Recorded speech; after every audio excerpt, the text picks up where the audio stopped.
cast away in the cold? By I. Hayes. Chapter 1 relates how an ancient mariner met 3 little people and promised them a little story. A bright sun shone on the little village of Rockdale. A bright glare was on the little bay close by, as on a silver mirror. 3 bright children were descending by a winding path towards the little village. A bright old man was coming up from the little village by the same path, meeting them.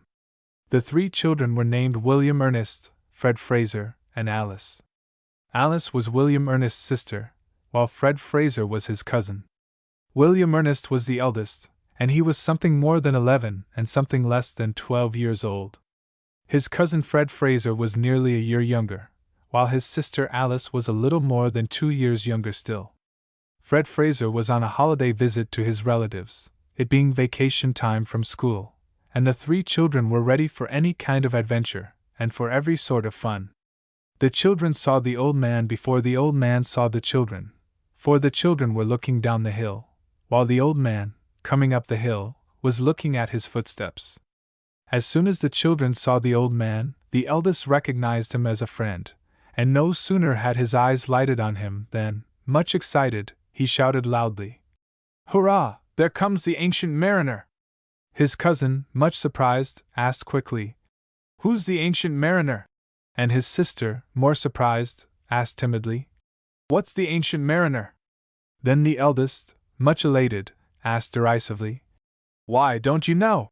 And then he said instructively, "He's been about here for ever so long a time, but he went away last year, and I haven't seen him for a great while. He's the most wonderful man you ever saw, tells such splendid stories, all about shipwrecks, pirates, savages, Chinamen, bear hunts, bullfights, and everything else that you can think of. I call him the Ancient Mariner, but that isn't his right name. He's Captain Hardy, but he looks like an ancient mariner, as he is, and I got the name out of a book. Some of the fellows call him Old Father Neptune." "What a funny name!" cried Fred. "What do they call him Father Neptune for?" inquired Alice. "Because," answered William, looking very wise, "because, you know, Neptune, he's god of the sea, and Captain Hardy looks just like the pictures of him in the story books. That's why they call him Old Father Neptune." By this time the old man had come quite near, and William, suddenly leaving his companions, dashed ahead to meet him. "Oh, Captain Hardy, I'm so glad to see you!" exclaimed the little fellow, as he rushed upon him. "Where did you come from? Where have you been so long? How are you? Quite well, I hope." And he grasped the old man's hand with both his own, and shook it heartily. "Well, my lad," replied the old man kindly, "I'm right glad to see you, and will be right glad to answer all your questions, if you'll let them off easy like, and not all in a broadside." And as they walked on up the path together, William's questions were answered to his entire satisfaction. Then they came presently to Fred and Alice, who were introduced by William, very much to the delight of Fred. But Alice was inclined to be a little frightened, until the strange old man spoke to her in such a gentle way that it banished all timidity, and then, taking the hand which he held out to her, she trudged on beside him, happy and pleased as she could be. The party were not long in reaching the gate leading up to the house of William's father. A large old-fashioned country house it was, standing among great tall trees, a good way up from the high road, and William asked his friend to come up with them and see his father. He will be so delighted. But the old man said he would call and see Mr. Ernest some other time, now he must be hurrying home. "But this isn't your way home, Captain Hardy, is it?" exclaimed William, much surprised. "Why, I thought you lived away down below the village." "So I did once," replied the old man. "That is, when I lived anywhere at all, but you see I've got a new home now, and a snug one too. Look down there where the smoke curls up among the trees, that's from my kitchen." "But," said William, "that's Mother Podger's house where the smoke is." "So it was once, my lad," answered the old man. "But it's mine now, for I've bought it, and paid for it too, and now I mean to quit roaming about the world, and to settle down there for the remainder of my days. You must all come down and see me, and if you do, I'll give you a sail in my boat." "Oh, won't that be grand!" exclaimed William, and Fred and Alice both said it would be grand, and then they all put a bold front on, and asked the old man if he wouldn't take them to see the boat now, they would like so much to see it. "Certainly I will," answered the old man. "Come along." And he led the way over the slope down to the little bay where the boat was lying. "There she is!" exclaimed he, when the boat came in view. "Isn't she a snug craft? She rides the water just like a duck." Whereupon the children all declared that they had never, in all their lives, seen anything so pretty, and that a duck could not ride the water half so well. It was, indeed, a very beautiful little boat, or rather yacht, with a cozy little cabin in the center, and space enough behind and outside of it for 4 persons to sit quite comfortably. The yacht had but one mast, and was painted white, both inside and out, with only the faintest red streak running all the way around its sides, just a little way above the waterline. Captain Hardy, for that was the old man's proper name and title, and therefore we will give it to him, now drew his little yacht close into a little wharf that he had made, and the children stepped into it, and ran through the cozy cabin, which was but very little higher than their heads, and had crimson cushions all along its sides to sit down upon. These crimson cushions were the lids of what the captain called his lockers, boxes where he kept his little traps. In this little cabin there was the daintiest little stove, on which the captain said they might cook something when they went out sailing. When they had finished looking at the yacht, they jumped ashore again, and then, after securing the craft of which he was so proud, the captain took the children to his house. It was a cunning little house, this house of the captain's. It was only 1 story high, and it was as white and clean as a new tablecloth, while the window shutters were as green as the grass that grew around it. Tall trees surrounded it on every side, making shade for the captain when the sun shone, and music for the captain when the wind blew. In front there was a quaint porch, all covered over with honeysuckles, smelling sweet, and nearby, in a cluster of trees, there was a rustic arbor, completely covered up with vines and flowers. Starting from the front of the house, a path wound among the trees down to the little bay where lay the yacht, and on the left-hand side of this path, as you went down, a spring of pure water gurgled up into the bright air, underneath a rich canopy of ferns and wild flowers. William was much surprised to find that this house, which everybody knew as Mother Podger's house, should now really belong to Captain Hardy, and he said so. "You'd hardly know it, would you, since I've fixed it up, and made it ship-shaped like?" said the captain. "I've done it nearly all myself, too. And now what do you think I've called it?" The children said they could never guess, to save their lives, they never could. "I call it Mariner's Rest," said the captain. "Oh, how beautiful! And so appropriate!" exclaimed William, and Fred and Alice chimed in and said the same. "And now," went on the captain, "you must steer your course for the Mariner's Rest again, right soon, too, and the old man will be glad to see you." "Thank you, Captain Hardy," answered William, with a bow. "If we get our parents' leave, we'll come tomorrow, if that will not too much trouble you." "It will not trouble me at all," replied the captain. "Let it be 4 o'clock, then, come at 4 o'clock. That will suit me perfectly, and it may be that I'll have," continued he, "a bit of a story or 2 to tell you. Besides, I think I promised something of the kind before to William, when I came home this time 12 months ago. Do you remember it, my lad?" William said he remembered it well, and his eyes opened wide with pleasure and surprise. "Now what is it?" inquired the captain, thoughtfully. "Was it a story about the hot regions, or the cold regions? For you see things don't stick in my memory now as they used to." "It was about the cold regions, that I'm sure of," replied William. "For you said you would tell me the story you told Bob Benton and Dick Savory, something, you know, about your being cast away in the cold, as Dick Savory said you called it." "Ah, yes, that's it, exclaimed the old man, as if recalling the occasion when he had made the promise with much pleasure. "I remember it very well. I promised to tell you how I first came to go to sea, and what happened to me when I got there." "Eh? That was it, I think." "That was exactly it, only you said you were cast away in the cold," said William. "No matter for that, my lad," replied the captain, with a knowing look. "No matter for that. If you know how a story's going to end, it spoils the telling of it, don't you see? Consider that I didn't get cast away, in short, that you know nothing of what happened to me, only that I went to sea, and leave the rest to turn up as we go along. And now, good day to all of you, my dears. Come down tomorrow, and we'll have the story, and maybe a sail, if the wind's fair and weather fine, at any rate, the story.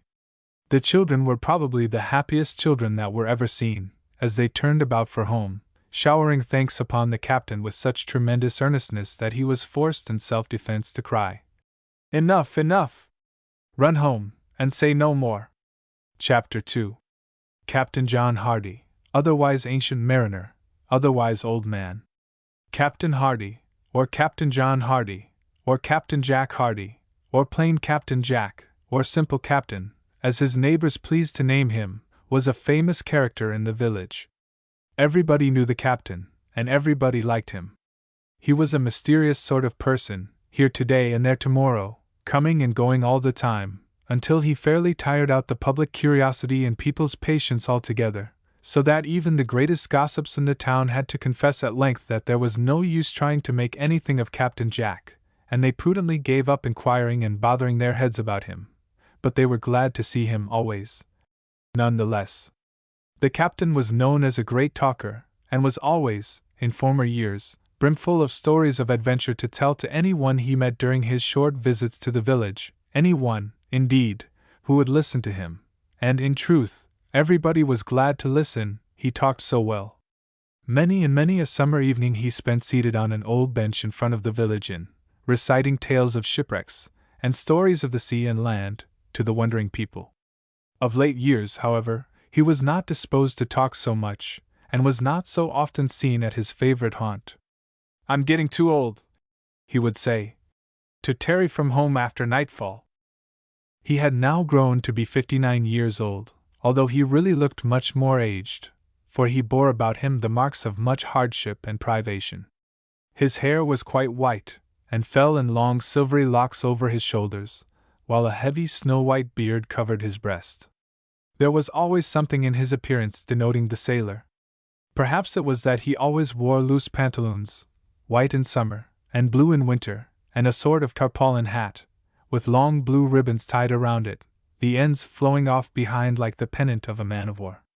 Captain Hardy was known to everybody as a generous, warm-hearted, and harmless man, but he was thought to be equally improvident. The poor had a constant friend in him. No beggar ever asked the captain for a shilling without getting it, if the captain had a shilling anywhere about him. Sometimes he had plenty of money, yet when at home he always lived in a frugal, homely way.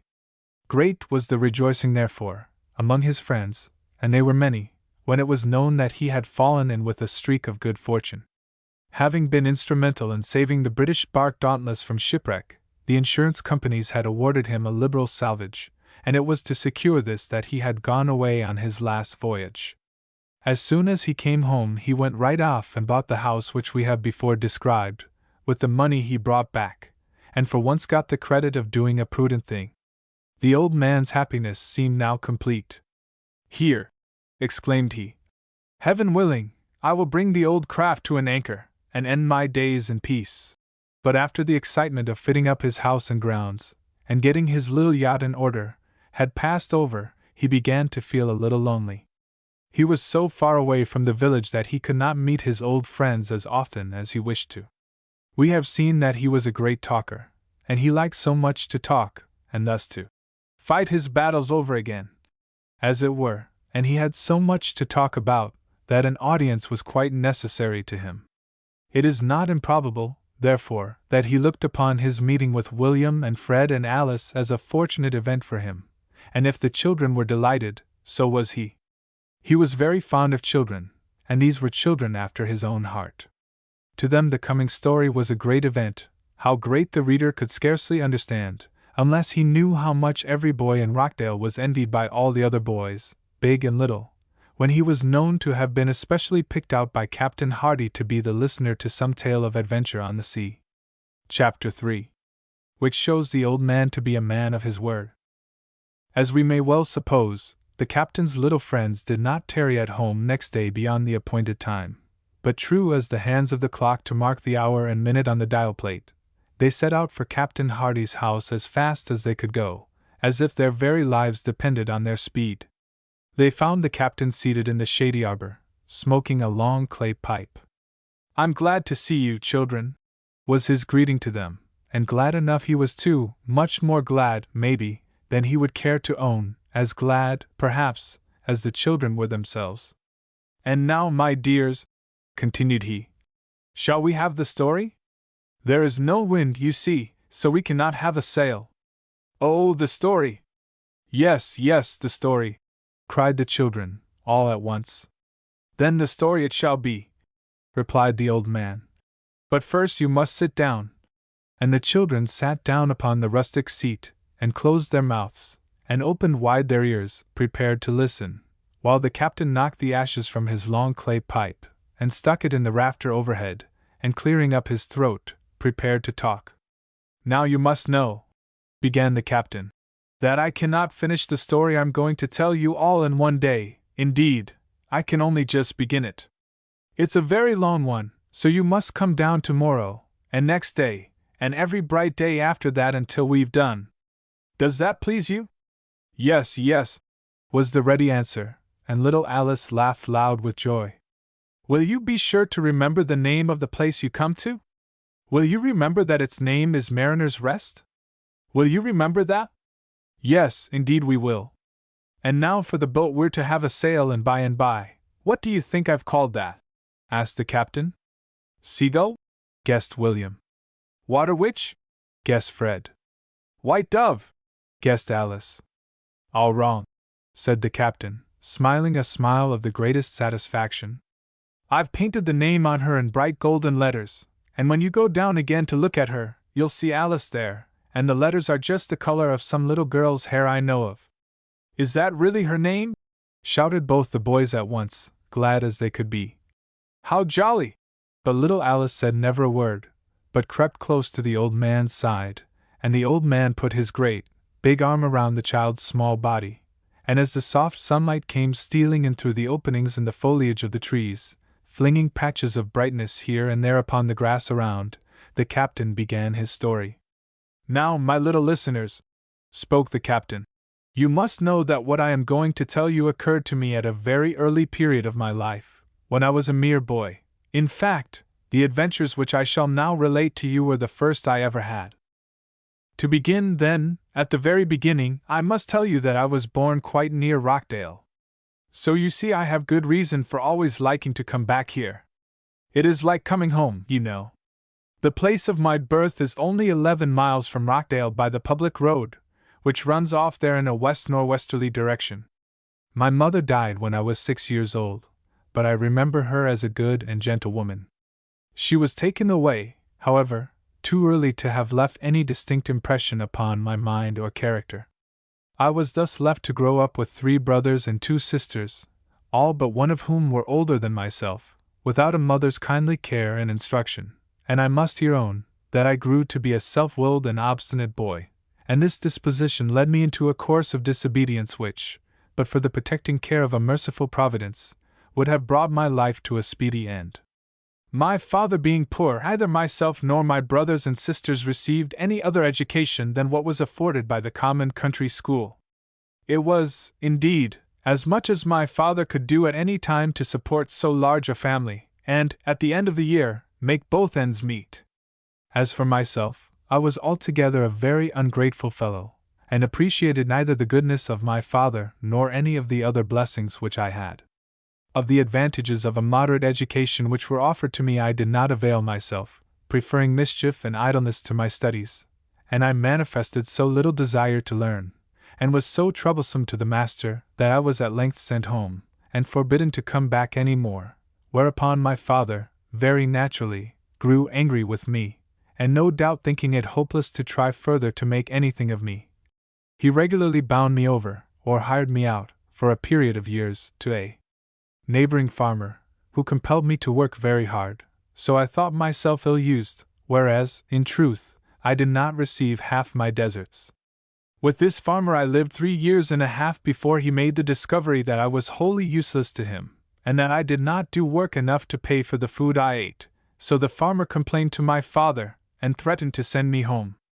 This made me very indignant, as I foolishly thought myself a greatly abused and injured person, and in an evil hour, I resolved to stand it no longer. I would spite the old farmer, and punish my father for listening to him, by running away. I was now in my 18th year, old enough, as one would have thought, to have more manliness and self-respect, but about this I had not reflected much. I set out on my ridiculous journey without one pang of regret, so hardened was I in heart and conscience, carrying with me only a change of clothing, and having in my pocket only one small piece of bread and 2 small pieces of silver.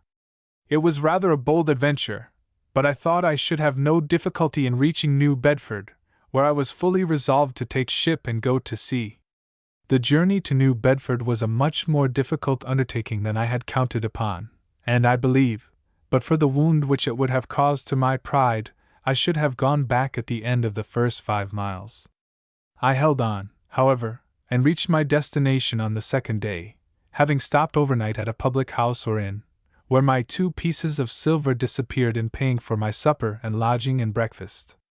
I arrived at New Bedford near the middle of the afternoon of the second day, very hot and dusty, for I had walked all the way through the broiling sun along the high road, and I was very tired and hungry, too, for I had tasted no food since morning, having no more money to buy any with, and not liking to beg.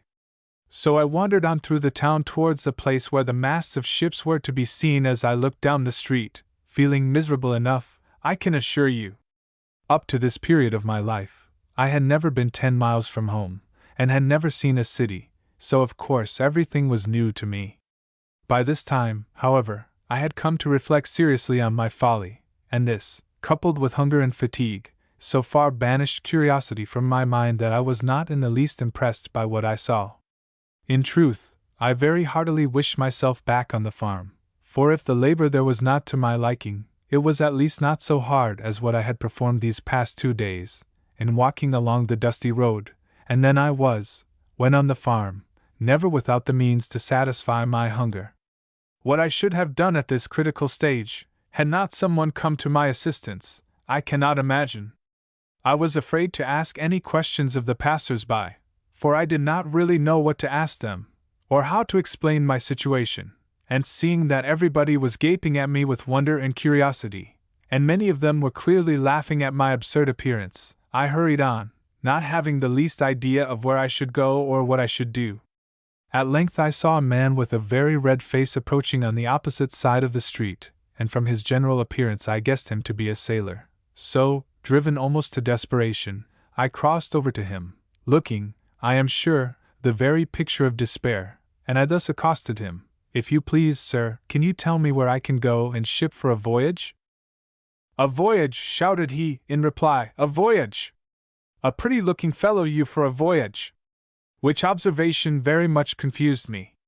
Then he asked me a great many questions, using a great many hard names, the meaning of which I did not at all understand, and the necessity for which I could not exactly see. I noticed that he called me landlubber very frequently, but I had no idea whether he meant to compliment or abuse me, though it seemed more likely to me that it was the latter. After a while, however, he seemed to have grown tired of talking, or had exhausted all his strange words, for he turned short round and bade me follow him, which I did, with very much the feelings a culprit must have when he is going to prison. We went down a steep hill, and arrived presently at a low, dingy place, the only peculiar feature of which was that it smelled of tar and had a great many people lounging about in it. It was, as I soon found out, a shipping office, that is, a place where sailors engage themselves for a voyage. No sooner had we entered than my conductor led me up to a tall desk, and then, addressing himself to a sharp-faced man on the other side of it, he said something which I did not clearly comprehend. Then I was told to sign a paper, which I did without even reading a word of it, and then the red-faced man cried out in a very loud and startling tone of voice, "Bill," when somebody at once rolled off a bench, and scrambled to his feet. This was evidently the Bill alluded to. When Bill had got upon his feet, he surveyed me for an instant, as I thought, with a very needlessly firm expression of countenance, and then started towards the door, saying to me as he set off, "This way, you lubber. I followed after him with much the same feelings which I had before when I followed the man with the red face, until we came down to where the ships were, and then we descended a sort of ladder or stairs, at the foot of which I stumbled into a boat, and had like to have gone overboard into the water. At this, the people in the boat set up a great laugh at my clumsiness, just as if I had ever been in a boat before, and could help being clumsy. To make the matter worse, I sat down in the wrong place, where one of the men was to pull an oar, and when, after being told to get out of that, with no end of hard names, I asked what bench I should sit on, they all laughed louder than before, which still further overwhelmed me with confusion. I did not then know that what I called a bench, they called a thwart, or more commonly thought. At length, after much abuse and more laughter, I managed to get into the forward part of the boat, which was called, as I found out, the bows, where there was barely room to coil myself up, and the boat being soon pushed off from the wharf, the oars were put out, and then I heard an order to give way, and then the oars splashed in the water, and I felt the boat moving, and now, as I realized that I was in truth leaving my home and native land, perhaps to see them no more forever, my heart sank heavy in my breast, and it was as much as I could do to keep the tears from pouring out of my eyes, as we glided on over the harbor. Indeed, my eyes were so bedimmed that I scarcely saw anything at all until we came around under the stern of a ship, when I heard the order lay in your oars. Then one of the men caught hold of the end of a rope, which was thrown from the ship, and the boat being made fast, we all scrambled up the ship's side, and then I was hustled along to a hole in the forward part of the deck, having what looked like a box turned upside down over it, through which, now utterly bewildered, I descended by means of a ladder to a dark, damp, moldy place, which was filled with the foul smells of tar and bilge water, and thick with tobacco smoke. This, they told me, was the forecastle, that is, forecastle, where lived the crew, of which I became now painfully conscious that I was one. If there had been the slightest chance, I should have run away, but running away from a ship is a very different thing from running away from a farm. If I had wished myself back on the farm before, how much more did I wish it now? But too late, for we were all ordered up out of the forecastle even before I had tasted a mouthful of food.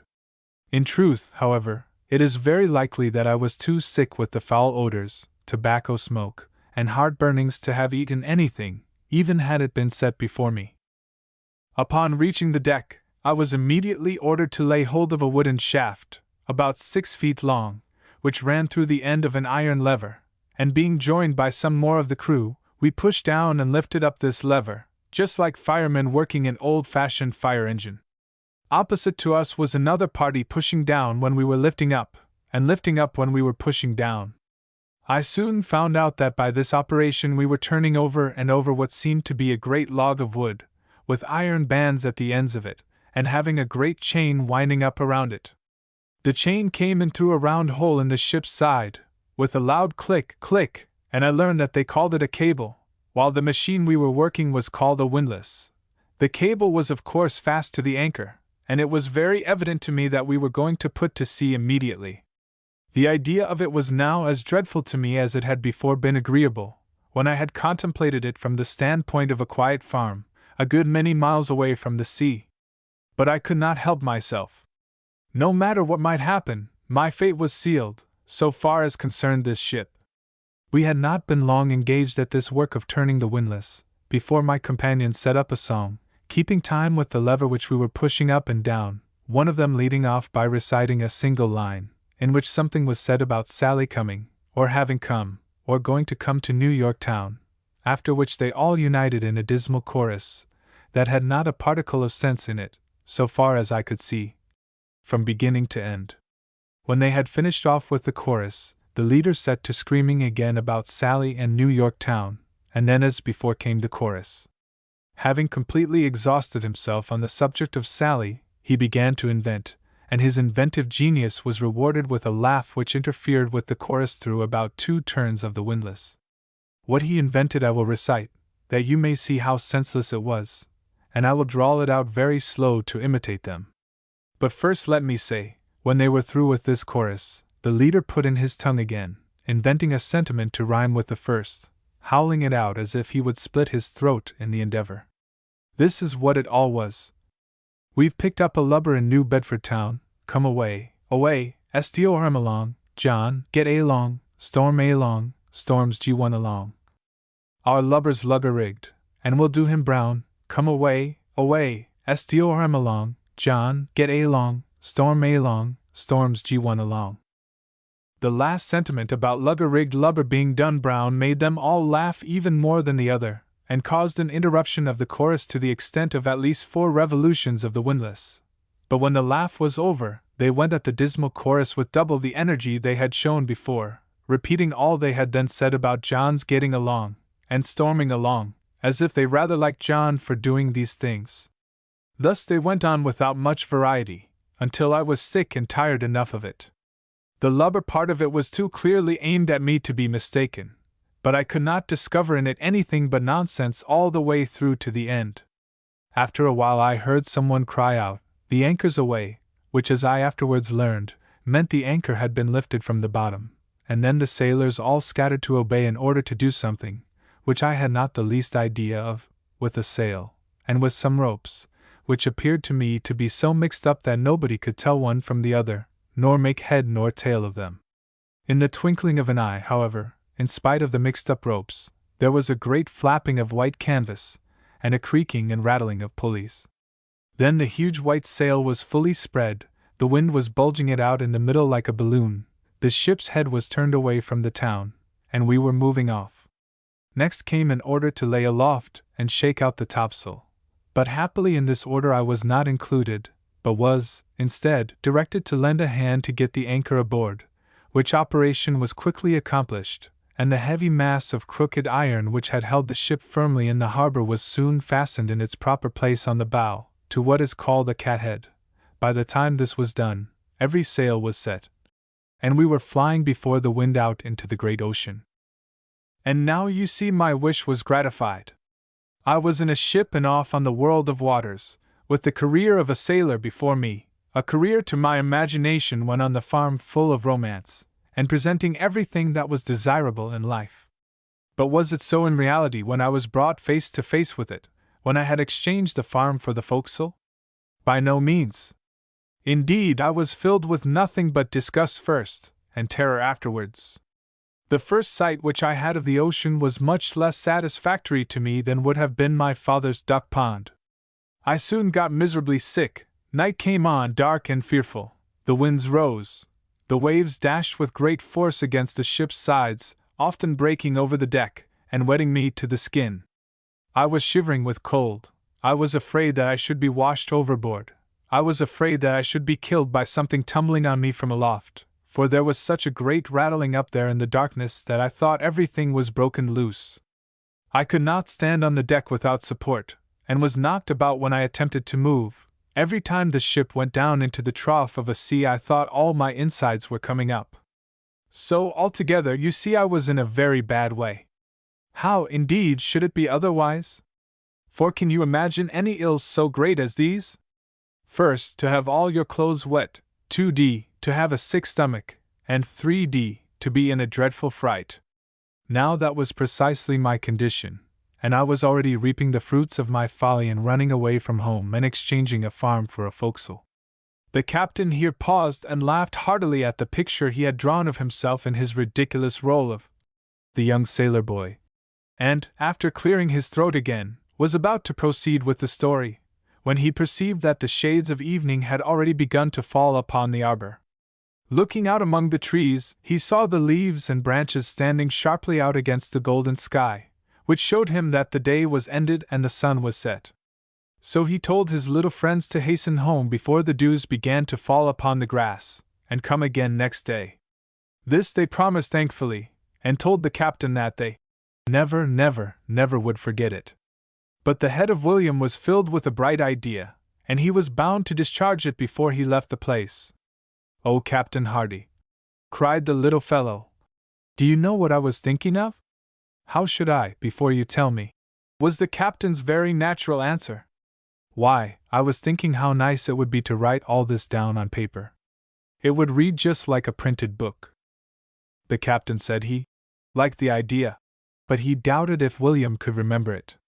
But William thought he could remember every word of it, and declared that it was splendid, and Fred and Alice, following after, said that it was splendid too.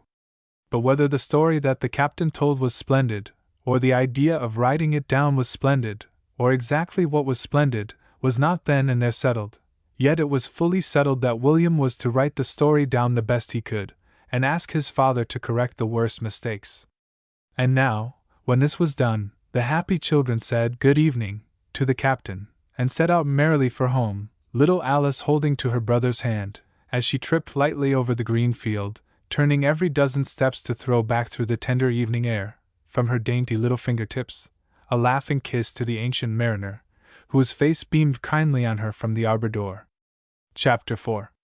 The old man, having related to the little people how the young man went to sea, now proceeds to tell what the young man did there.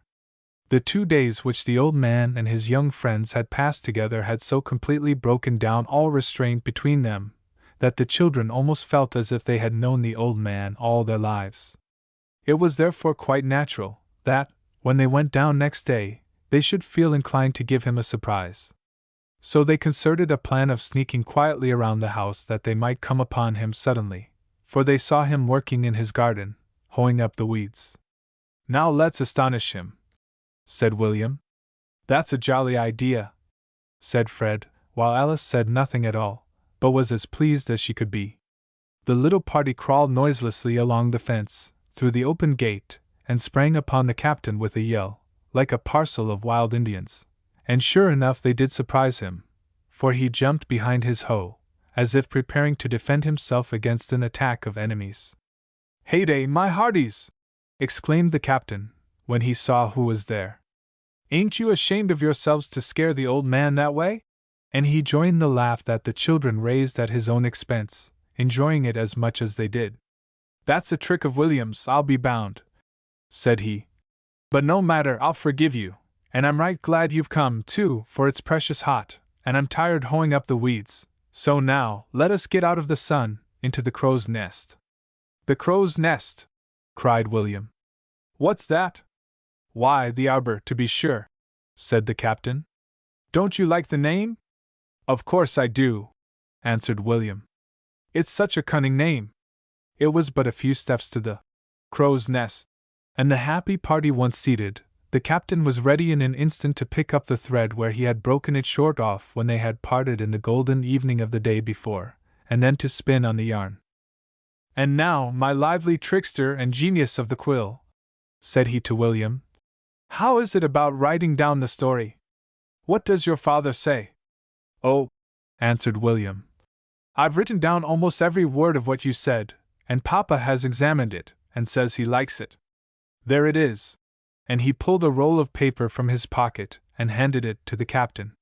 The old man took it from William's hand, looking all the while much gratified, and after pulling out a pair of curious-looking, old-fashioned spectacles from a curious-looking, old-fashioned red morocco case, which was much the worse for wear, he fixed them on his nose very carefully, and then, after unfolding the sheets of paper, he glanced knowingly over them.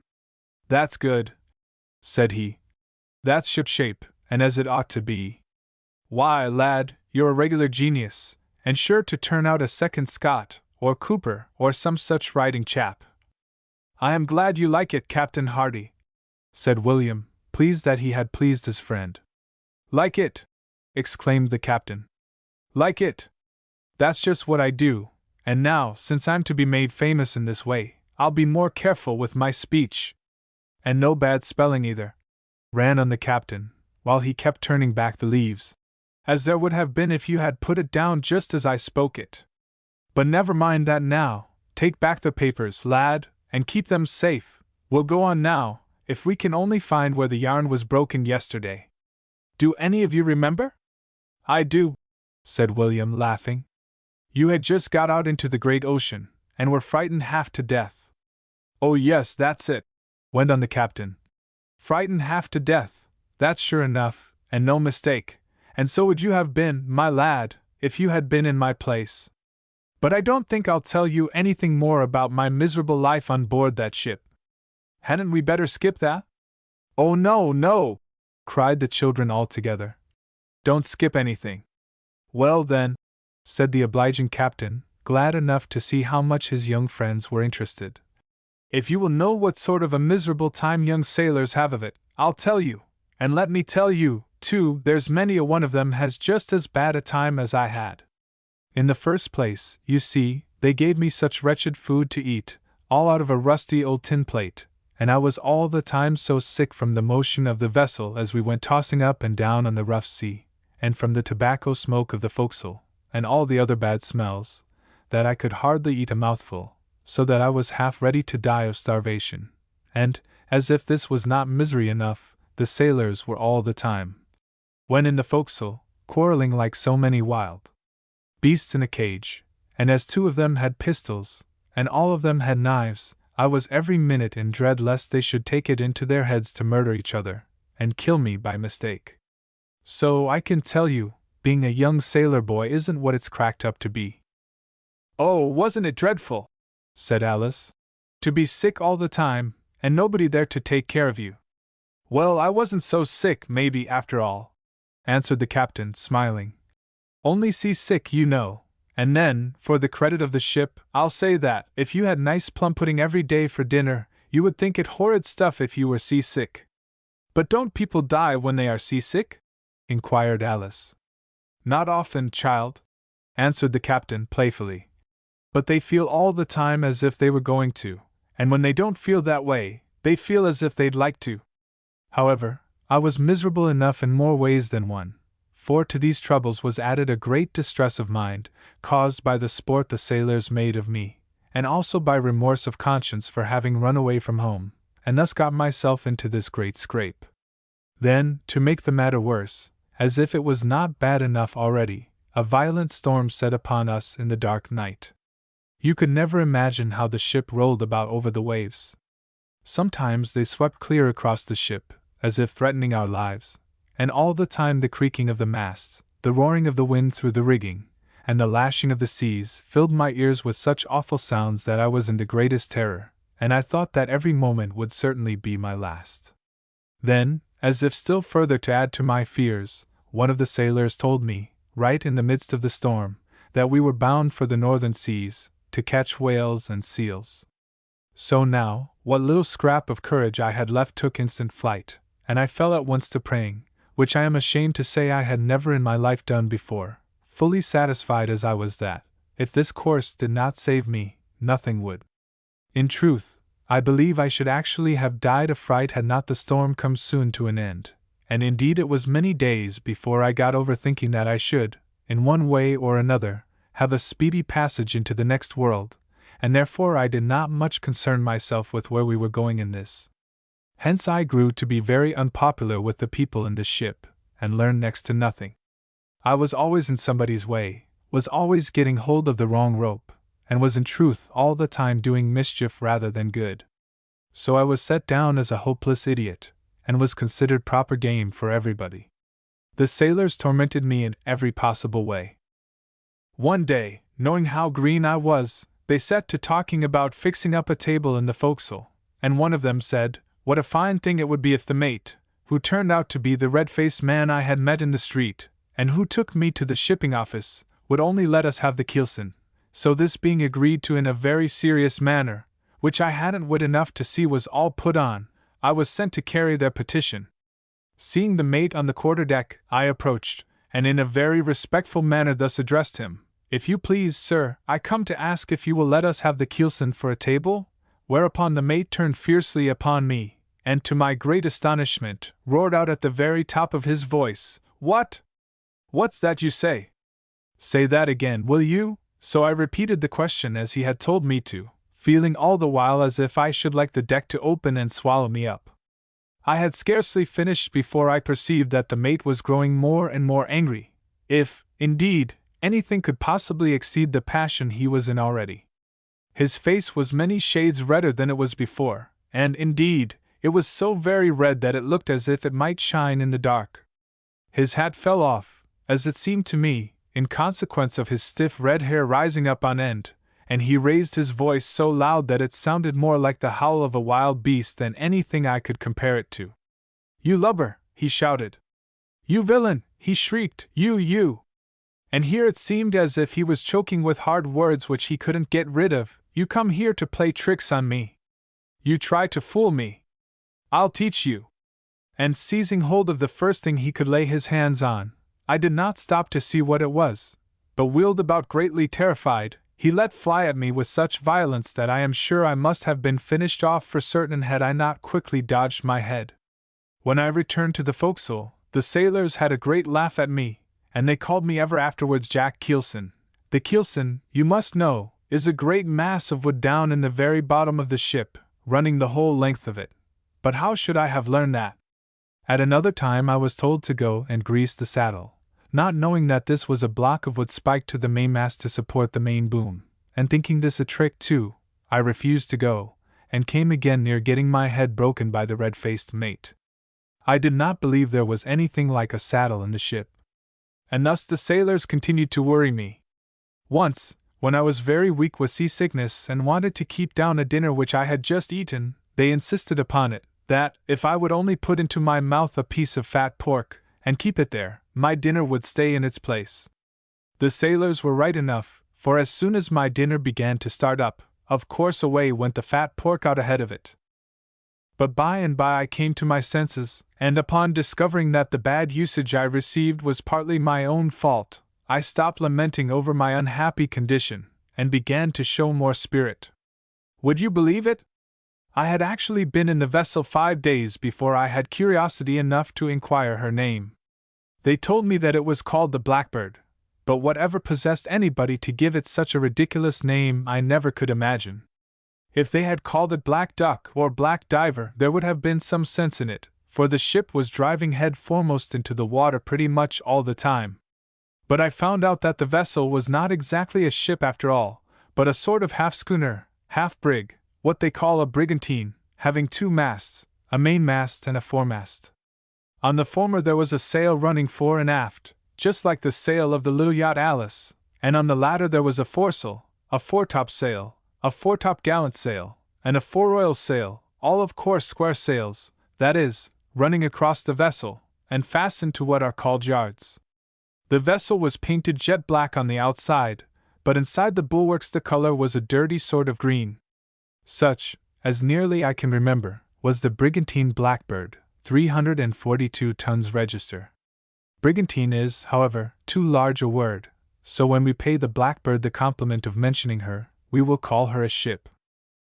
Having picked up the name of the ship, I was tempted to pursue my inquiries further, and it was not long before I had got quite a respectable stock of seaman's knowledge, and hence I grew in favor. I learned to distinguish between a halyard, which is rope for pulling the yards up and letting them down, from a brace, which is used to pull them around so as to trim the sails, and a sheet, which is a rope for keeping the sails in their proper places. I found out that what I call the floor the sailors call the deck, a kitchen they call the galley, a pot a copper, a pulley was a block, a post was a stanchion, to fall down was to heel over, to climb up was to go aloft, and to walk straight, and keep one's balance when the ship was pitching over the waves, was to get your sea legs on. I found out, too, that everything behind you was abaft, and everything ahead was forwards. Or for'ard, as the sailors say, that a large rope was a hawser, and that every other rope was a line. To make anything temporarily secure was to belay it, to make one thing fast to another was to bend it on, and when 2 things were close together they were chock-a-block.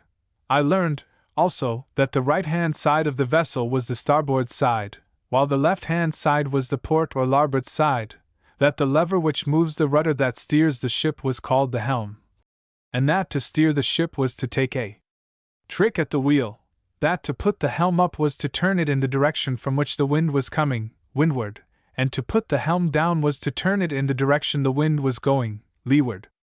I found out still further that a ship has a waist, like a woman, a forefoot, like a beast, besides bull's eyes, which are small holes with glass in them to admit light, and cat heads, and monkey rails, and cross trees, as well as saddles and bridles and harness, and many other things which I thought I should never hear anything more of after I left the farm. I might go on and tell you a great many more things that I learned, but I should only tire your patience without doing any good. I only want to show you how John Hardy began his marine education. When it was discovered how much I had improved, they proposed immediately to turn it to their own account, for I was at once sent to take a trick at the wheel, from which I came away, after 2 hours' hard work, with my hands dreadfully blistered, and my legs bruised, and with the recollection of much abusive language from the red-faced mate, who could never see anything right in what I did. I gave him, however, some good reason this time to abuse me, and I was glad of it afterwards, though I was badly enough scared at the time.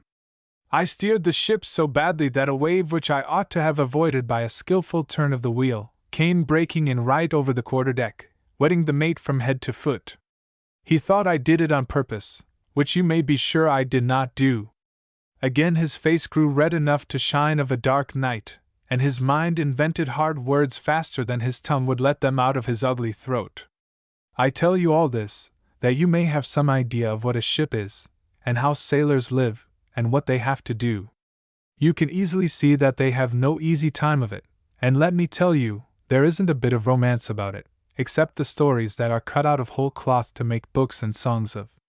However, I never could have much sympathy for my shipmates in the Blackbird, for if they did treat me a little better when they found that I could do something, especially when I could take a trick at the wheel, I still continued to look upon them as little better than a set of pirates, and I felt satisfied that, if they were not born to be hanged, they would certainly drown. I don't think I'll be a sailor, said Fred. Nor I either, said William. But, Captain, continued the cunning fellow, if a sailor's life is so miserable, what do you go to sea so much for? Well now, my lad, replied the captain, evidently at first a little puzzled. That's a question that would require more time to explain than we have to devote to it today. Besides, he was fully recovered now. You know that going to sea in the cabin is as different from going to sea in the forecastle as you are from a Yahoo Indian. But never mind that, I must get on with my story, or it will never come to an end. I've hardly begun it yet. Chapter 5, in which the Ancient Mariner, continuing his story, borrows an illustration from the Ancient Mariner of song, and then proceeds to tell how they went into the cold, and were cast away there. And now there came both mist and snow, and it grew wondrous cold, and ice mast-high came floating by, as green as emerald. And now there came both mist and snow, and it grew wondrous cold, and ice mast-high came floating by, as green as emerald. I recite this from a famous poem because it suits so well what came of us, for you must understand that, while all I have been telling you was going on, we were approaching the northern regions, and were getting into the sea where ice was to be expected. A man was accordingly kept aloft all the time to look out for it, for you will remember that we were going after seals, and it is on the ice that the seals are found. The weather now became very cold, it being the month of April. At length the man aloft cried out that he saw ice. Where away? Shouted the red-faced mate. Off the larboard bow, was the answer. So the course of the ship was changed, and we bore right down upon the ice, and very soon it was in sight from the deck, and gradually became more and more distinct. It was a very imposing sight. The sea was covered all over with it, as far as the eye could reach, a great plain of whiteness, against the edge of which the waves were breaking and sending the spray flying high in the air and sending to our ears that same dull, heavy roar which the breakers make when beating on the land. As we neared this novel scene, I observed that it consisted mostly of flat masses of ice, of various sizes, called by the sealers floes. Some were miles in extent, and others only a few feet. The surface of these ice floes or fields rose only about a foot or so above the surface of the water.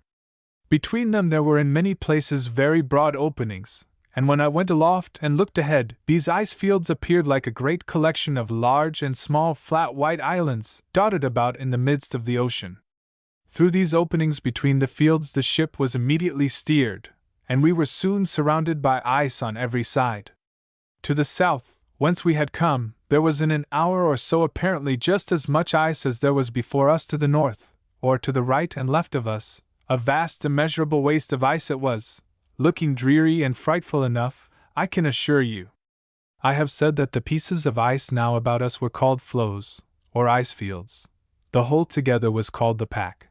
We were now in perfectly smooth water, for you will easily understand that the ice which we had passed broke the swell of the sea. but the crew of the ship did not give themselves much concern about the ice itself, for it was soon discovered that the floes were covered in many places with seals. Now you must understand that seals are not fish, but are air-breathing, warm-blooded animals, like horses and cows, and therefore they must always have their heads, or at least their noses, out of water when they breathe. When the weather is cold, they remain in the water all the time, merely putting up their noses now and then, for they can remain a long time under water without breathing, to sniff a little fresh air, and then going quickly down again.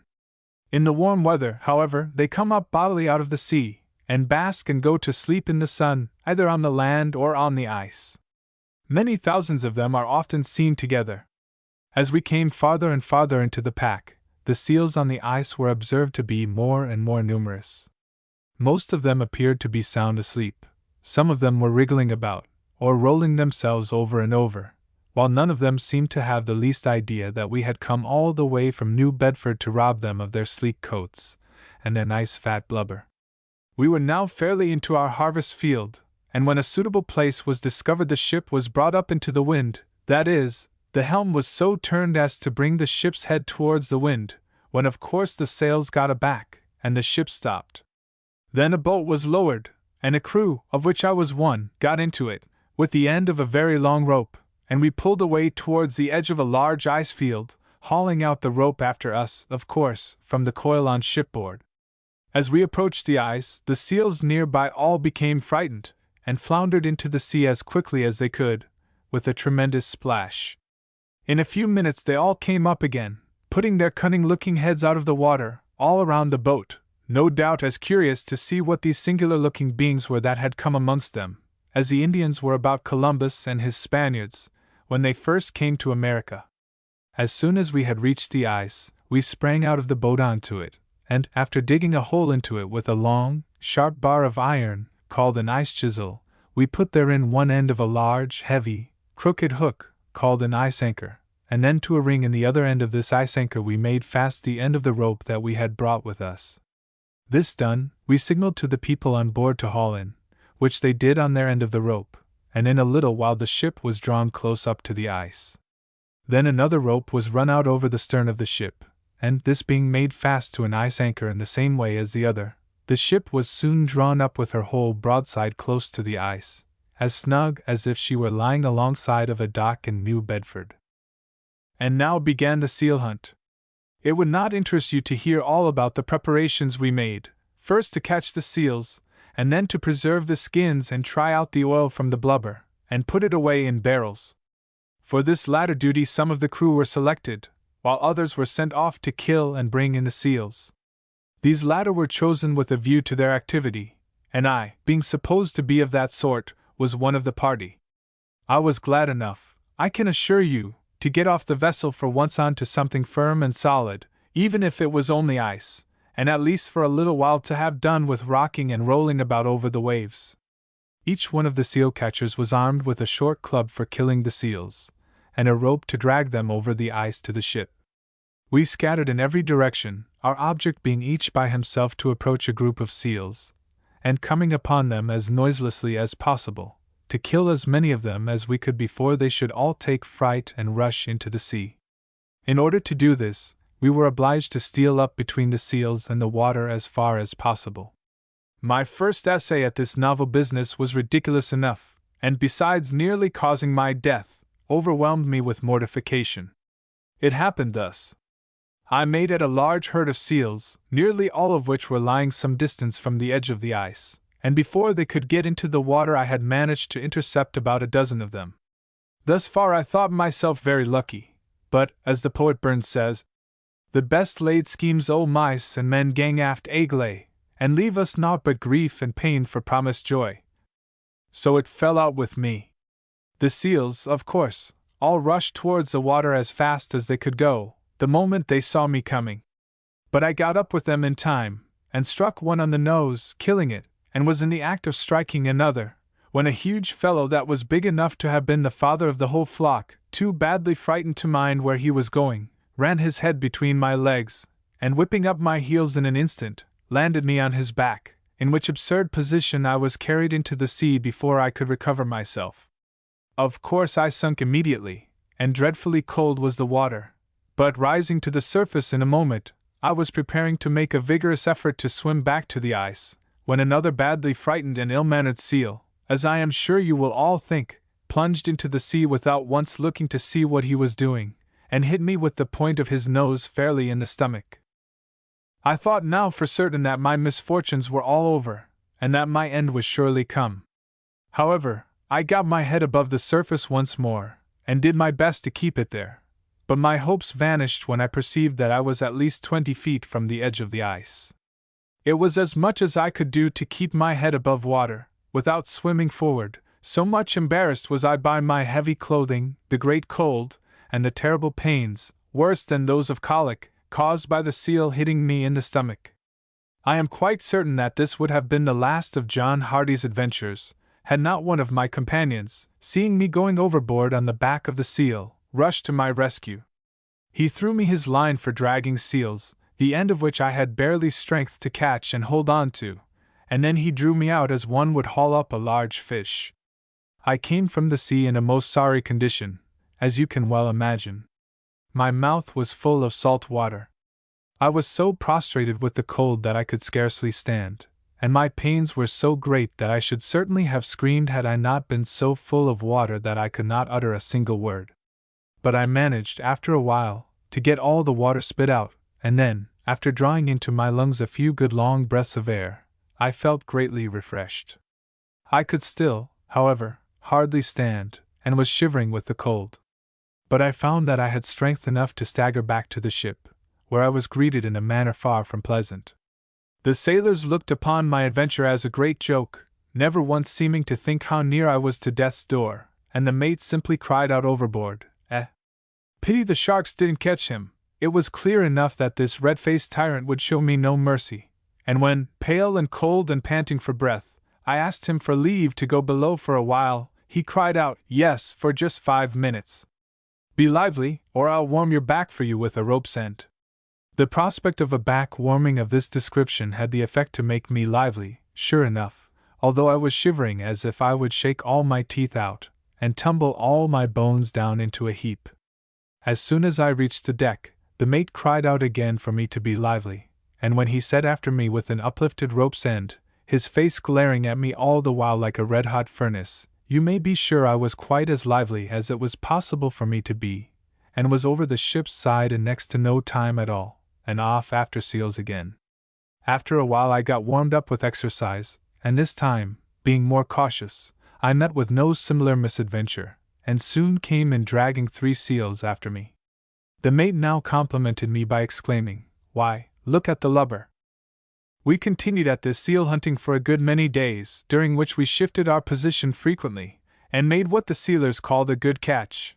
But still the barrels in the hold of the ship were not much more than half of them filled with oil, when a great storm set in, and the ice threatening to close in upon us, we were forced to get everything aboard, to cast loose from the ice field, and work our way south into clear water again, which we were fortunate enough to do without accident. But some other vessels which had come up while we were fishing, and were very near to us, were not so lucky. 2 of them were caught by the moving ice fields before they could make their escape, and were crushed all to pieces. The crews, however, saved themselves by jumping out on the ice, and were all successful in reaching other vessels, having managed to save their boats before their ships actually went down. It was a very fearful sight, the crushing up of these vessels, as if they were nothing more than eggshells in the hand. This storm lasted, with occasional interruptions, 13 days, but the breaks in it were of such short duration that we had little opportunity to fish, as seal catching is called, any more. We approached the ice several times, only to be driven off again before we had fairly succeeded in getting to work, and hence we caught very few seals. By the time the storm was over, the season for seal fishing was nearly over too, so we had no alternative, if we would get a good cargo of oil, but to go in search of whales, which would take us still farther north, and into much heavier ice, and therefore, necessarily, into even greater danger than we had hitherto encountered. Accordingly, the course of the vessel was changed, and I found that we were steering almost due north, avoiding the ice as much as possible, but passing a great deal of it every day. The wind being mostly fair, and the ice not thick enough at any time to obstruct our passage, we hauled in our latitude very fast. "Excuse me, Captain Hardy," here interrupted William. "What is hauling in latitude?" "That's for going farther north," answered the captain. "Latitude is distance from the equator, either north or south, and what a sailor makes in northing or southing he calls hauling in his latitude, just as making easting or westing is hauling in his longitude." "Thank you, Captain," said William, politely, when he had finished. "Is it all clear now?" inquired the captain. "Yes," said William. "Clear as mud." "Clear as mud, eh?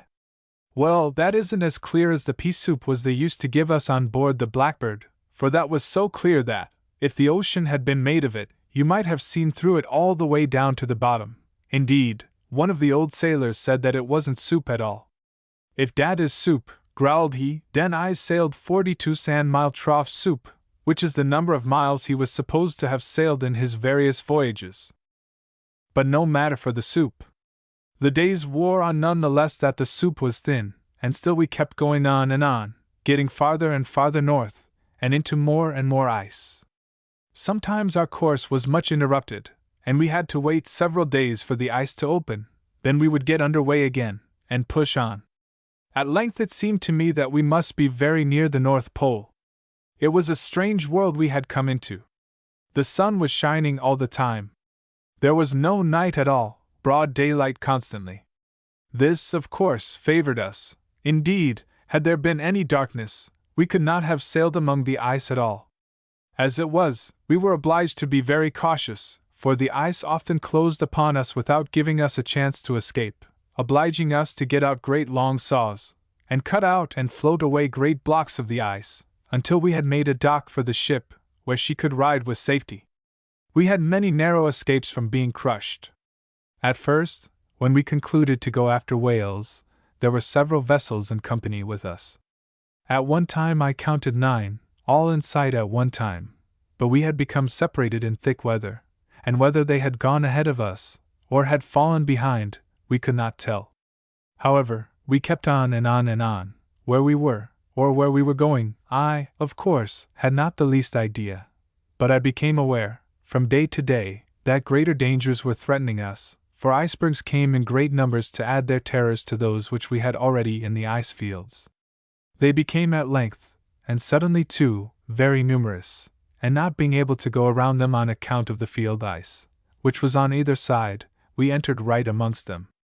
The atmosphere was somewhat foggy at the time, and it seemed as if the icebergs chilled the very air we breathed.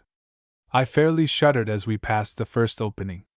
The ice was now at least 3 times as high as our masts, and very likely more than that, and it appeared to cover the sea in every direction. It seemed to me that we were going to certain destruction, and indeed I thought I read a warning written as it were on the bergs themselves.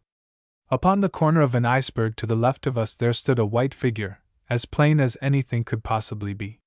One hand of this strange, weird-looking figure was resting on the ice beside it, while the other was pointing partly upwards toward heaven, and backwards toward the south whence we had come.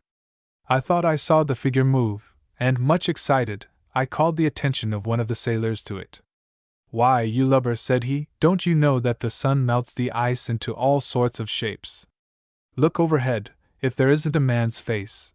I looked up as the sailor had directed me, and sure enough, there was a man's face plainly to be seen in the lines of an immense tongue of ice which was projecting from the side of a berg on the right, and under which we were about to pass. I became now really terrified.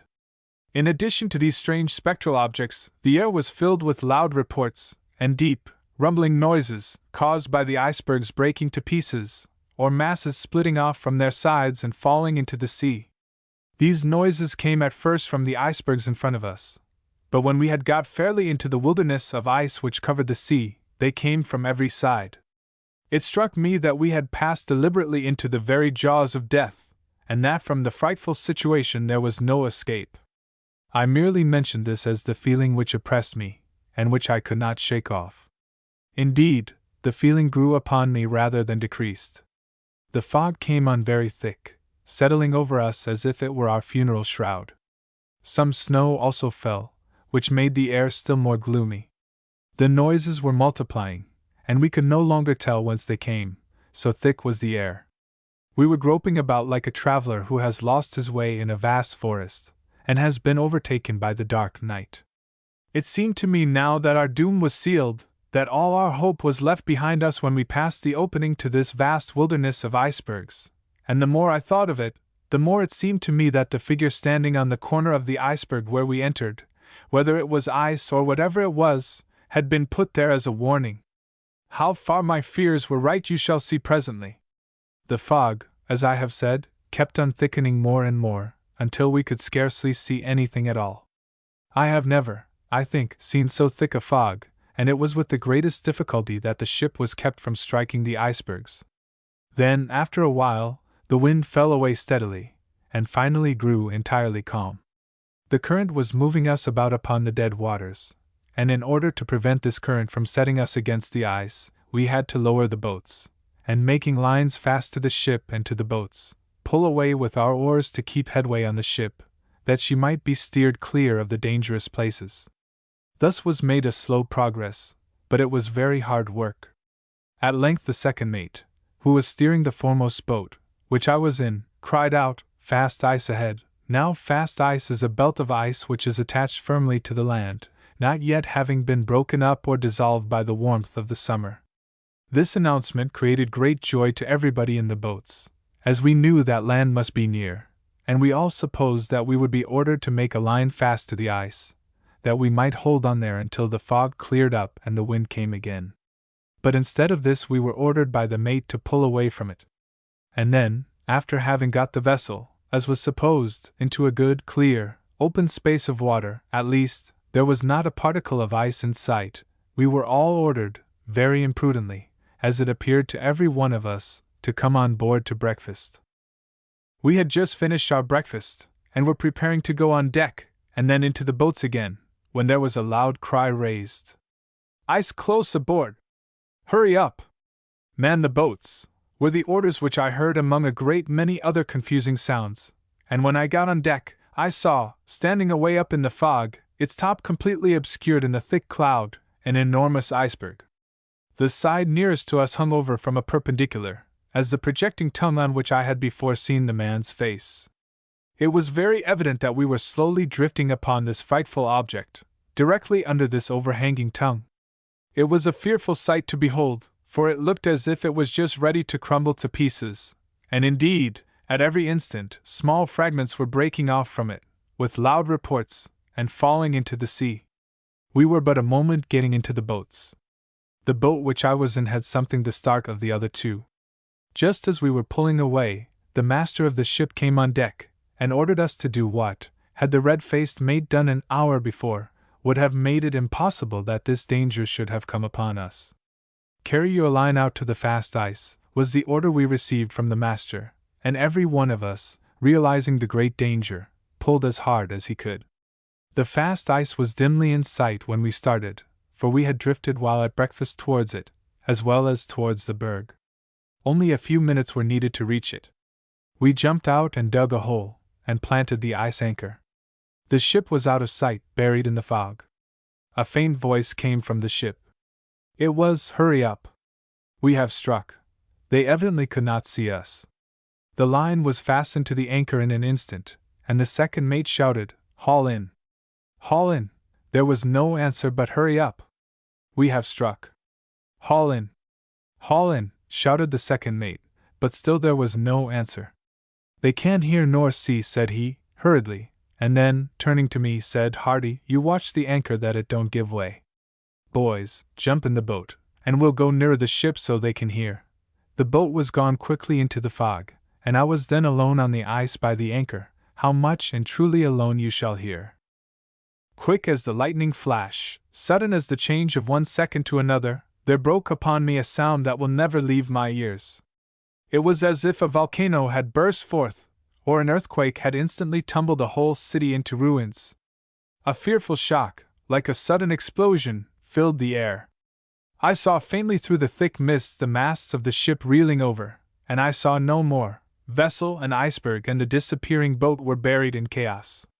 The whole side of the berg nearest the vessel had split off, hurling thousands and hundreds of thousands of tons of ice, and thousands of fragments, crashing down upon the doomed ship.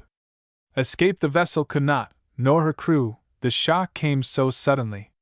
The spray thrown up into the air completely hid everything from view, but the noise which came from out the gloom told the tale. Presently there was a loud rush. Great waves, set in motion by the crumbling iceberg, with white crests that were frightful to look upon, came tearing out of the obscurity, and perceiving the danger of my situation, I ran from it as fast as I could run.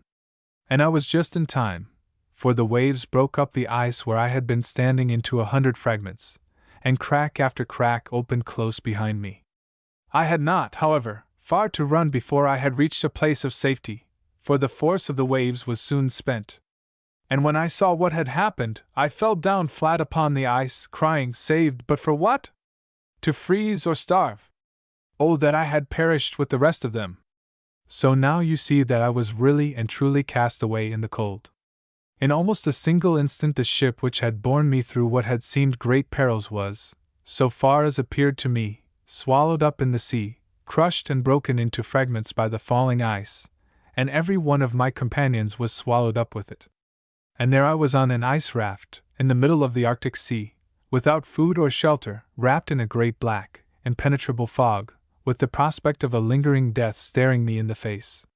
The captain here paused as if to take breath, for he had been talking very fast, and had grown somewhat excited as he recalled this terrible scene.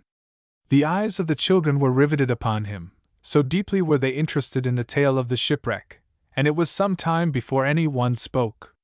"Well," exclaimed William at last, "that was being cast away in the cold for certain, Captain Hardy. I had no idea it was so frightful." "Nor I," said Fred, evidently doubting if Captain Hardy was really the shipwrecked boy, but Alice said not a word, for she was lost in wonder. "I should not have believed it was you, Captain Hardy," continued William, "if you had not been telling the story yourself, this very minute, for I cannot see how you should ever have got out of that scrape. It's ever so much worse than going into the sea on the seal's back." The captain smiled at these observations of the boys, and said, "It was a pretty bad scrape to get into, and no mistake, but through the mercy of Providence I got out of it in the end, as you see, otherwise I shouldn't have been here to tell the tale. But how I saved myself, and what became of the rest of the crew, you shall hear tomorrow, for it is now too late to begin the story. The evening is coming on, and your parents will be looking for you home, so goodbye, my dears. Tomorrow you must come down earlier, the earlier the better, and if there's any wind we'll have a sail." And now the children once more took leave of the ancient mariner, with hearts filled with thanks, which they could never get done speaking, and with heads filled with astonishment that the captain should be alive to tell the tale which they had heard. Chapter 6. The old man meets the little people under peculiar circumstances, and relates to them how the young man, being cast away in the cold, rescued a shipmate, and also other matters, which, if put into this title, would spoil the story altogether. This time Captain Hardy was not to be caught napping, as on the previous day. Indeed, he was out looking for his young friends even before the time. "If they don't come soon," said he to himself, "I'll go after them." And they did not come soon, at least the captain thought they were a long time in coming, and he started off, if not after them, at least to look after them. When he had reached the brow of the hill from which both the captain's and Mr. Ernest's houses could be seen, the old man discovered the children coming down one of the winding paths which led through Mr. Ernest's grounds. It was some moments before they saw the captain, and when they did see him there was much wondering what had happened to bring him up so far on the hill. "Why, what's the matter with him?" exclaimed William. "Look, he's flinging up his hat." And the little people set off upon a rapid run. Meanwhile the captain stood on the brow of the hill, whirling round his tarpaulin hat with the long blue ribbons flying wildly in the wind. When the children came nearer, they heard the old man calling loudly to them. "Come, my hearties, you are slow today. Be lively, or we'll lose the chance." "What chance?" asked William, when they had come up with him. The wind, why, don't you see there's a spankin breeze? I was afraid we'd lose our sail, so I came to hurry you up." "Hurrah!" Hurrah! Shouted both the boys together, and without further ado the captain hurried the little people along with him down through the woods to the water. The old man had been down there before, and had everything in readiness. The little yacht was lying close beside the little wharf. "Look sharp now, and be lively!" exclaimed the captain as he helped them one by one aboard, and then he got in himself, and shoved the yacht off from the landing, and with the assistance of a singular-looking boy, whom the captain called Main Brace, he spread the sails, and the lively craft was soon skimming over the waters, carrying as lively a party as ever set out on an afternoon frolic. Jolly was the only word which seemed at all to express the children's pleasure, and if the boys said, "It's jolly," once, they must have said it 50 times at least, while little Alice exhibited her excitement by jumping from one side of the boat to the other, stopping now and then to lean over the side and watch the little waves gurgling past them, sometimes dipping her delicate hands into the water, and screaming with delight when the spray flew over her.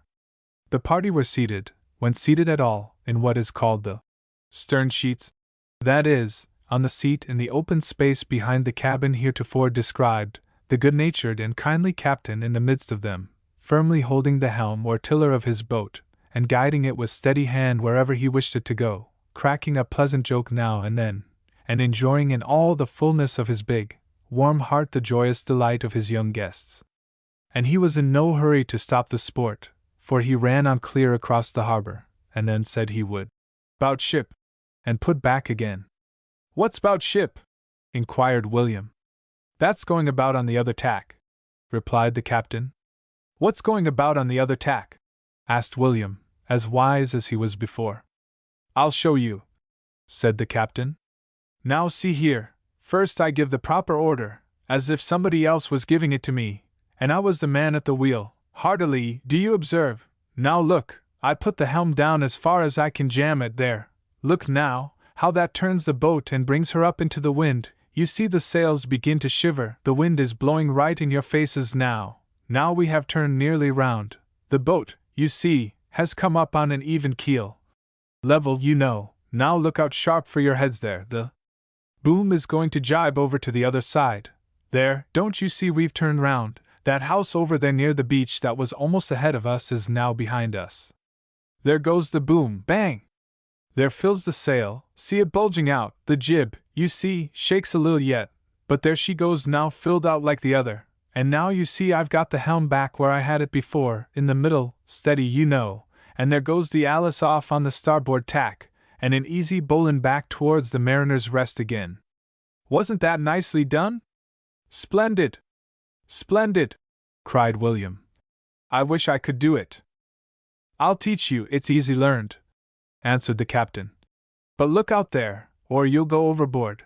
Get up to windward, and trim the boat. You see we are leaning over to the other side now. And thus the captain kept on, tacking, across the harbor, going to and fro for more than an hour, enjoying every minute of it just as much as the children did.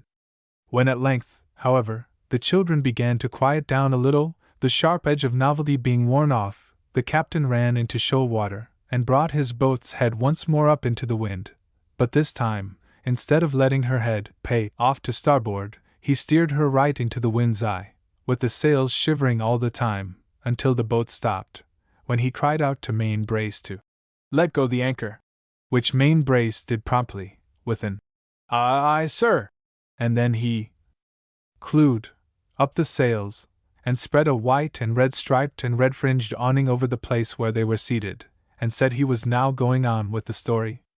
Isn't this a tip-top place? Said he. For storytelling? And the children all said it was. Tip-top, and jolly, and grand, and made many little speeches about it, which to put down here would make this account so long that everybody would get tired before getting to the end of it. Now I call this a much better place than the crow's nest, went on the captain. For, don't you see, when we knocked off yesterday I was standing in the middle of the sea, on a great ice raft.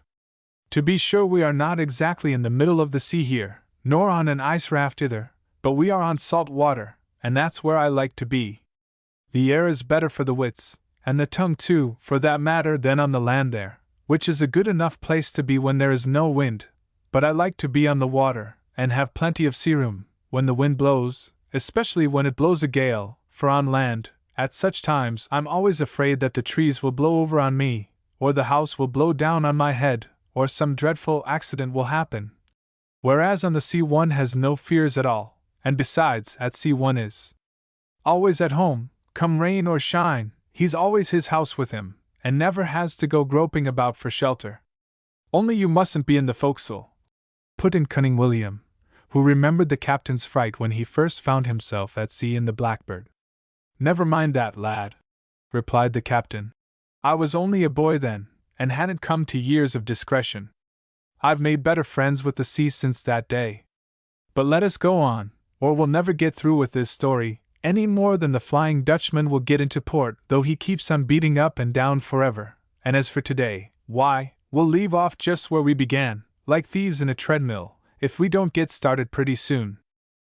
Well, you see, as I was saying, you left me standing on an ice raft in the middle of the Arctic Sea, cast away in a cold and forbidding place, and all alone. My shipmates were all either drowned or killed outright by the falling ice, so far at least as I knew. The prospect ahead was not a pleasing one, for of course, as I think I have said before, the first thought which crossed my mind was that I should starve or freeze to death very soon. I was greatly astonished by what had happened, and indeed it was hard for me to believe my senses, so suddenly had this great disaster come upon me. I stood staring into the mist, and listening to the terrible sounds which came out of it, as one petrified, yet after a little time I recovered myself sufficiently to realize my situation. The instinct of life is strong in every living thing, and young sailor boys are no exception to the rule. So, after I had stood in the presence of this frightful chaos for I have not the least idea how long, I began to think what I should do to save myself. The waves which had been raised after a while began steadily to subside, and, as the sea became more calm, I found that I could approach nearer to where the wreck had happened by jumping over some of the cracks which had been made in the ice, and walking across piece after piece of it. These pieces were all in motion, rolling on the swell of the sea, and the farther I went, of course the greater the motion became. I had to proceed cautiously, and when I jumped from one fragment of ice to another, I was obliged to look carefully what I was about, for if I missed my footing I should fall into the sea, and be either drowned or ground up by the moving ice. Had the iceberg all gone to pieces at once, the sea would soon have become quiet, but it was evident from the noises which reached me that a considerable part of the berg was still holding together, and was wallowing in the sea in consequence of its equilibrium being disturbed by the first crash, and was still keeping the waters moving. I could indeed vaguely see this remaining fragment, swaying to right and left, and I could also perceive that, with every roll, fresh masses were breaking off, with loud reports, like the crash of artillery. I could, however, discover nothing of the ship nor either of the boats. I was able to detect, even at a considerable distance, some fragments of ice floating and rolling about, when the fog would clear up a little, and, as I peered into the gloom, I thought at one time that I saw a man standing upon one of them. It was but a moment, for the fog closed upon the object, whatever it may have been, and it vanished as a spectral figure. My eyes were strained to catch a further glimpse of this object, but nothing more was to be seen of it. From this my attention was soon attracted by a dark mass which had drifted upon the edge of the broken ice, not far to the right of the place where I had been standing when the boat left me. I soon made this out to be some part of the wreck of the ship.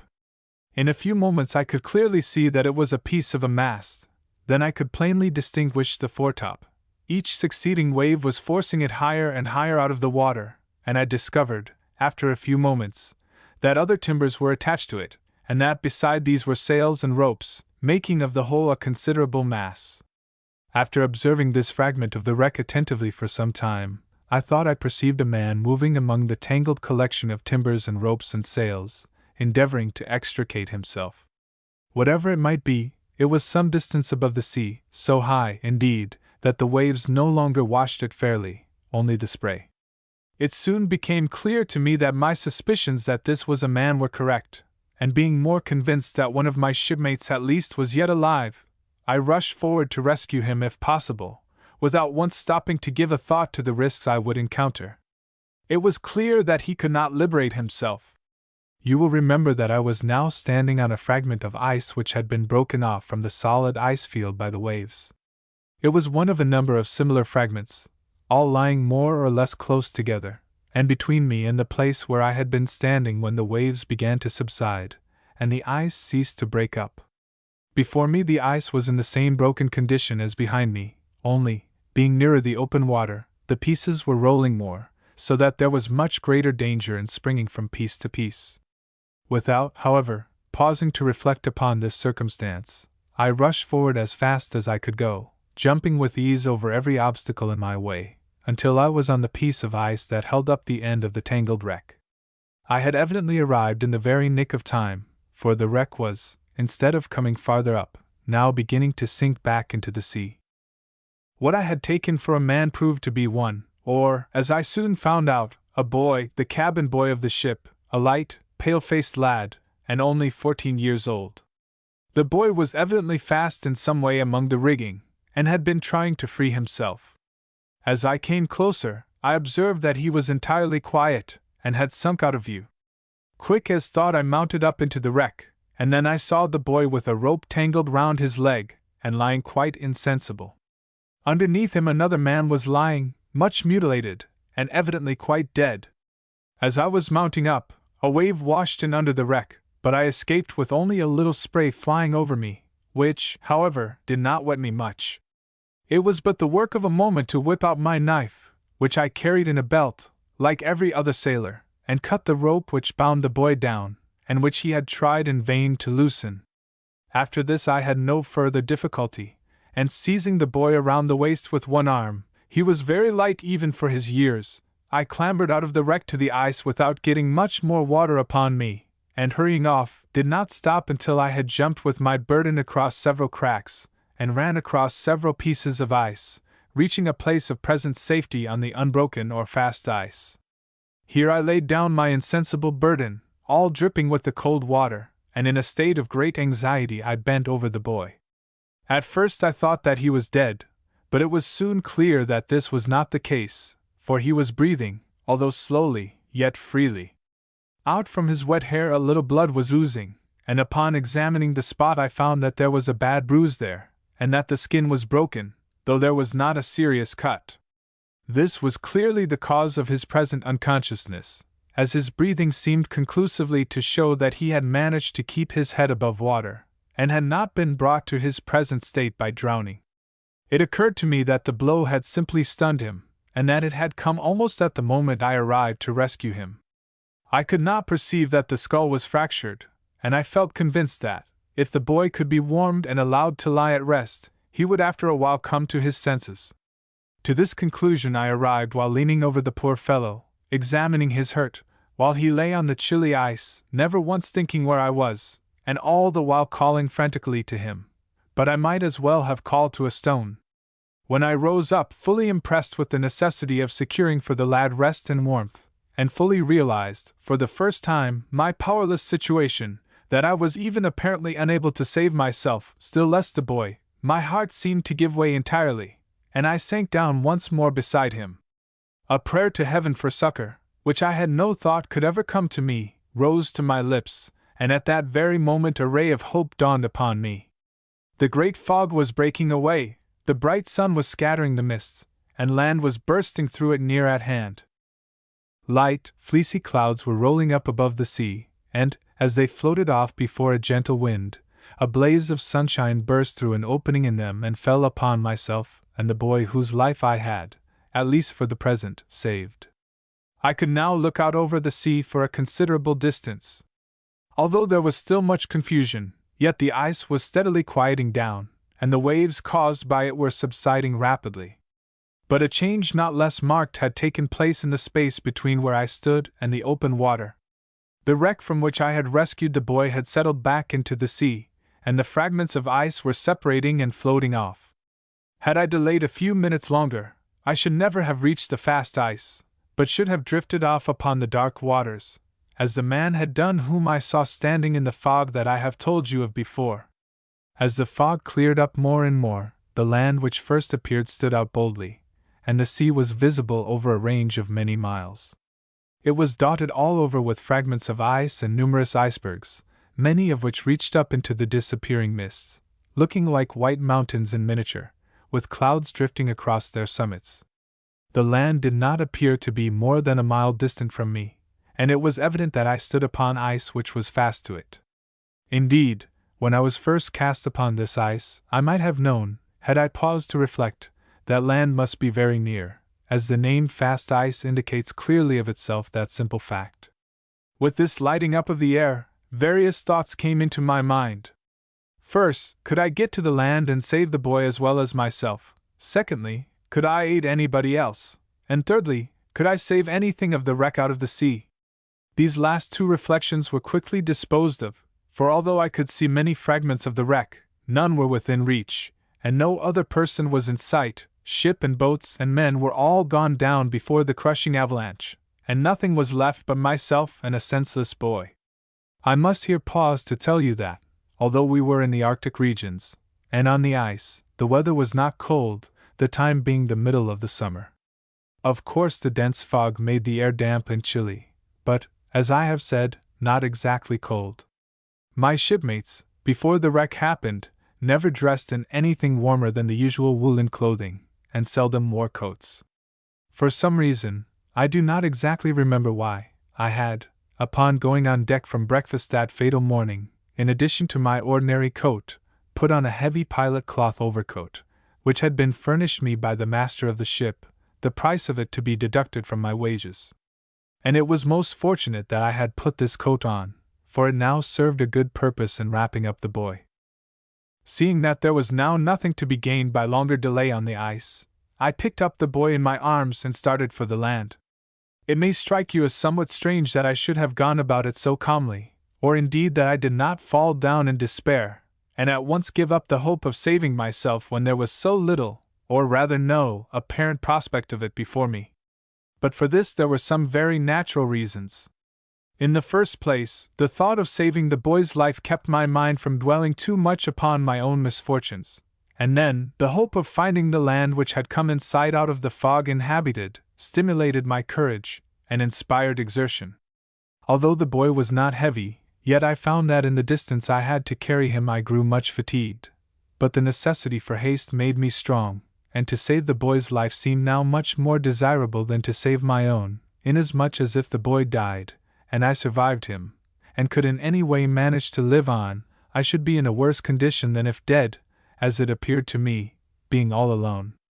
As I approached very near the land, I became much alarmed by discovering that a considerable space of water, partly filled with fragments of ice, intervened between me and the shore. But, after holding to the right for a little distance, I came at length to a spot where the ice was firmly in contact with the land, and, after climbing over some very rough masses which had been squeezed up along the shore, I got at last upon the rocks, and then on a patch of green grass, where I laid down the insensible boy in the blazing sun. What was I now to do? The boy was yet in very much the same condition that he was when I set out with him for the shore. Meanwhile more than half an hour must have elapsed, during which time the boy was wrapped in his wet clothes, which, to a man in the full possession of his senses, would have been prostrating enough. It seemed to me that he was sinking under the effects of the blow which he had received, and the wet clothes which were on his body.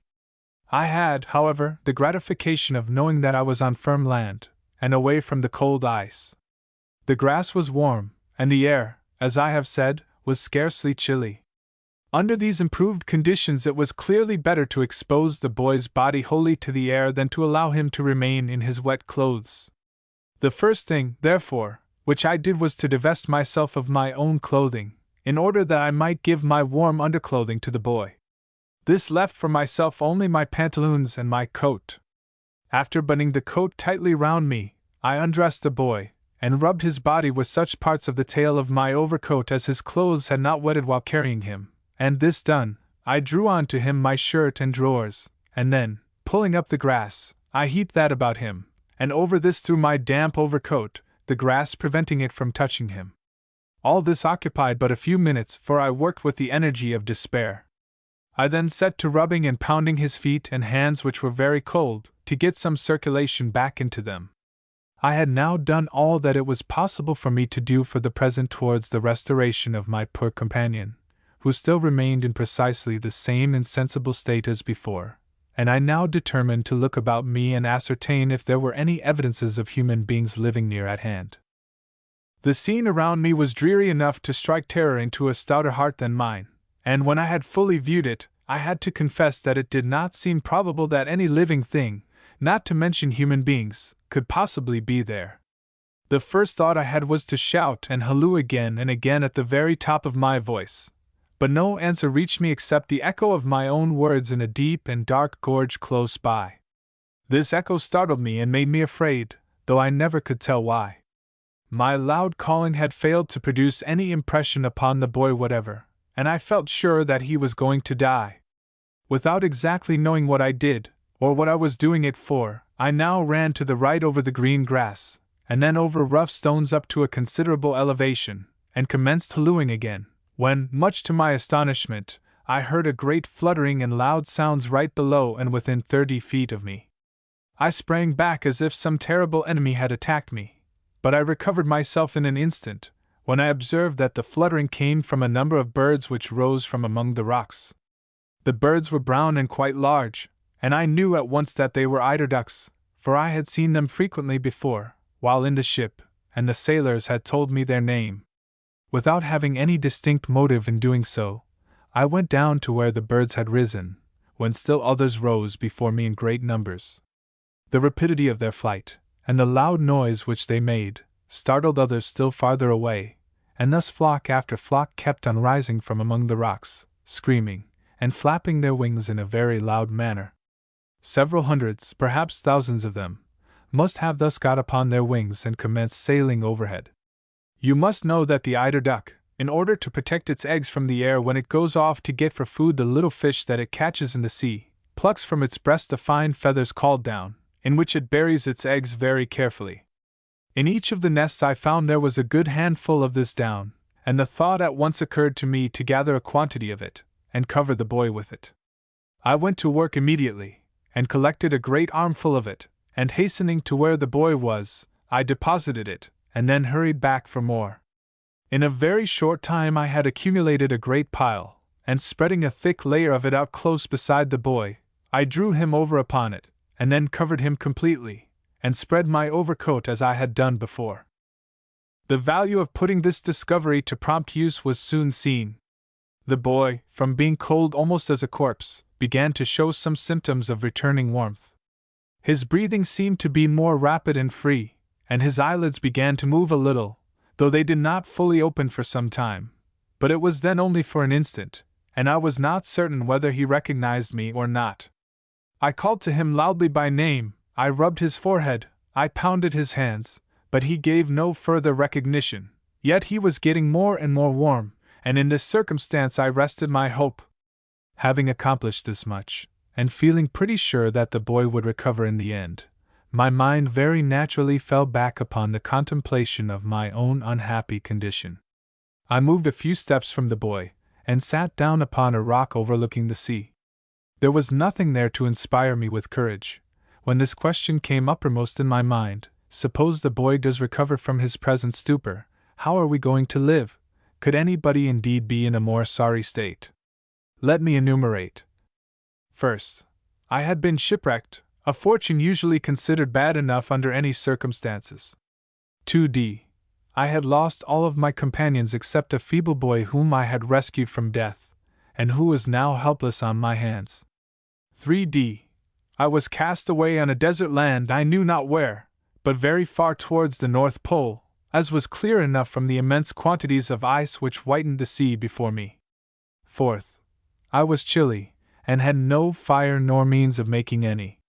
Nor had I sufficient clothing to cover me. 5th. I was hungry, and had no food nor means of obtaining any. 6th. I was thirsty, and had nothing to drink, nor could I discover anything. 7th. I was without house or hut to shelter me. 8th. I was without weapons to defend myself against the attacks of wild beasts, if any there should be to molest me. To counteract these evils I had 4 things, namely: first, life. 2d. The clothes on my back. 3D. A jackknife. 4th. The mercy of Providence. And this was all. What chance was there for me? Little enough, one would think. And, in truth, there did not seem to be any at all. When I thought of all this, I buried my face in my hands, and moaned aloud, and the big tears began to gather in my eyes. "Oh, wasn't it awful?" exclaimed William. "I don't see what you could do, Captain Hardy," exclaimed Fred. "The poor boy," exclaimed Alice. "I hope he didn't die." "Did he, Captain Hardy?" And the child began to imitate the example set by John Hardy, when he rested on the rock and looked out upon the icy sea and speculated upon the chances of his ever seeing again the home from which he had so foolishly run away. "Well, I'll tell you about that some other time," answered the captain. "You may be sure I didn't die, at any rate, whatever may have happened to the boy, but just now I can tell you no more, for look there at that cloud coming up out of the sea, appearing, for all the world, as if it meant to pipe a squall after us by and by. And now, with your leave, we'll slip home while the play's good. So here goes. Up anchor." "Aye, aye, sir," answered William, as he jumped forward very unnecessarily to help Main Brace, to whom the order to up anchor was given. "Halloo!" cried the captain. "Turned sailor already, eh?" While Main Brace and William were getting in the anchor, the captain was stowing away the awning, and then, the yacht being free, he spread the sails, and with his helm brought her to the wind, and there being now a lively breeze, the party were not long in crossing over to the captain's anchoring ground, where he turned so as to stop her as he had done before, and then cried out, "Stand by to let go the anchor." To which William answered, "Aye, aye, sir." And when the boat had stopped, the captain cried out again, "Let go." And William answered, "Aye," again, and let it go. Then, as soon as the captain had secured his yacht and stowed away the sails, the whole party hurried ashore, and up the path to the captain's cottage, for already great drops of rain were beginning to patter on the leaves, and the roaring wind was heard among the forest trees, giving the first warning cry of a coming shower. Chapter 7. In which the reader will discover, as the little people did, how a life was saved, and a life was begun. The captain and his little friends had barely reached the cottage when the storm came down in earnest. The tall trees bowed their heads beneath the heavy blasts of wind, which shook them to their very roots, and the music of the rustling and sighing leaves was heard until the sounds were drowned by the fierce, dashing rain.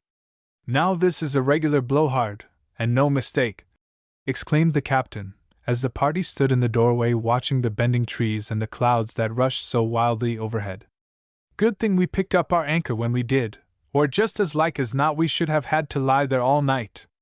Why, we couldn't have stayed there in such a storm, could we, Captain Hardy?" said Fred, inquiringly. "To be sure we could," replied the captain. "And snug enough, too. Yes, indeed, the little Alice would have ridden out the gale handsomely. Then we might have stowed ourselves away in the cabin as nice as could be, and have been just as dry as we are here." "And gone without supper," put in William, with a practical eye to the creature comforts. "Easy there, my lad," answered the captain. "Do you think you catch an ancient mariner on the water without a shot in his locker?" "Wouldn't it have been jolly, eating supper in the cabin?" exclaimed William. "And then, Captain Hardy, would you have gone on with the story?" "To be sure I would," answered the captain. "Then I'm sorry we didn't stay there," replied William. "Good," said the captain. "But what says little Alice?" "I'd rather hear the story where we are," was the reply. And as the lightning flashed and the thunder rattled more and more, the little girl crept closer to the old man's side. "Then I'm glad we came away," replied the captain. "And we'll go right on too, for I see you don't like listening to the storm." "Oh, I'm dreadfully afraid," said Alice. Go on, Captain Hardy," exclaimed both the boys together. "But where was I when we left off to run away, in such a lubberly manner, from the storm?" inquired the captain. "Let me see." And he put his finger to his nose, looking thoughtful. "You were just beginning to cry," put in William. "To be sure I was, that's it, and so would you cry too, my boy, if you had an empty stomach under your belt, and nothing but a jackknife in it," answered the captain. "That I would," exclaimed William. "I should have cried my eyes out. But, Captain Hardy, if you'll excuse me, was the jackknife in the empty stomach or in the belt?" "Ah, you little rogue! I'll not mind you any more," said the captain, laughing. "What would Fred have done?" "I think I should have broke my heart," said Fred promptly. "That's not so easy done as crying," exclaimed the captain. "But what says little Alice? What would she have done?" "I don't know," replied Alice gently. "But I think I should have gone and tried to get the poor boy to speak to me, and then I would have tried to comfort him." "That's it, my charming little girl, that's just exactly what I did. But it wasn't so easy either, I can tell you, for the boy was still as dull as ever. I tried to rouse him in every way I could think of, but he would not arouse. I spoke to him, I called to him, I shouted to him, but he would not answer me a single word." "What was his name, Captain Hardy? Won't you tell us his name?" asked Fred. "Ah, that I should have done before, but I forgot it. His name was Richard Dean. The sailors always called him the Dean. He was a bright, lively boy, and everybody liked him. To see him in such a state made my very heart ache. But he was growing warm under his great load of eiderdown, and that I was glad to see, and at last he showed some feeble signs of consciousness. His eyes opened wide, his lips moved. I thought he was saying something, though I could not understand for some time what it was. Then I could make out, after a while, that he was murmuring, 'Mother, mother!' Then he looked at me, wildly like, and then he turned his head away, and then he turned it back and looked at me again. 'Hardy,' said he, in a very low voice, 'is that you?' 'Yes,' I said, 'and I'm glad you know me,' which you may be very sure I was.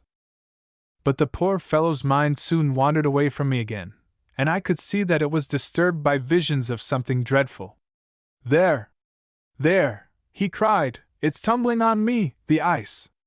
The ice! It's tumbling on me!' and he tried to spring up from where he lay.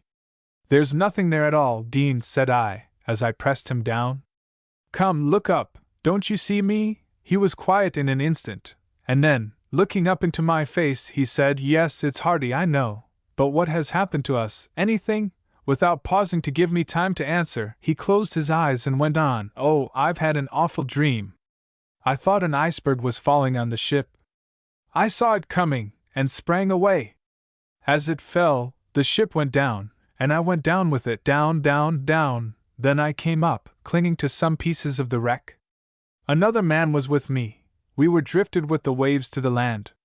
I kept above the water until I saw somebody running towards me. When he had nearly reached me, I drowned. Oh, it was an awful dream. Did you come to call me, Hardy?' And he opened wide his eyes. 'Is it 4 bells? Did you come to call me?' 'No, no, I haven't come to call you. It isn't 4 bells yet,' I answered, scarcely knowing what I said. 'Sleep on, Dean. I'm glad you didn't come to call me, Hardy. I want to sleep. The dream haunts me. I dreamed that I was fast to something that hurt me, when I tried to get away. It was an awful dream, awful, awful, awful.' And his voice died away into the faintest whisper, and then it ceased entirely. 'Sleep, sleep on, poor Dean,' murmured I, and I prayed with all my heart that his reason might not be gone. What could I do? What should I do? Were the questions which soon crossed my mind respecting the Dean. There was, however, one very obvious answer: let him alone. So I rose up from his side, and saw, as I did so, that he was now sleeping soundly, a genuine, quiet sleep. He had become quite warm, and, after some minutes' watching, it appeared to me very likely that he would, after a while, wake up all right, a conclusion which made me very happy, that is, as happy as one so situated could be. After leaving the Dean, I once more considered my condition. It seemed to me that I had grown many years older in these few hours, and I commenced reasoning with myself. Instead of sitting down on the rock, and beginning to cry, as I had done before, I sat down to reflect. And this is the way I reflected. First, I said, while there is life there is hope, and 2d. So long as the land remains unexplored, I have a right to conclude that it is inhabited, and 3D. Being inhabited, there is a good chance of our being saved, for even the worst savages cannot refuse two such helpless creatures food and clothing. Having thus reflected, I arrived at these conclusions respecting what I should do, namely, first, I will go at once in search of these inhabitants, and when I find them, I will beg them to come and help me with a sick companion. 2D. On my way I will make my dinner off raw eggs, of which there are so many hereabout, for I am so frightfully hungry that I can no longer resist the repulsive food. 3D. I will also hunt on my way for some water, as I am so thirsty that I scarcely know what to do. 4th. For the rest I will trust to Providence. Having thus resolved, I immediately set out, and in a very few minutes I had eaten a whole dozen raw eggs, and that too, without any disgust at all. Then, as I walked on a little farther, I discovered that there were a multitude of small streams dashing over the rocks, the water being quite pure and clear, coming from great snowbanks on the hilltops, which were melting away before the sun. Being thus refreshed with meat and drink, it occurred to me to climb up to an elevation, and see what more I could discover. The ice was very thick and closely packed together all along the shore, but beyond where the wreck had happened the sea was quite open, only a few straggling bits of field ice mixed up with a great many icebergs. Indeed, the icebergs were too thick to be counted. I thought I saw a boat turned upside down, but it was so far away that I could not make out distinctly what it was. It was clear enough to me that nobody had been saved from the wreck except the Dean and myself. As I looked around, it appeared very evident to me that the land on which I stood was an island. After hallooing several times, without any other result than to startle a great number of birds, as I had done before, I set out again, briskly jumping from rock to rock, the birds all the while springing up before me and fluttering away in great flocks. There seemed to be no end to them. As I went along, I soon found that I was turning rapidly to the left, and that I was not only on an island, but on a very small one at that. I could not have been more than 2 hours in going all the way around it, although I had to clamber most of the way over very stony places, stopping frequently to shout at the top of my voice, with the hope of being heard by some human beings. But not a soul was there to answer me, nor could I discover the least sign of anybody ever having been there. This failure greatly discouraged me, but still I was not so much cast down as you might think. Perhaps it was because I had eaten so many eggs, and was no longer hungry, for, let me tell you, when one's stomach gets empty, the courage has pretty much all gone out of him. Besides this, I had made some discoveries which seemed in some way to forebode good, though I could not exactly say why. I found the birds thicker and thicker as I proceeded. Their nests were in some places so close together that I could hardly walk without treading on their eggs. I also saw several foxes, some of which were white and others were dark gray. As I walked on, they scampered away over the stones ahead of me, and then perched themselves on a tall rock nearby, apparently very much astonished to see me. They seemed to look upon me as an intruder, and I thought they would ask, "What business have you coming here?" They had little idea how glad I should have been to be almost anywhere else, on the farm from which I had run away, for instance, and leave them in undisputed possession of their miserable island. They seemed to be very sleek and well-contented foxes, for they were gorging themselves with raw eggs, just as I had been doing, and they were evidently the terror of the birds. I saw one who had managed in some way to capture a duck nearly as large as himself, and was bouncing up the hill, to his den, no doubt, with the poor thing's neck in his mouth, and its body across his shoulder.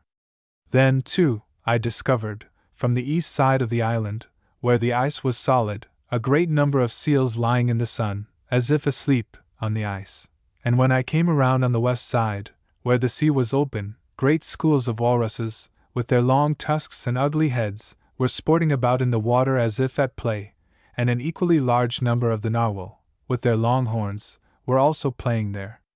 Only that they are larger, and have these hideous-looking tusks. Walruses are much like seals. The narwhal is a small species of whale, being about 20 feet long, and spotted something like an iron-gray horse. Its great peculiarity is the horn, which grows, like that of a swordfish, straight out of the nose, and is nearly half as long as the body.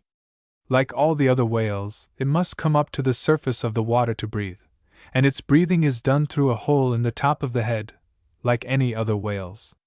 You know the breathing of a whale is called spouting, or blowing, that is, when he breathes out it is so called, and when he does this he makes the spray fly up into the air. This breathing of the largest whales can be seen several miles, that is, I should say, the spray thrown up by their breath. So you see the common expression of the whale fishers, "There she blows," is a very good one, for sometimes, when the whale is very large, the spray looks like a small waterspout in the sea. Besides the narwhal, which I have told you about, I saw another kind of whale, even smaller still. This is called the white whale, though it isn't exactly white, but a sort of cream color. They had no horns, however, like the narwhal, and they skimmed along through the water in great numbers, and very close together, and when they come to the surface they breathe so quickly that the noise they make is like a sharp hiss. Considering the numbers of these animals, the seals and walruses and narwhals and white whales, I was not surprised, when I went close down to the beach, to find a great quantity of their bones there, evidently of animals that had died in the sea and been washed ashore. Indeed, as I went along a little farther, and had reached nearly to the place where I had left the Dean, I found the whole carcass of a narwhal lying among the rocks, where it had been thrown by the waves, and very near it I discovered also a dead seal. About these there were several foxes, which went scampering away as soon as they saw me. They had evidently come there to get their dinner, for they had torn a great hole in the side of the dead narwhal, and 2 of them had begun on the seal. I thought if I could get some of the skins of these pretty foxes, they would be nice warm things to wrap the Dean's hands and feet in, so I began flinging stones at them as hard as I could, but the cunning beasts dodged every one of them, and running away up the hillside, chattered in such a lively manner that it seemed as if they were laughing at me, which provoked me so much that I went on vowing to get the better of them in one way or another. All this time, you must remember, I had left the poor Dean by himself, and you may be sure I was very anxious to get back to him. But before I tell you anything more about him, I must stop a minute longer to describe more particularly this island on which I had been cast away. You must understand there were no trees on it at all, and indeed, there were scarcely any signs of vegetation whatever. On the south side, where we landed after the wreck, the hillside was covered for a short distance with thick grass, and above this green slope there were great tall cliffs like the Palisades of the Hudson River, which you must all see some time. But all the rest of the way around the island I saw scarcely anything but rough rocks, very sharp and hard to walk over. In some places, however, where the streams of melted snow had spread out in the level places, patches of moss had grown, making a sort of marsh. Here I discovered some flowers in full bloom, and among them were the buttercup and dandelion, just like what we find in the meadows here, only not a quarter so large. But my head was too much filled with more serious thoughts at that time to care about flowers. You can hardly imagine anything so dreary as this island was. Indeed, nothing could be worse except the prospect of living on it all alone, without any shelter or fire or proper clothing, and without any apparent chance of ever escaping from it. I found, however, a sort of apology for a tree growing among the moss beds. I have learned since that it is called a dwarf willow. The stem of the tree, if such it might be called, was not larger than my little finger, and its branches, which lay flat on the ground, were in no case more than a foot long. Besides these willows, I discovered also, growing about the rocks, a trailing plant, with very small stem and thick, dry leaves. It had a pretty little purple blossom on it, and was the only thing I saw that looked as if it would burn. I can assure you that I wished hard enough that I had some way of proving whether it would burn or not. However, since I had discovered so many other things on this my first journey around the island, I was not without hope that I should light upon some way of starting a fire. So I named the plant at once the fire plant. But I have since been told by a wise doctor that I met down in Boston that its right name is Andromeda. It is a sort of heather, like the Scotch heather that you have all heard about, only it is as much smaller than the Scotch heather as the dwarf willow I told you of is smaller than the tall willow tree that grows out there in front of the door. Although I had not, as I have said, discovered any natives living on the island, yet I came back from my journey feeling less disappointed than I would have thought. No doubt my anxiety to see how the Dean was so occupied my mind that I did not dwell as much upon my own unhappy condition as I otherwise would have done. In truth, I think the Dean must have saved me from despair and death, for if I had not felt obliged to exert myself in his behalf, I must have sunk under the heavy load of my misfortunes. When I came back to the Dean, I found that the poor boy was still sleeping soundly, a sort of dead, heavy sleep. At first, I thought to arouse him, but then, again, since I found he was quite warm, I concluded the best thing was not to disturb him. Some color had come into his face. Indeed, there was quite a flush there, and he seemed to be a little feverish. The only thing I now feared was that his reason might have left him, and this thought filled me with a kind of dread of seeing him rouse up, just as everyone, when he fears some great calamity, tries to postpone the realization of it as long as possible. So I suffered him to remain sleeping, and satisfied myself with watching his now somewhat heavy breathing for a little while, when, growing chilly, for the sun had by this time gone behind the island, thus leaving us in the shadow of the tall cliffs, I began to move about again. I set to work collecting more of the eiderdown, so that, when I should be freed from my anxiety about the Dean, I might roll myself up under this warm covering and get some sleep, for, although my mind was much excited, yet I was growing sleepy, besides being chilly.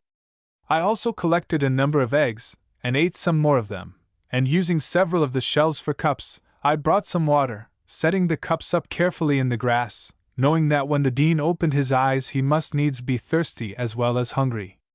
All this being done, I fell to reflecting again, and, as was most natural, my thoughts first ran upon what I should do to make a fire. I had found, or at least I thought I had found, something that would burn, as I have said before, but what should I do for the first spark? True, with my jackknife for a steel, and a flintstone, of which there were plenty, I could strike a spark without any difficulty. But what was there to strike it into, so that it would catch and make a blaze? I knew that in some countries people make a blaze by rubbing two pieces of dry wood together, but this I could not do, as I had not a particle of wood. In other countries I knew they have punk, into which they strike a spark, and the spark will not go out until the punk is all burned up, so that they have only to blow it on some inflammable substance until a blaze comes. But where was I to get the punk from? I had also heard that fire had been made with lenses of glass, which, being held up to the sun, concentrate the rays and make a great heat, sufficient to set wood and like combustible things on fire. But I had no lens. Of course, I have no need to tell you that I had no matches, such as we have nowadays here. Thus the night wore on. I say night, but you must bear in mind, as I told you before, that there was really no night at all, the sun being above the horizon all the time, and the only difference now in the different periods of the day was, that when the sun was in the south it shone upon us, while when it was at the north we were under the shadow of the cliffs. The sun, you must observe, in the Arctic regions, circles around during the summer, only a little way above the horizon, never rising overhead, as it does here, but being always quite low down, and hence it never gives a very strong heat, although the air is sometimes warm enough to be very comfortable. I was glad when the shadow of the cliff passed from over me, and the sun was once more in view. I now grew quite warm, though my great fatigue did not vanish. But I was so anxious about the Dean that I would not sleep, and kept myself awake by moving about all the time, staying always near the Dean. At length, soon after the sun appeared, the boy began to show some restlessness, and as I approached him, I found that his eyes were wide open. He raised himself a little on one arm, and turned towards me as I came up to him, and looked straight at me, so calmly and intelligently that I saw at once he had come to his senses entirely, and so rejoiced was I, that, without thinking at all about what I was doing, I fell down beside him, and clasped him in my arms, and cried out, "Oh, Dean, Dean," over and over a great many times. You cannot imagine how glad I was. "Why, Hardy," said he, in a very feeble voice, "where are we? What's the matter? What has happened to us?" Seeing that it was useless for me to attempt to evade the question, I told him all the circumstances of the shipwreck, and how I had carried him there, and what I had been doing. I thought at first this would disturb him, but it did not seem to in the least. After I had finished, he simply said, "I thought it was all a dream. It comes back to me now. I remember a frightful crash, of being in the water on the wreck, of seeing someone approaching me, of being held down first by a drowning man and then by a rope, of trying to free myself, and then I must have swooned, for I remember nothing more. I have now a vague remembrance of someone talking to me about a dream I had, but nothing distinct." "But," said I, "Dean, don't talk any more about it just now, it will fatigue you. Tell me how you feel." "No," answered he, "it does not fatigue me, and I want to collect myself. Things are getting clearer to me. My memory returns to me gradually. I see the terrified crew. It was but an instant. I heard the crash. The great body of the ice fell right amidships, right upon the galley. Poor cook! He must have been killed instantly. Some of the crew jumped overboard. I tried to, but got no farther than the bulwarks, and then was in the water. I don't know how I got there. When I came up there was a man under me, and I was tangled among some rigging, but was lifted up out of the water on some large mass of wreck. The man I told you of tried to get up too, but his feet were caught, and I saw him drowning. I saw another man holding on to the wreck, but a piece of ice struck him, and he must have fallen off immediately." Dean, said I, "do stop. You are feverish. Quiet yourself, and we'll talk of these things by and by," and the boy fell back quite exhausted. His skin was very hot, and his face flushed. "Oh, my head," exclaimed he, "it pains me dreadfully. Am I hurt?" And he put his hand to the side of his head where he had been struck, and finding that he was wounded, said, "I remember it now perfectly. A heavy wave came, and was tossing a piece of timber over me, and I tried to avoid being struck by it. After that I remember nothing. It must have struck me. I'm not much hurt, am I?" "No, Dean," I answered, "not much hurt, only a little bruised." "Have you any water, Hardy?" he asked. "I am so thirsty." It was fortunate that I had brought some in the eggshells, and in a moment I had given him a drink. It did me good to see him smile, as I handed him the water, and ask where I got such odd cups from. Thanks, said he, "I'm better now." Then after a moment's pause he added, "I want to get up and see where we are. I'm very weak, won't you help me?" But I told him that I would not do it now, for the present he must lie quiet. Then raise me up and let me look about. So I raised him up, and he took first a look at the strange pile of eiderdown that was upon him, and then at the ice-covered sea, but he spoke not a word. Then he lay down, and after a short time said calmly, "I see it all now. Hard, isn't it? But we must do the best we can. I feel that I'll soon be well, and will not be a trouble to you long. Do you know that until this moment I could hardly get it out of my head that I had been dreaming? We must trust in heaven, Hardy, and do the best we can." Being now fully satisfied as to the complete recovery of the Dean, I gave myself no further concern about watching him, but at once, after he had, in his quiet way, asked me if I was not very tired, I buried myself up in the heap of eiderdown close beside him, and was soon as deeply buried in a sound sleep. The captain, evidently thinking that he had gone far enough for one day, now broke off suddenly.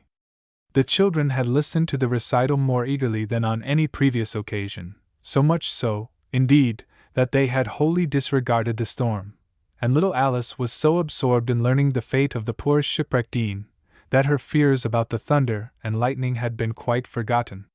When the captain paused, the storm had passed over, the sun had burst through the scattering clouds, and in the last lingering drops his silver rays were melted into gorgeous hues. 4. A rainbow, thrown brightly across the dark sky, soft curving, proud arching in beauty on high, had circled the even, a bridal ring, given to wed earth with heaven, as it smiled neath the veil of the glittering rain. The little birds had come out of their hiding places, and were merrily singing farewell to the rain, the beautiful rain, and the party of little folks that had been hidden away in the Mariner's Rest, following their example, were soon gaily hastening across the fresh fields, the old man carrying laughing Alice in his arms, to keep her tender feet from the wet grass. Chapter 8. In which the Mariner's Rest and the ancient mariner himself received particular attention. The next day being Sunday, the captain's little friends did not go down to see him, and the day after being stormy, they could not. So, when Tuesday came, they were all the more eager for the visit that it had been delayed, and accordingly they hurried off at a very early hour. Indeed, the old man was only too glad to have them come down at any time, for he had during these past few days become so used to their being with him, and he had taken such a fancy to them, that he felt himself quite lost and lonely when a day passed by without seeing them. He was, as we have already seen, rather afraid they might disturb him if he said, "Come at any hour you please," instead of, "Come at 4 o'clock, or 3 or 2 o'clock," as the case might be. But he had discovered them to be such well-behaved and gentle children, that he made up his mind they could never trouble or annoy him. So when last they parted he said to them, "Come in the morning, if you like, and play all day about the grounds, and if I have work to do you must not mind. Nobody will disturb you." And in truth, there was nobody there to disturb them, for besides the old man and his boy Mainbrace, there was no living thing about the house, if we except 2 fine old Newfoundland dogs which the captain had brought home with him from his last voyage, and which he called Port and Starboard. He had also a flock of handsome chickens and some foreign ducks. "And now," said he, "when you have seen all these, and Mainbrace, and me, you have seen my family, for this is all the family that I have, unless I count the pretty little birds that hop and skip and sing among the trees." Mainbrace did all the work about the house, except what the captain did himself. He cooked, and set the captain's table, and kept the captain's house in order generally. As for the house itself, there was not much of it to keep in order. We have already seen that it was very small and but 1 story high. There was no hall in it, and only 5 rooms upon the floor. Let us look into it more particularly. Entering it from the front through the little porch covered over with honeysuckle vines that are smelling sweet all the summer through, we come at once into the largest of the rooms, where the captain takes his meals and does many other things. But he never calls it his dining room. Nothing can induce him to call it anything but his quarterdeck. On the right-hand side there are 2 doors, and there are 2 more on the left-hand side, and directly before us there are 2 windows, looking out into the captain's garden, where there are fruits and vegetables of every kind growing in abundance. The first door on the right opens into a little room where Mainbrace sleeps. This the captain calls the forecastle. The other door on the right opens into the kitchen, which the captain calls his galley. The first door on the left is closed, but the second opens into what the captain calls his cabin, and this connects with a little room behind the door that is closed, which he calls his stateroom. And in truth, it looks more like a stateroom of a ship than a chamber. It has no bed in it, but a narrow berth on one side, just like a stateroom berth. All sorts of odd-fashioned clothes are hanging on the walls, which the captain says he has worn in the different countries where he has traveled. Odd though this stateroom is, it is not half so odd as the captain's cabin. Let us examine this cabin of the captain. There is an old table in the center of it. There are a few old books in an old-fashioned bookcase. There is no carpet to be seen, but the floor is almost covered over with skins of different kinds of animals, among which are a Bengal tiger, a polar bear, a South American ocelot, a Rocky Mountain wolf, and a Siberian fox. In a great glass case, standing against the wall, there is a variety of stuffed birds. On the very top of this case there is a huge white-headed eagle, with his large wings spread out, and at the bottom of it there is a pelican with no wings at all. On the right-hand side there is an enormous albatross, and on the left-hand side there is a tall red flamingo, while in the very center a snowy owl stands straight up and looks straight at you out of his great glass eyes. And then there are still other birds, birds little and birds big, birds bright and birds dingy, all scattered about wherever there is room, each sitting or standing on its separate perch, and looking, for all the world, as if it were alive and would fly away only for the glass. On the walls of this singular room are hanging all sorts of singular weapons, and many other things which the captain has picked up in his travels. There is a Turkish scimitar, a Moorish gun, an Italian stiletto, a Japanese happy dispatch, a Norman battle-axe, besides spears and lances and swords of shapes and kinds too numerous to mention. In one corner, on a bracket, there is a model of a ship, in another a Chinese junk, in a third an old Dutch clock, and in the fourth there is a stone idol of the Incas, while above the door there is the figurehead of a small vessel, probably a schooner. When the children came down, running all the way at a very lively rate, the captain was in his cabin overhauling all these treasures, and dusting and placing them so that they would show to the very best advantage. Indeed, there were so many traps, as he called them, hanging and lying about, that the place might well have been called a curiosity shop, rather than a cabin. In truth, it had nothing of the look of a cabin about it. When the captain heard the children coming, he said to himself, "I'll give them a surprise today." And he looked out through the open window, and called to them. They answered with a merry laugh, and running around to the door, rushed into the quarter-deck, and were with the captain in a twinkling. "Oh, what a jolly place!" exclaimed William. "Such a jolly lot of things! Why didn't you show them to us before, Captain Hardy?" "One thing at a time, my lad. I can't show you everything at once," answered the old man. "But where did you get them all, Captain Hardy?" "As for that, I picked them up all about the world, and I could tell a story about every one of them." "Oh, isn't that splendid? Won't you tell us now?" inquired William. "And knock off telling you what the Dean and I were doing up there by the North Pole, on that island without a name?" William was a little puzzled to know what reply he should make to that, for he thought the captain looked as if he did not half like what he had said, so he satisfied himself with exclaiming, "No, no, no," a great number of times, and then asked, "But won't you tell us all about them when you get out of the North Pole scrape?" "Maybe so, my lad, maybe so, we'll see about that. One thing at a time is a good rule in storytelling as well as in other matters. And now you may look at all these things, and when you are satisfied, and I have got done putting them to rights, we'll go on with the story again." The children were greatly delighted with everything they saw, and they passed a very happy hour, helping the captain to put his cabin in ship-shape order, as he said. Then they all crowded up into one corner, and the captain, seated on an old camp-stool, which had evidently seen much service in a great number of places, did as he had promised. What he said, however, deserves a chapter by itself, and so we'll turn another leaf and start fresh again. Chapter 9 contains a recovery, a discovery, and a disappointment. "And now," said the captain, "what was the young man doing when we knocked off the other day, after the storm?" William, whose memory was always as good as his words were ready, said he was just going to sleep. "True, that's the thing, and I went to sleep and slept soundly, I can tell you. And this you may well enough believe when you bear in mind how much I had passed through since the last sleep I had on board the ship, for since then had come the shipwreck, the saving of the Dean and carrying him ashore, the walk around the island, besides all the anxiety and worriment of mind in consequence of my own unhappy situation and the Dean's uncertain fate. More than 24 hours had elapsed since the shipwreck, and if I tell you that I slept full 12 hours, without once waking up, you must not be at all surprised. When I opened my eyes again, we were in the shadow of the cliffs once more, that is, the sun had gone around to the north again. The Dean was already wide awake. When I asked him how he was, he said he felt much better, only his head still pained him greatly, and he was very thirsty and hungry. I got up immediately, and assisted the Dean to rise.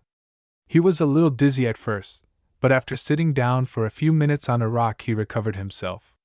Then I brought him some water and an eggshell to drink. And then I gave him a raw egg, which he swallowed as if it had been the daintiest morsel in the world. "It's lucky, isn't it," said he, "that there are so many eggs about."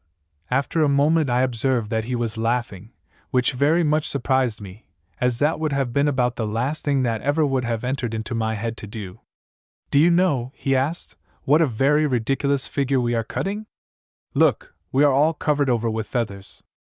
I have heard of people being tarred and feathered, but never heard of anything like this. Let's pick each other." Sure enough, we were literally covered over with the down in which we had been sleeping, and when I saw what a jest the poor Dean, with his sore head, made of the plight we were in, I forgot all my own troubles and joined in the laugh with him. We now fell to work picking each other, as the Dean had suggested, and were soon as clean of feathers as any other well-plucked geese. By this time the Dean's clothes had become entirely dry, so each dressed himself in the clothes that belonged to him, and then we started over to the nearest brook, where we bathed our hands and faces, drying them on an old bandana handkerchief which I was lucky enough to have in my pocket. I had to support the Dean a little as we went along, for he was very weak, but in spite of this his spirits were excellent, and when he saw, for the first time, the ducks fly up, he said, "What a great pair of silly dunces they must take us for, coming into such a place as this." After we had refreshed ourselves at the brook, and eaten some more eggs, we very naturally began to talk. I related to the Dean, more particularly than I had done before, the events of the shipwreck and our escape, and what I had discovered on the island, and then made some allusion to the prospect ahead of us. To my great surprise, the Dean was not apparently in the least cast down about it. In truth, he took it much more resignedly, and had a more hopeful eye to the future than I had. "If," said he, "it is God's will that we shall live, He will furnish us the means; if not, we can but die. I wouldn't mind it half so much, if my poor mother only knew what was become of me." This reflection seemed to sadden him for a moment, and I thought I saw a tear in his eye, but he brightened up instantly as a great flock of ducks went whizzing overhead. "Well," exclaimed he, "there seems to be no lack of something to eat here anyway, and we ought to manage to catch it somehow, and live until a ship comes along and takes us off." The Dean took such a hopeful view of the future that we were soon chatting in a very lively way about everything that concerned our escape, and here I must have dwelt largely upon the satisfaction which I took in rescuing the Dean, for the little fellow said, "Well, I suppose I ought to thank you very much for saving me, but the truth is, all the agony of death being over with me when you pulled me out, the chief benefit falls on you, as you seem so much rejoiced about it, but I'll be grateful as I can, and show it by not troubling you any more. See, I'm almost well. I feel better and better every minute, only I'm sore here on the head where I got the crack." To tell the truth, in thinking of other things, I had neglected, or rather quite forgotten, the Dean's wounded head, so now, my attention being called to it, I examined it very carefully, and found that it was nothing more than a bad bruise, with a cut near the center of it about half an inch long. Having washed it carefully, I bound my bandana handkerchief about it, and we once more came back to consider what we should do. Of course, the first thing we thought of and talked about was how we should go about starting a fire. Next in importance to this was that we should have a place to shelter us. So far as concerned our food and drink, our immediate necessities were provided for, as we had the little rivulet close at hand, and any quantity of eggs to be had for the gathering, and we set about collecting a great number of them at once, for in a few days we thought it very likely that most of them would have little ducks in them, as, indeed, many of them had already. Another thing we settled upon was, that we would never both go to sleep at the same time, nor quit our present side of the island together, but one of us would be always on the lookout for a ship, as we both thought that, since our ship had come that way, others would be very likely to, though either of us had the remotest idea in the world as to where we were, any more than that we were on an island somewhere in the northern sea. But the fire which we wanted so much to warm ourselves and cook our food, what should we do for that? Here was the great question, and fire was the one leading idea running through both our heads. We thought of fire when we were gathering eggs, we talked of fire when, later in the day, we sat upon the rocks, resting ourselves, and we dreamed of fire when we fell asleep again, not this time, however, under the eiderdown where we had slept before, but on the green grass of the hillside, in the warm sunshine. Under my overcoat, for we had turned night into day, and were determined to sleep when the sun was shining on us at the south, and do what work we had to do when we were in the shade. Every method that either of us had ever heard of for making a fire was remembered and talked over, but there was nothing that appeared to suit our case. I found a hard flint, and by striking it on the back of my knife blade I saw that there was no difficulty in getting any number of sparks, but we had nothing that would catch the sparks when struck, so that we did not seem to be any better off than we were before, and, as I have stated already, we fell asleep again, each in his turn, watch and watch, as the Dean playfully called it, and as they have it on shipboard, without having arrived at any other result than that of being much discouraged. When we had been again refreshed with sleep, we determined to make a still further exploration of the island, so, after once more eating our fill of raw eggs, we set out. The Dean, being still weak and his head still paining him very much from the hurt, remained at the lookout. He could, however, walk up and down for a few hundred yards without losing sight of the only part of the sea that was free enough of ice to allow a ship to approach the island. After a while he came to where I had discovered the dead seal and narwhal lying on the beach, when upon my first journey round the island. I had told him about them, as indeed I had of everything I had seen, and he was curious to try if he could not catch a fox, but his fortune in that particular was not better than mine. For myself, I had a very profitable journey, as I found a place among the rocks which might, with some labor in fixing it up, give us shelter. I was searching for a cave, but nothing of the sort could I come across. But at the head of a little valley, very near to where I left the Dean, I discovered a place that would, in some measure at least, answer the same purpose. Its situation gave it the still further advantage that we commanded a perfect view of the sea from the front of it. I have said that it was not exactly a cave. It was rather a natural tent, as it were, of solid rocks. At the foot of a very steep slope there were several large masses of rough rocks heaped together, evidently having one day slid down from the cliffs above, and afterwards smaller rocks, being broken off, had piled up behind them. Two of these large rocks had come together in such a manner as to leave an open space between them. I should say this space was 10 or 12 feet across at the bottom, and rising up about 10 feet high, joined at the top like the roof of a house. The rocks were pressed against them behind, so as completely to close the outlet in that direction. I climbed into this place, and was convinced that if we had strength to close up the front entrance with a wall, we should have a complete protection from the weather. But then, when I reflected how, if we did seek shelter there, we should keep ourselves warm, I had great misgivings, for then came up the question of all questions, what should we do for a fire? Although this place was not a cave, yet I spoke to the Dean about it as such, and by that name we came to know it, so I will now use the term, inappropriate though it is. I also told the Dean about some other birds that I had discovered in great numbers. They were very small, and seemed to have their nests among the rocks all along the opposite side of the island, where they were swarming on the hillside, and flying overhead in even greater flocks than the ducks. I knew they were called little auks, from descriptions the sailors had given me of them. "But look here what I've got," exclaimed the Dean, with an air of triumph, as soon as I came up with him. "See this big duck." The fellow had actually caught a duck, and in a most ingenious manner. Seeing the ducks fly off their nests, the happy idea struck him that, if he could only contrive a trap, or deadfall, he might catch them when they came back. So he selected a nest favorable to his purpose, and then piled up some stones about it, making a solid wall on one side of it. Then he put a thin narrow stone on the other side, and on this he supported still another stone that was very heavy. Then he took from his pocket a piece of twine which he was fortunate enough to have, and tied one end of it to the thin narrow stone, and holding on to the other end, hid himself behind some rocks near by. When the duck came back to her nest, he jerked the thin narrow stone away by a strong pull on the twine string, and down came the heavy stone upon the duck's back.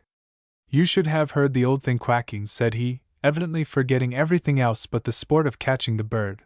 "But I soon gave her neck a twist, and here we are ready for a dinner, when we only find a way to cook it. Have you discovered any way to make a fire yet?" I had to confess that on the subject of fire I was yet as ignorant as ever. "Do you know," continued he, "that I have got an idea?" "What is it?" said I. "Why," replied he, "you told me something about people making fire with a lens made of glass. Now, as I was down on the beach and looked at the ice there, I thought, why not make a lens out of ice? It is as clear as glass." "How ridiculous," said I. "But suppose you could, what will you set on fire with it?" "In the first place," he answered, "the pockets of my coat are made of some sort of cotton stuff, and if we could only set fire to that, couldn't we blow a blaze into the fire plant, as you call it? See, I've gathered a great heap of it." And sure enough he had, for there was a pile of it nearly as high as his head, looking like a great heap of dry and green leaves. The idea did not seem to me to be worth much, but still, as it was the only one that had been suggested by either of us, it was at least worthy of trial, so we went down to the beach, and finding a lump of ice about twice as big as my 2 fists, we began chipping it with my knife into the shape we wanted it, and then we ground it off with a stone, and then rubbed it over with our warm hands until we had worn it down perfectly smooth and into the shape of a lens. This done, we held it up to the sun, relieving each other as our hands grew cold, but without any success whatever. We tried for a long time, and with much patience, until the ice became so much melted that we could do nothing more with it, when we threw it away, and the experiment was abandoned as hopeless. Our disappointment at this failure was as great as the Dean's hopes had been high. The Dean felt it most, for he was, at the very outset, perfectly confident of success.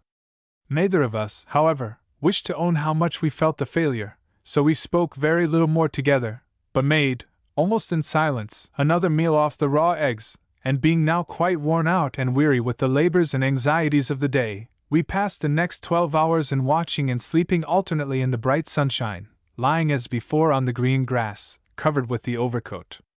We did not even dare hope for better fortune on the morrow. We had, however, made up our minds to struggle in the best manner we could against the difficulties which surrounded us, and mutually to sustain each other in the hard battle before us. Whether we should live or die was known but to God alone, and to His gracious protection we once more commended ourselves, the Dean repeating a prayer which he had learned from a pious and careful mother, who had brought him up in the fear of heaven, and taught him, at a very early age, to have faith in God's endless watchfulness. And now, my children, concluded the captain, I have some work to do in my garden today, so we must cut our story short this time. When you come tomorrow, I will tell you what next we did towards raising a fire, besides many other things for our safety and comfort. So the party scattered from the cabin, the captain to his work, and the children to play for a while with the captain's dogs, port and starboard, out among the trees, and to talk with Mainbrace, whom they found to be the most singular boy they had ever seen, after which they went to the captain to say good evening to him, and then ran briskly home, William eager to write down what he had heard, while it was yet fresh upon his memory, and all of them to relate to their parents, over and over again, what this wonderful old man had been telling them, and what a dear old soul he was. Chapter 10 shows how some things may be done as well as others, with God's help and with much perseverance. When the children next went to the Mariner's Rest, it was unanimously agreed that they should go back again to the captain's cabin. There were so many things that they had not seen, and which they wished to look at. Alice wanted to see the birds, the owl with the great, big eyes, and the pelican that had no wings, at least only little stumps that were hardly an apology for wings. Fred wanted to see the Chinese junks and the little ship, while William was bent on having the Moorish gun, the Turkish sword, the Japanese Happy Dispatch, and all the other weapons, offensive and defensive, taken down, that he might have a better view of them. The old man, at all times very ready and willing to gratify his little friends, was never more so than when he found them so much interested in the contents of his cabin, for every little curiosity or treasure there had an association with some period of his eventful life, and he was never happier than when any one admired what he admired so much, and thus gave him a chance to talk about it. "Heyday!" said he, when all the children had spoken and made known their wishes.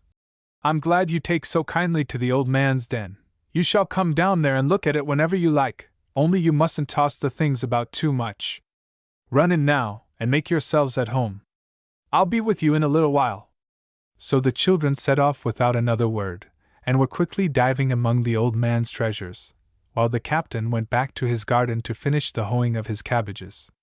When the captain had completed what he was about, he rejoined the children, and after a great deal of conversation which there is no need that we should here repeat, the party at length sobered down as if they were bent on business, and the captain, once more drawing his little friends about him by the open window, again took up the tale. "Now I told you yesterday," said he, "that the Dean and I had gone asleep again after all our work and trouble and anxiety, without having come any nearer to getting up a fire. You have seen that we had enough to eat and drink, and that I had found a place to shelter us if a storm came on, but nothing could either of us think of to catch a spark. As soon as the Dean had opened his eyes, he said, "Why, this is too bad." "Indeed it is. I thought I had been making a fire." "What with?" I asked. "With matches, to be sure," answered the Dean. "I thought I had a great load of them in my pocket." "Then," said I, "I'm sure I pity you, to wake up out of such a pleasant dream, for you'll find no matches here, nor any fire either, nor do I think we shall ever have any." "Oh, don't say that, Hardy," replied the Dean, sadly. "I don't think we are so bad off as to say we never will have any fire." "Do you really think we are?" "I can't say," I replied, "but what can we do?" "Try again," answered the Dean, and we were soon once more upon our feet, both very determined to do something, but neither of us knowing exactly what it should be. So we set off to inspect the cave which I told you of yesterday. The Dean was much pleased with it, and seeing nothing better to do, we both went to work at once to build up a wall in front of it, feeling very sad and sorrowful as we worked in silence. But in spite of our gloomy thoughts we made good progress, and had soon a solid foundation laid. But as we went on, it was plain enough to see that our wall was likely to be of very little account, since we had no way of filling up the cracks between the stones. This set us once more to thinking. Down below us in the valley there was plenty of moss, or rather turf, but when we tried to pull it up with our hands, we discovered that we could do nothing with it, and we wished for something to dig with. Then I remembered the bones I had found on the beach, so I told the Dean about them, and we both agreed that they might be of use to us. The thing which I first thought of was the dead narwhal with the great long horn, and I imagined that, if we could only get that out of his head, we should have all we wanted. When the Dean and I went down to the narwhal, we foresaw that our task would be even greater than we had supposed, for the horn which we were after was so firmly embedded in the skull and flesh that it promised to be a very serious work to get it out. First, we had to cut away the flesh and fat from the thick nose, until we exposed the skull, and then we had to break the horn loose by dropping heavy stones upon the socket. At length we were successful. But we had consumed almost a whole day about it, and we found ourselves very much fatigued, so we sat down upon the green grass, and rested and talked for a while, before going back to work upon the wall again. The horn was very heavy, but it answered our purpose, and we were soon digging up the moss with it, and then we carried the moss up to help make out the wall. This moss was very soft, being full of water, and it fitted with the stones as nicely as any mason's mortar, so that we had no more trouble in making the wall perfectly tight and solid. Nor did we have any trouble in building up a little fireplace and chimney along with it. We had some discussion as to what use there was in taking all this pains, since we had no fire to put in our fireplace. But then, if we should in the end find that we could make a fire, we saw that we would have to tear the wall down again if we did not build the fireplace and chimney up at once. Therefore it was clearly better to take a little extra trouble now, and save it possibly in the end, an observation that might apply to people who were never cast away in the cold, and did not have to build chimneys without knowing what use to put them to.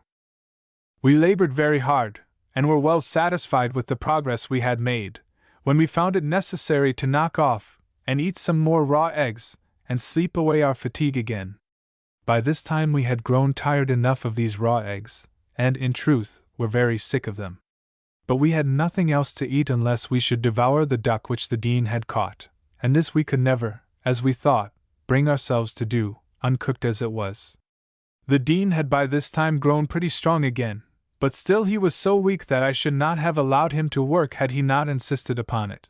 So, when his turn came to go to sleep, I was glad to be at work by myself, and I much surprised the Dean, when he got up again, with what I had done. "Do you know what I was thinking of?" said the Dean, as we paused to rest, after we had again worked a while together. "What's that?" said I, "for I dare say it's something clever, as you have a wise head on your young shoulders, Dean." "Thank you," said the Dean. "Being cast away in the cold don't stop us from paying compliments, anyway. But I was thinking that we ought to save all the blubber of that old narwhal down there. We'll want the oil by and by." "What for?" said I. "To burn," said he. "Nonsense," said I. "How are you going to burn it?" "That's just what we're going to find out," said the Dean. "We'll get a fire somehow, of that I'm sure." "I should like to know how," said I. "Perhaps you have another bright idea." "To be sure I have," answered the Dean. What is it this time? Said I. Well, I don't know, said he, as there's much in it, but I'm going to try the lens again. That's of no use, said I. I'm not so sure, said he. You know we made a great deal of heat with our lens the other time, so much that it almost burned my hand. I think the trouble was in my old pocket, which, having once been in salt water, wouldn't burn. Now I think I've found out something that is better. What's that? Said I. Why, some cotton stuff, said he, that I found blowing about among the stones. Cotton! I exclaimed, in great surprise. There's no cotton growing here. Well, it looks like cotton for all that, answered the Dean, and I'm sure it will burn. Let me get some of it, and I'll try it. So the Dean ran off, and soon came back again with a little wad of white stuff that looked very much like cotton, only much finer in its texture. I remembered it perfectly, for I had seen it everywhere I went, about the little willow bushes, and I had even plucked a willow blossom to find it covered all over with this tender cotton-like substance, which I blew from it with my breath. But the idea had never once come into my head that it would be of any use. What are you going to do with this? Said I to the Dean, when he had showed it to me. Why, said he, with much confidence, I'm going to make another lens of ice, and set fire to it. To set fire to it was something easier said than done, yet the idea seemed to take root in my mind, and how or why it ever came about I can no more tell than I can fly, but somehow or other, it matters not what was my impulse or idea or expectation, the truth is, without saying a single word, I pulled out my knife and the bit of flint which I had found and carefully preserved the day before, and then struck one upon the other, as if it were quite mechanical, above the Dean's little bit of cotton stuff, which lay upon the grass. A great shower of sparks was thrown off with each fresh stroke, and these told of the fineness of the steel and the hardness of the flint. I went on pounding and pounding away, as if resolved on something. And if I was resolved, my resolution was rewarded, for at length the Dean threw up his hands as suddenly as if a shot had struck him in the heart, and he shouted out, "A spark! A spark!" The Dean's little bit of cotton stuff had taken fire, and the daintiest little streak of smoke was curling upward from it. Without pausing an instant, quick as the hawk to swoop down upon its prey, quick as the lightning flash, quick as thought itself, I threw away my knife and flint, and caught up the spark. The Dean drew instantly from his pocket the bit of cotton cloth which we had tried to light with the lens the day before, and thrust it in my hand. I put the spark upon it, and then blew. The first breath drove all the Dean's light cotton stuff away, and the spark was gone. But we were now no longer where we were before. The spark had been made once, and it could be made again, and our hearts were bounding with delight. "Hurrah!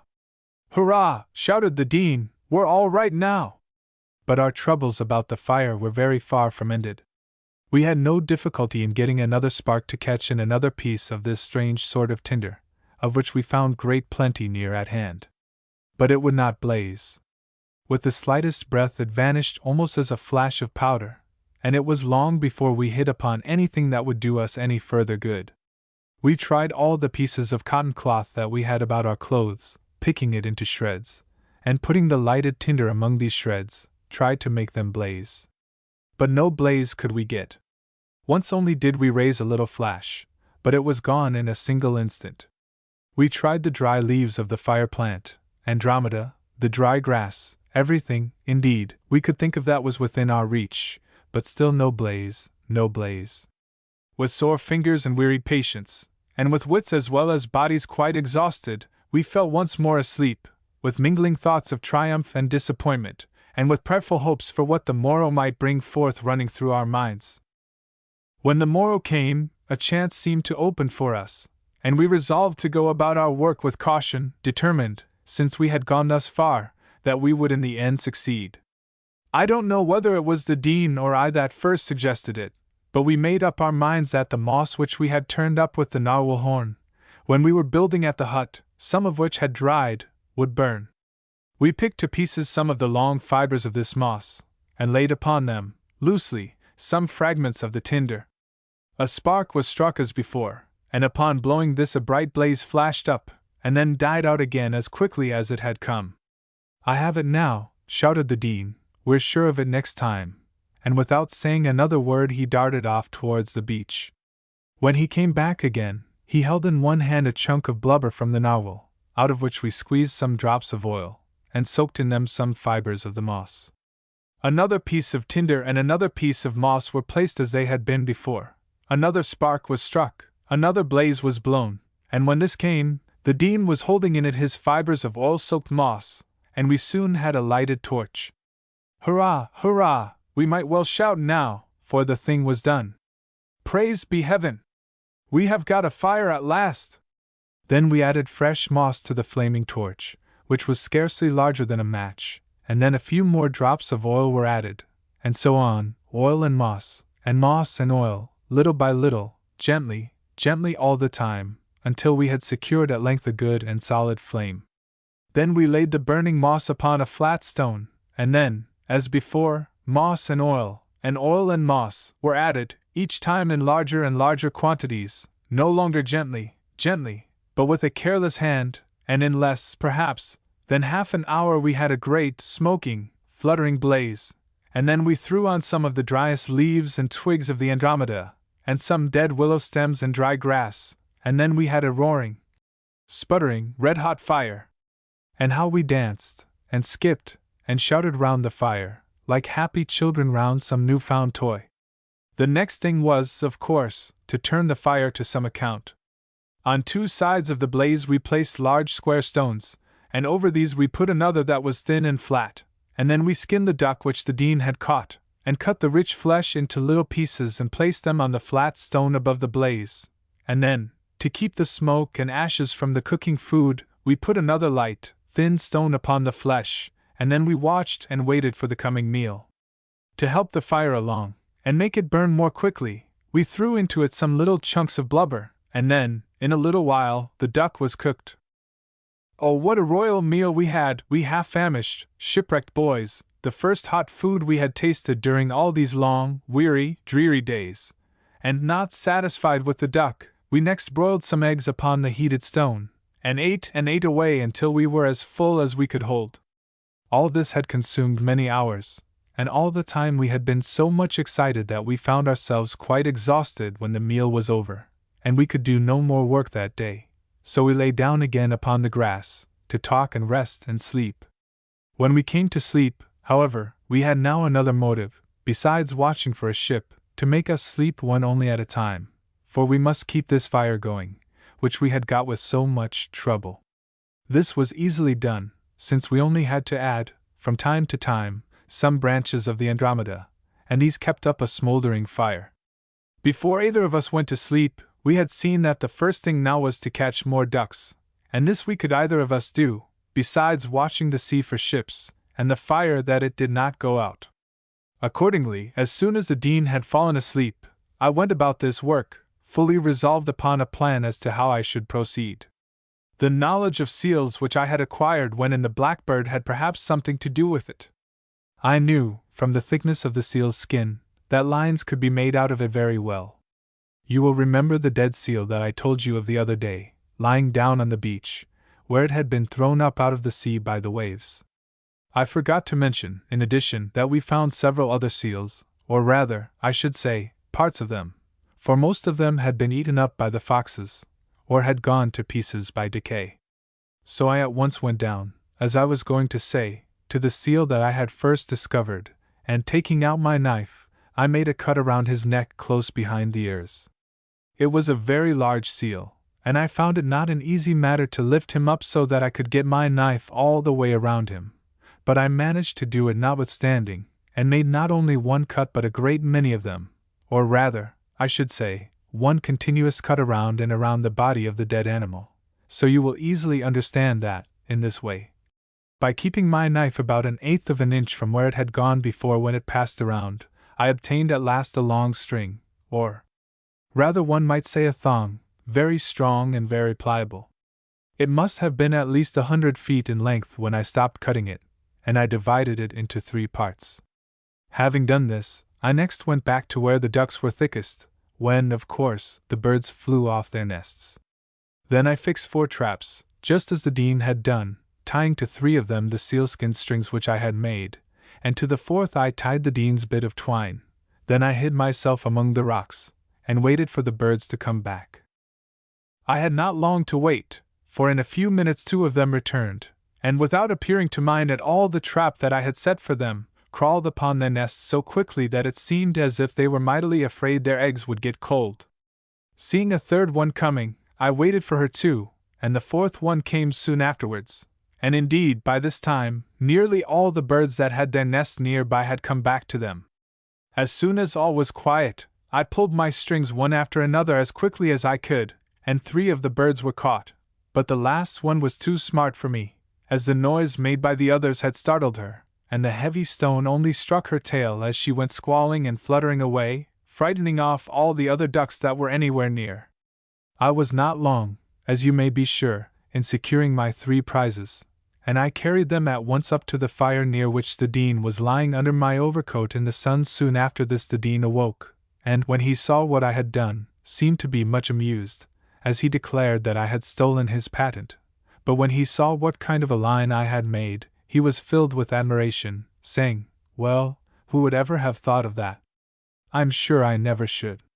Being now very tired, I lay down while the Dean took his turn, and by the time my eyes were opened again he had caught 7 birds, so that we had now in all 10, enough, probably, to last us as many days.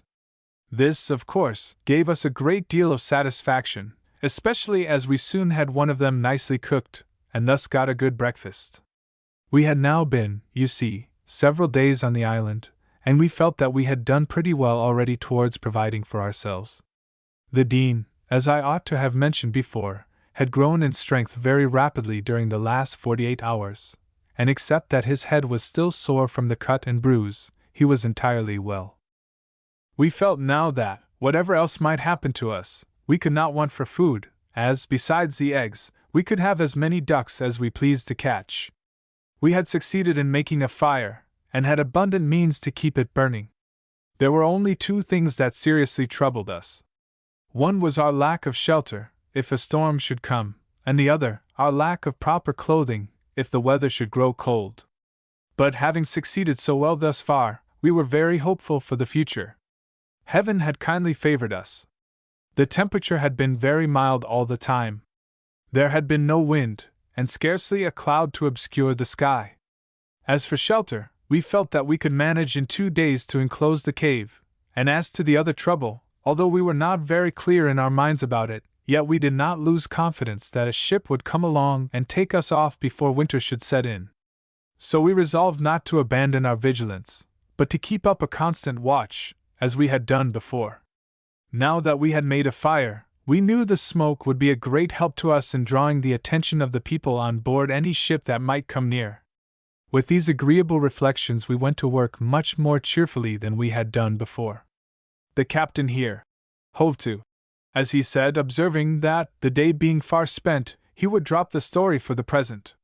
Tomorrow, when you come, I will tell you how we fixed up the cave, and made ourselves more comfortable in many ways. Meanwhile you can reflect upon what I have told you, and you can answer me then whether you think John Hardy and Richard Dean were an enviable pair of boys. I can answer that now, said William. Well, what is the answer? Asked the captain, in great good humor. Why, their pluck and courage everybody would envy, or at least they ought to, but for the rest, I would rather stay at home. Well, well, said the captain, smiling pleasantly, each to his taste. I rather think I should prefer being in the Mariner's Rest myself. Saying which he led the way into the grounds in front of the cottage which he loved so well, where he took leave of his little friends once more, making them promise over and over again, for which there was no need at all, that they would come next day and hear about the cave, and how they there built themselves a shelter from the Arctic storms. Chapter 11. In which the little people are convinced of the goodness of Providence, as the reader ought to be, seeing that to be cast away is not to be forsaken. We have now for some time followed the old man through the recital of the wonderful adventures which befell himself and the Dean on the lonely little island in the Arctic Sea, and we have watched the children going and coming from day to day. And we have seen, too, how happy the children were when listening to the story, and how delighted they were with every little scrap they got of it, and how they remembered every word of it, and how William wrote it down in black and white, and had it safe and sound for future use, little dreaming, at the time of doing it, that the record he was keeping would find its way at last into a book, and thus give other children than himself and Fred and Alice a chance to make the acquaintance of the good old captain and the brave and handsome little Dean.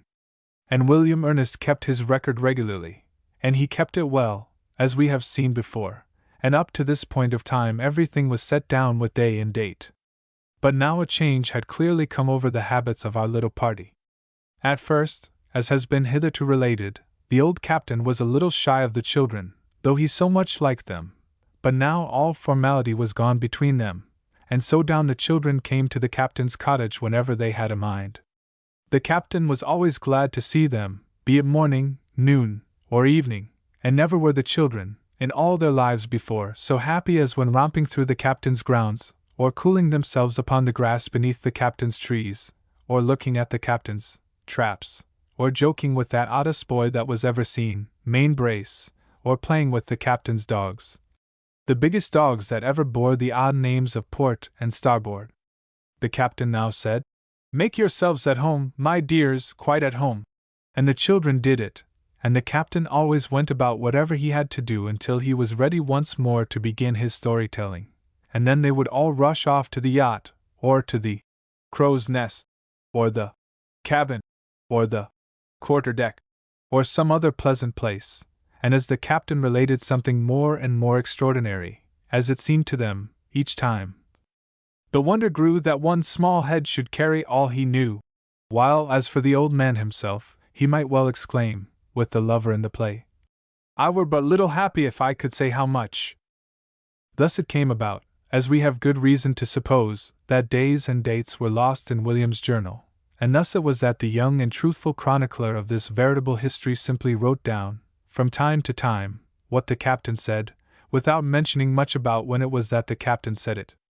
Sometimes he wrote with lead pencil, sometimes with pen and ink, and often, as is plain to see from the manuscript itself, at considerable intervals of time, but always, as there is no doubt, with accuracy, for William's mind, touching the captain's adventures, was like the susceptible heart of the Count in the Venetian story, wax to receive and marble to retain. So now, after this long explanation, the reader will perceive that we can do nothing else than report the captain's story, without always saying where the little party were seated at the time the captain told it. And in truth, it matters little, at least so William thought, for he wrote one day upon the page, "Where's the use, I'd like to know, putting in what Fred and me and Alice did, and where we went with the Ancient Mariner? I haven't time to write so much, and I'll only write what the captain said." And so right away he set down what follows. "Now you see," resumed the captain, "when we had done all I told you of before, having slept, you know, and got well rested, we went about our work very hopefully. But as we were going along, meditating on our plans, the Dean stopped suddenly, and said he to me, 'Hardy, do you know what day it is?' 'No,' said I, 'upon my word I don't, and never once thought about it.'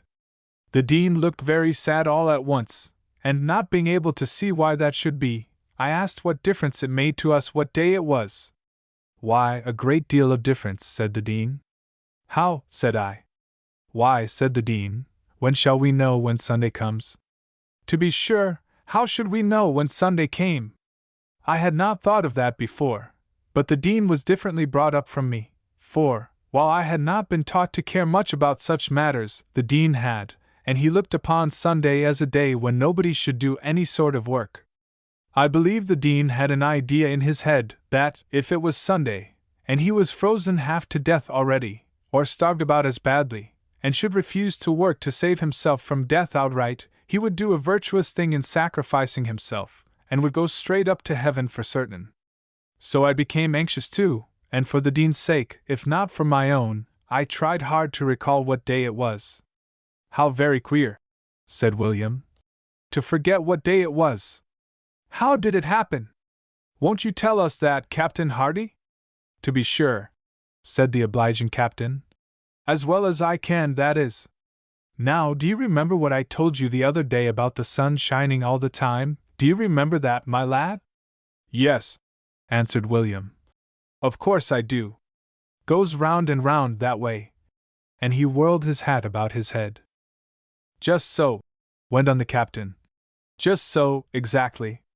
Goes round and round, and never sets until the winter comes, and then it goes down, and there it stays all the winter through, and there is constant darkness where the daylight always was before. What, all the time? Asked William. Yes, replied the captain. Dark all the time. How dark? Asked Fred. Dark as dark can be. Dark at morning and at evening. Dark at noon, and dark at midnight. Dark all the time, as I have said. Dark all the winter through. Dark for months and months. How dreadful! Exclaimed Fred. Dreadful enough, as I can assure you, with no light, all the whole winter time, except the moon and stars.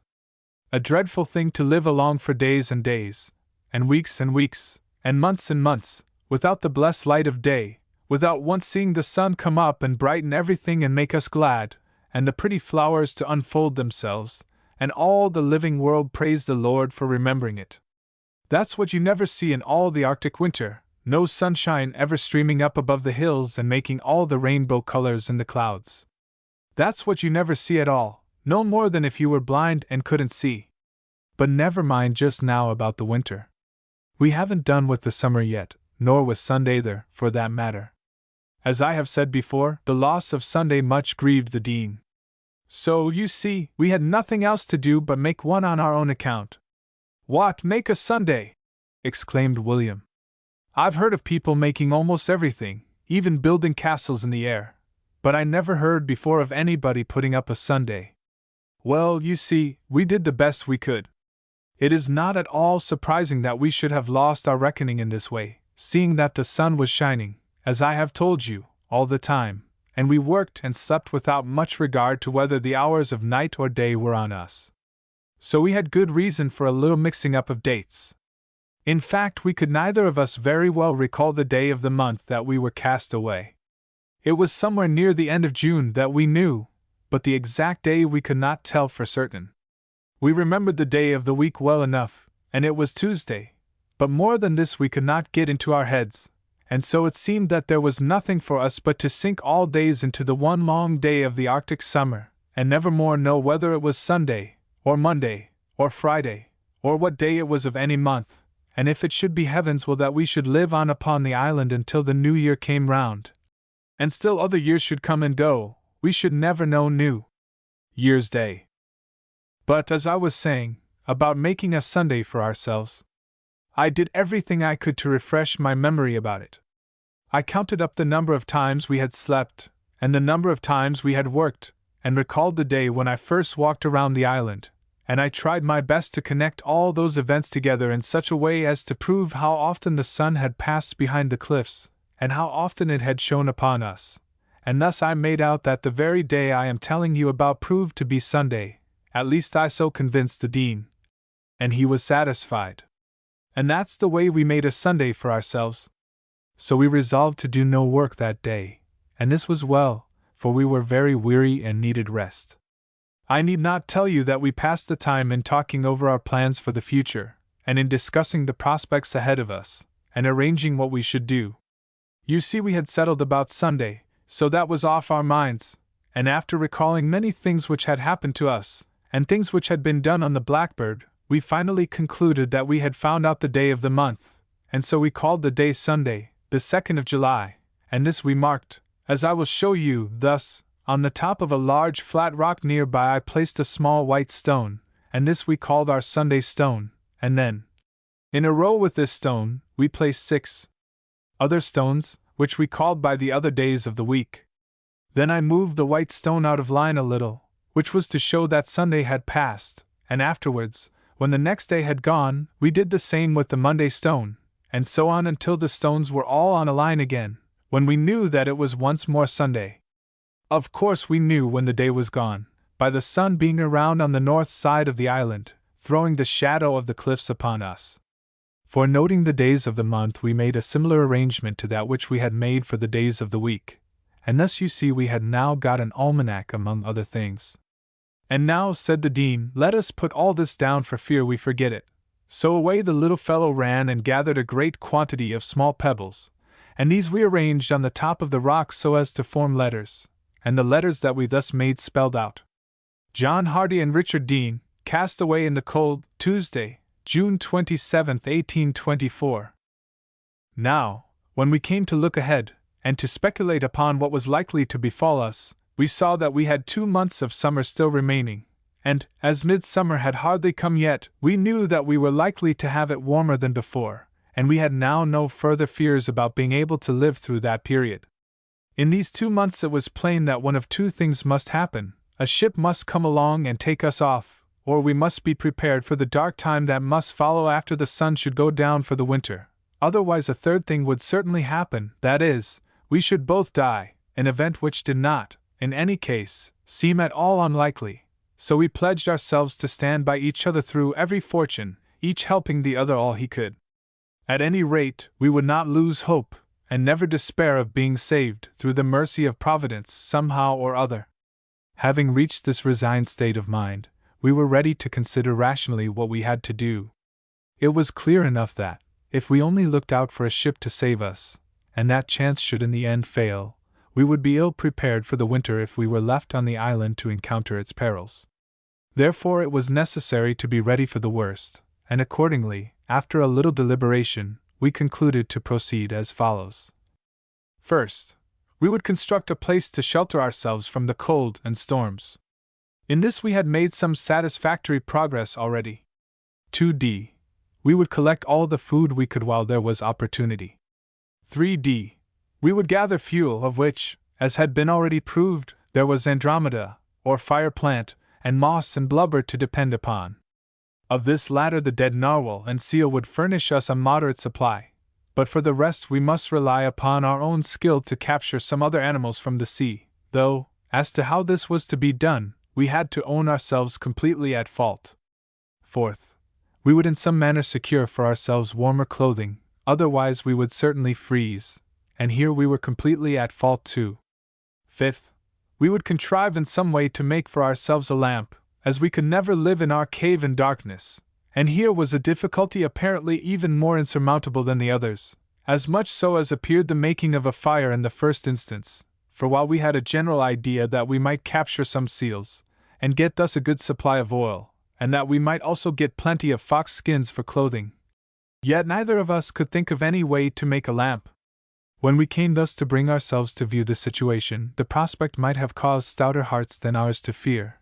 But, as we had seen before, nothing was to be gained by lamentation, so we put a bold front on, firmly resolved to make the best fight we could.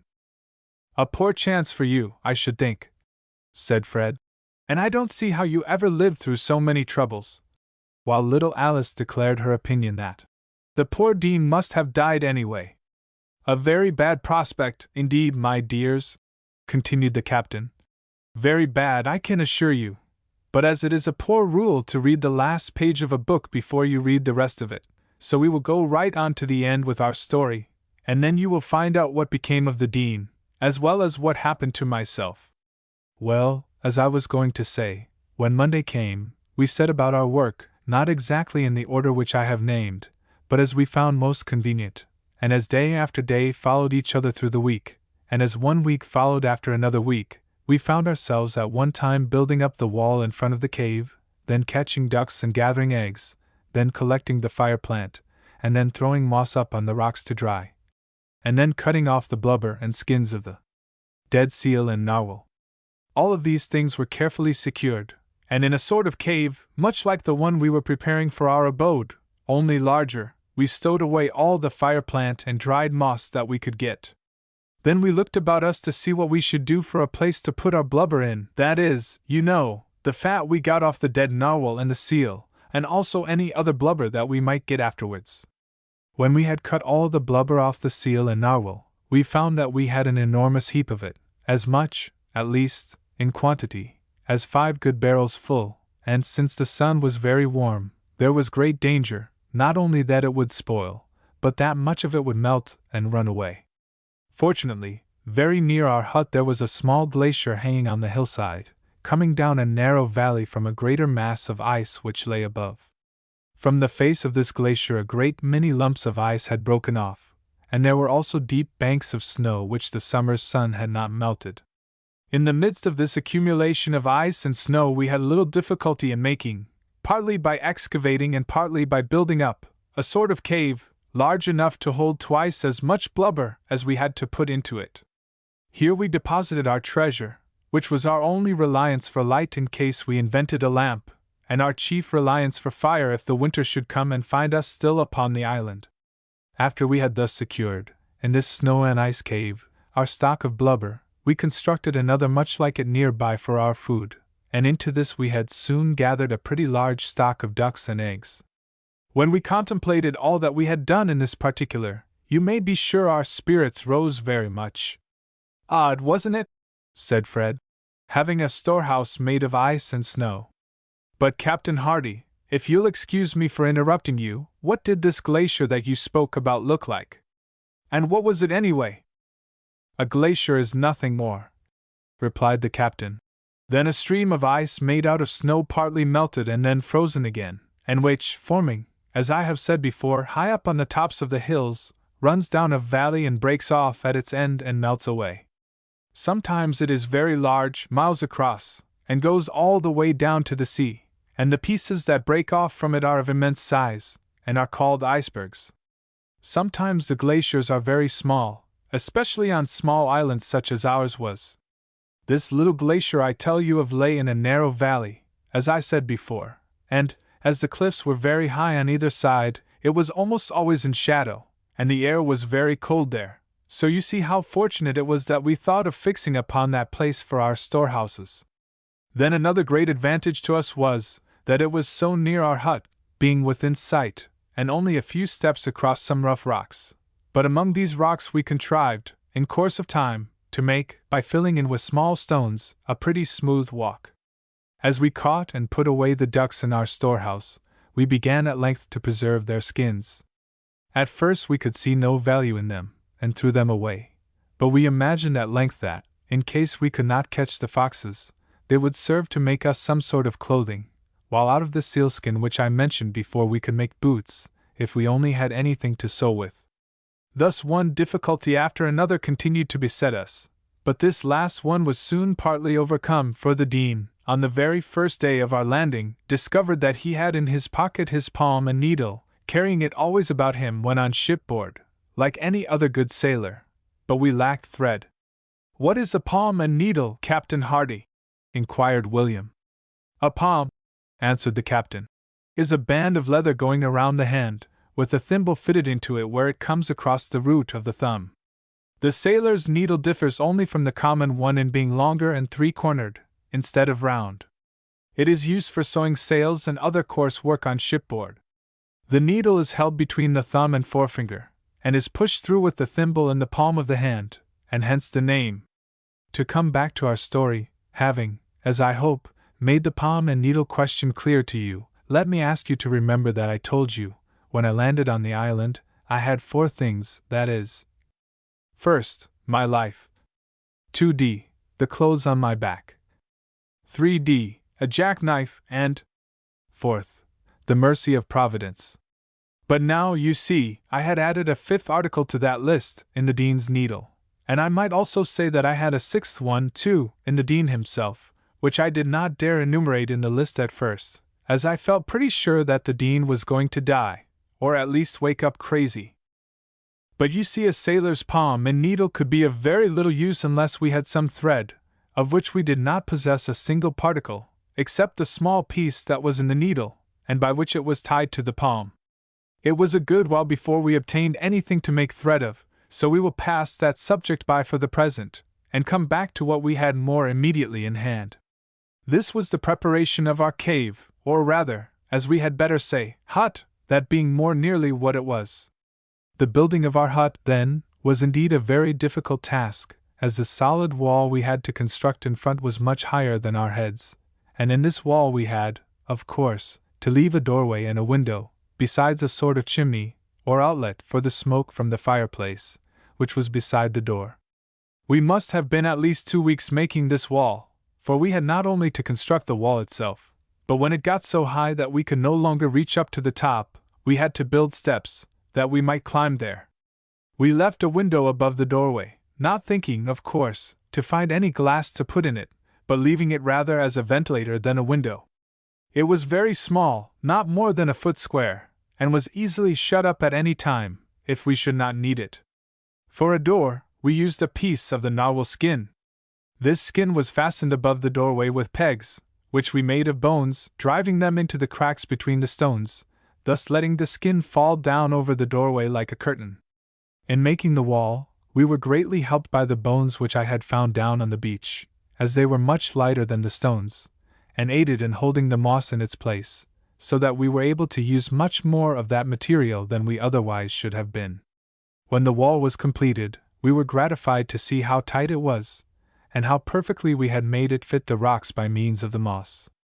Having completed the wall, our next concern was to arrange the interior, but about this we had no need to be in so great a hurry as with the wall, for we had now a place to shelter us from any storm that might come, and we could hope to make ourselves somewhat comfortable there, even although the inside was not well fitted up, for we had a fireplace, and could do our cooking without going outside.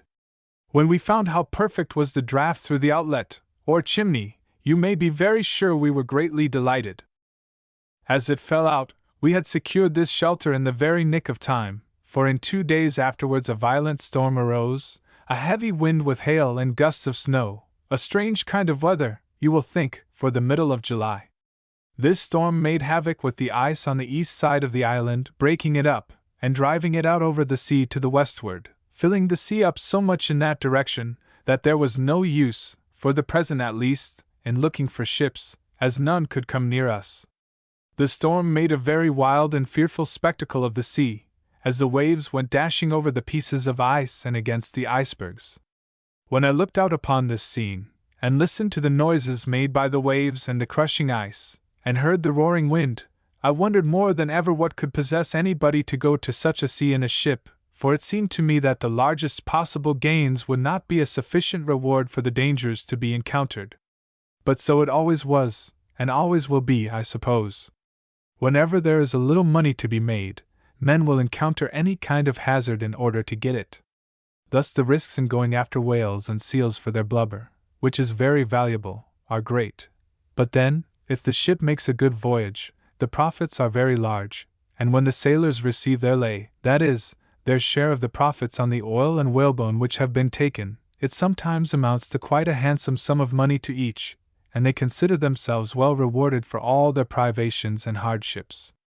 And it must be owned that the whalers and sealers are a very brave sort of men, especially the whalers who go among the ice, for besides the dangers to the vessel, and the danger always encountered in approaching a whale to harpoon him, for, as you must know, he sometimes knocks the boat to pieces with his monstrous tail, and spills all the crew out in the water, he may, while swimming off with the harpoon in him, and dragging the boat by the line which is fast to it, take it into his head to rush beneath the ice, and thus destroy the boat and drown the people.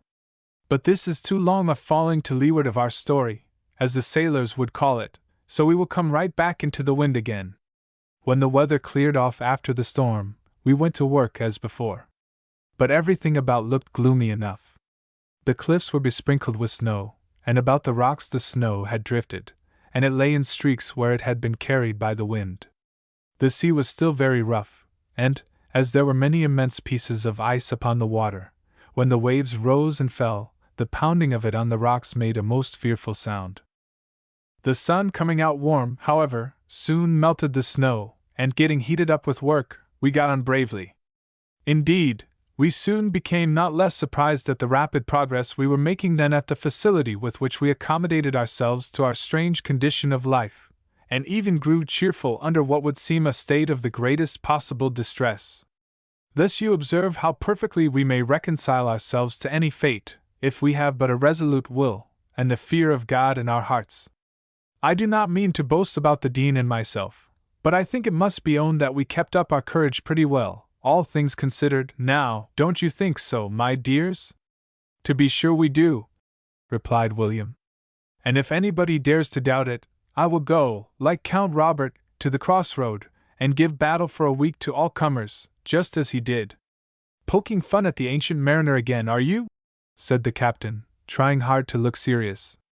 And so I'll punish you, my boy, by knocking off just where we are, and saying not another word this blessed day.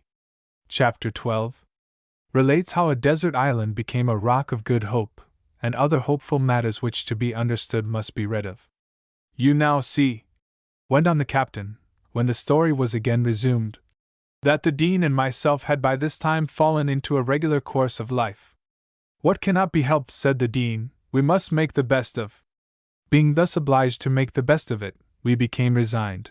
And here let me say that even now I feel much surprised at the ease with which we dropped into ways suitable to our new life. You have seen already how one difficulty after another vanished before our patient efforts, and now that we had a fire to warm us, and a hut to shelter us, we felt as if we could overcome almost anything. So we gained great courage, and were fast settling down to business, like any other people, feeling that our lives were at least in no present danger. The dean and I had a conversation about this time, which I will try to repeat as nearly as I can.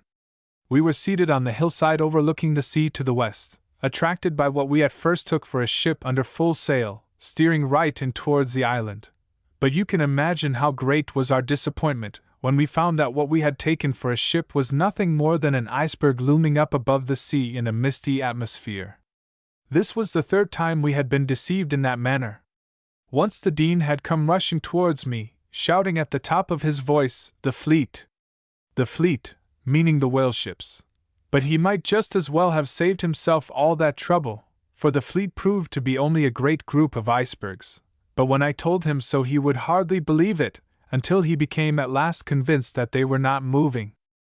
You must know that these icebergs assume all sorts of shapes, and it was very natural, since we were always on the lookout for ships, that our imaginations should be excited and disturbed, and ready to see at any time what we most wanted to see, nor were we at all peculiar in this, as many people might tell you who were never cast away in the cold. So it is not surprising that we should cry out very frequently, a sail, when there was not a sail perhaps within many 100 miles of us. Well, as I was going to say, the dean and I sat upon the hillside overlooking the sea, thinking the icebergs were ships, or hoping so at least, until hope died away, and then it was that we fell to talking. Do you think, Hardy, asked the dean, that any other ship than ours ever did come this way or ever will? I'm afraid not, said I, and I must have looked very despondent about it, as in truth I was, much more so than I would have liked to own. I had not considered what the dean was about, for he was despondent enough himself, and no doubt wished very hard that I might say something to cheer him up a bit. But, instead of doing that, I only made him worse, whereupon he seemed to grow angry, and in a rather snappish way he inquired of me if I knew what I was. No, said I, quite taken aback. What do you mean? Mean, exclaimed the dean. Why, I mean to say, and he spoke in a positive way that was not usual with him, I mean to say, said he, that you are a regular job's comforter, and no mistake. I had not the least idea at that period of my life as to what kind of a thing a job's comforter was. I had a vague notion that it was something to go round the neck, and I protested that I was nothing of the sort. Yes, you are, and you know you are, went on the dean, a regular job's comforter, croaking all the time, and never seeing any way out of our troubles at all. I should like to know, said I, and I thought I had him there, how I can see any way out of our troubles when there isn't any. Well, you can think there is, if there isn't, can't you? And the dean was 10 times more snappish than he was before, and having thus delivered himself, he snapped himself up and snapped himself off in a great hurry. But, as the little fellow turned to go away, I thought I saw great big tears stealing down his cheeks. I thought that his voice trembled over the last words, and when he went behind a rock and hid himself, I knew that he had gone away to cry, and that he had been ashamed to cry where I could see him. After a while I went to him. He was lying on his side, with his head upon his arm. His cap had fallen off, and the light wind was playing gently with his curly hair. The sun was shining brightly in his face, and sunburnt and weather-beaten though it was, his rosy cheeks were the same as ever. But bitter, scalding tears had left their traces there, for the poor boy had cried himself to sleep. His sleep was troubled, for he was calling out, and his hands and feet were twitching now and then, and cruel dreams were weighing on his sleeping, even more heavily, perhaps, than they had been upon his waking thoughts. So I awoke him. He sprang up instantly, looking very wild, and sat upon the rock. Where am I? What's the matter? Is that you, Hardy? Were the questions with which he greeted me so quickly that I could not answer one of them. Then he smiled in his natural way, and said, after all, it was only a dream. What was it? I asked. Tell me, Dean, what it was. Oh, it was not much, but you see it put me in a dreadful fright. I thought a ship was steering close in by the land. I thought I saw you spring upon the deck and sail away, and as you sailed away upon the silvery sea, I thought you turned and mocked me, and I cursed you as I stood upon the beach, until some foul fiend, in punishment for my wicked words, caught me by the neck, and dragged me through the sea, and tied me fast to the vessel's keel, and there I was with his last words ringing in my ears, with the gurgling waters. Follow him to your doom, when you awoke me. Follow him to your doom. I seem to hear the demon shrieking even now, though I'm wide enough awake. I don't wonder at your fright, and I'm glad I woke you, said I, not knowing what else to say.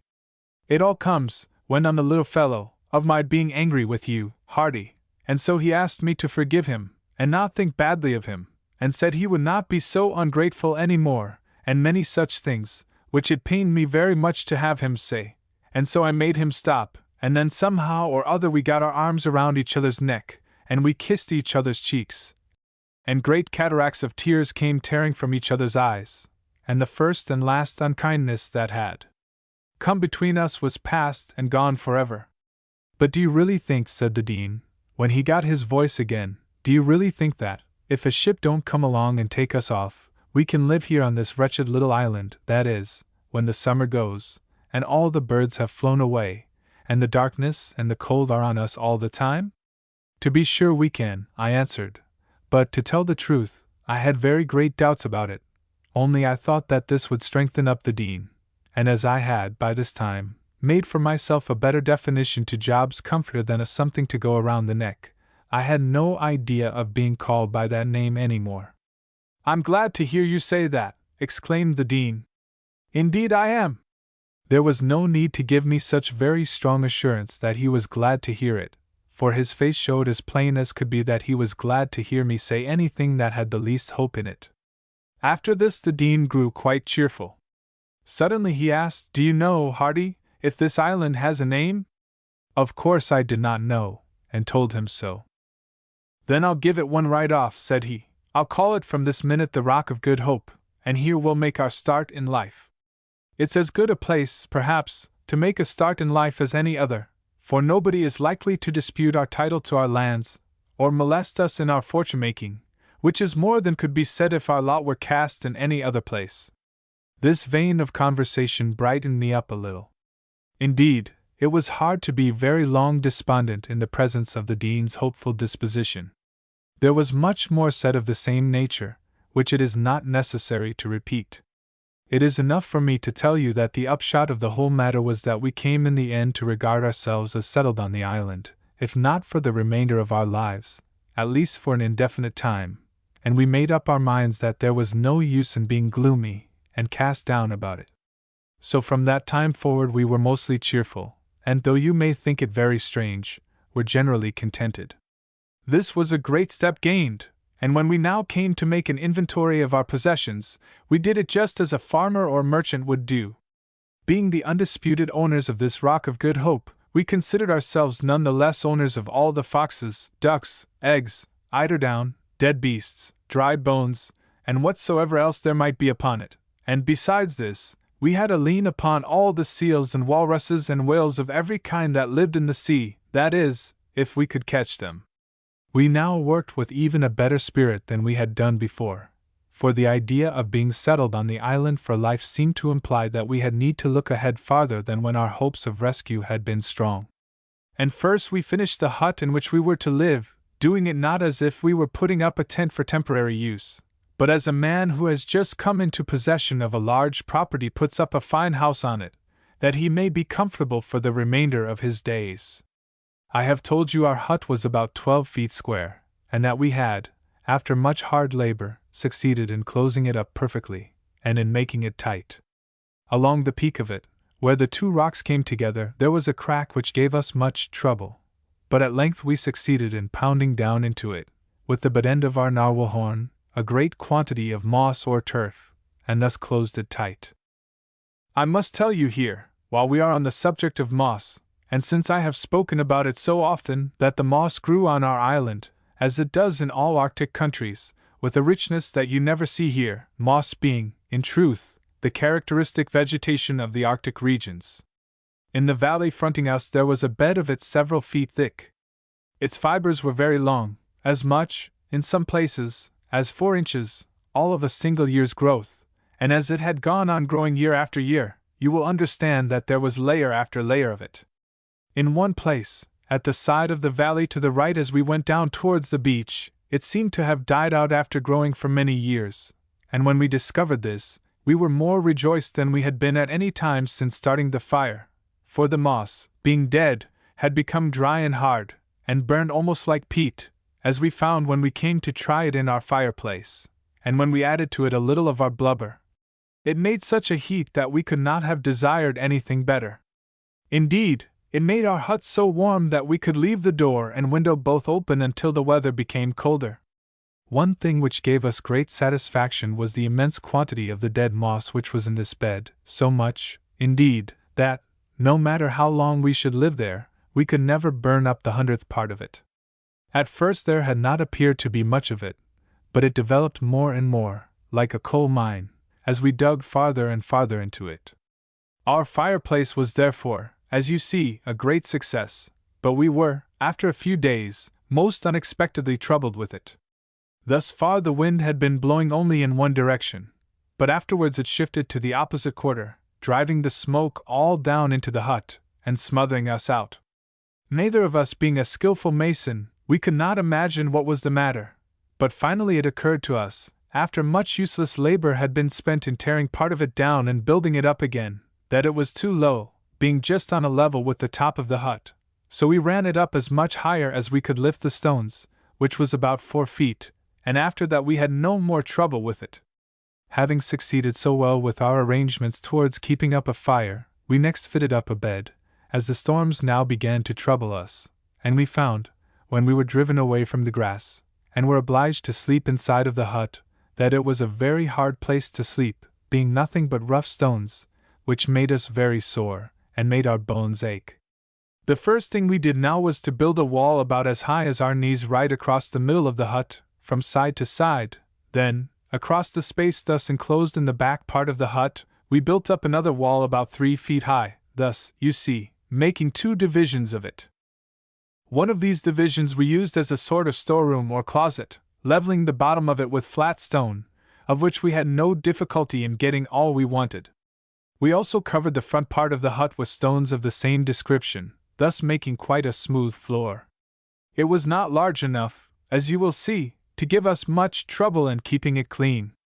Of the second division, in the back part, we made our bed by first filling it up with moss, then covering the moss over with dry grass.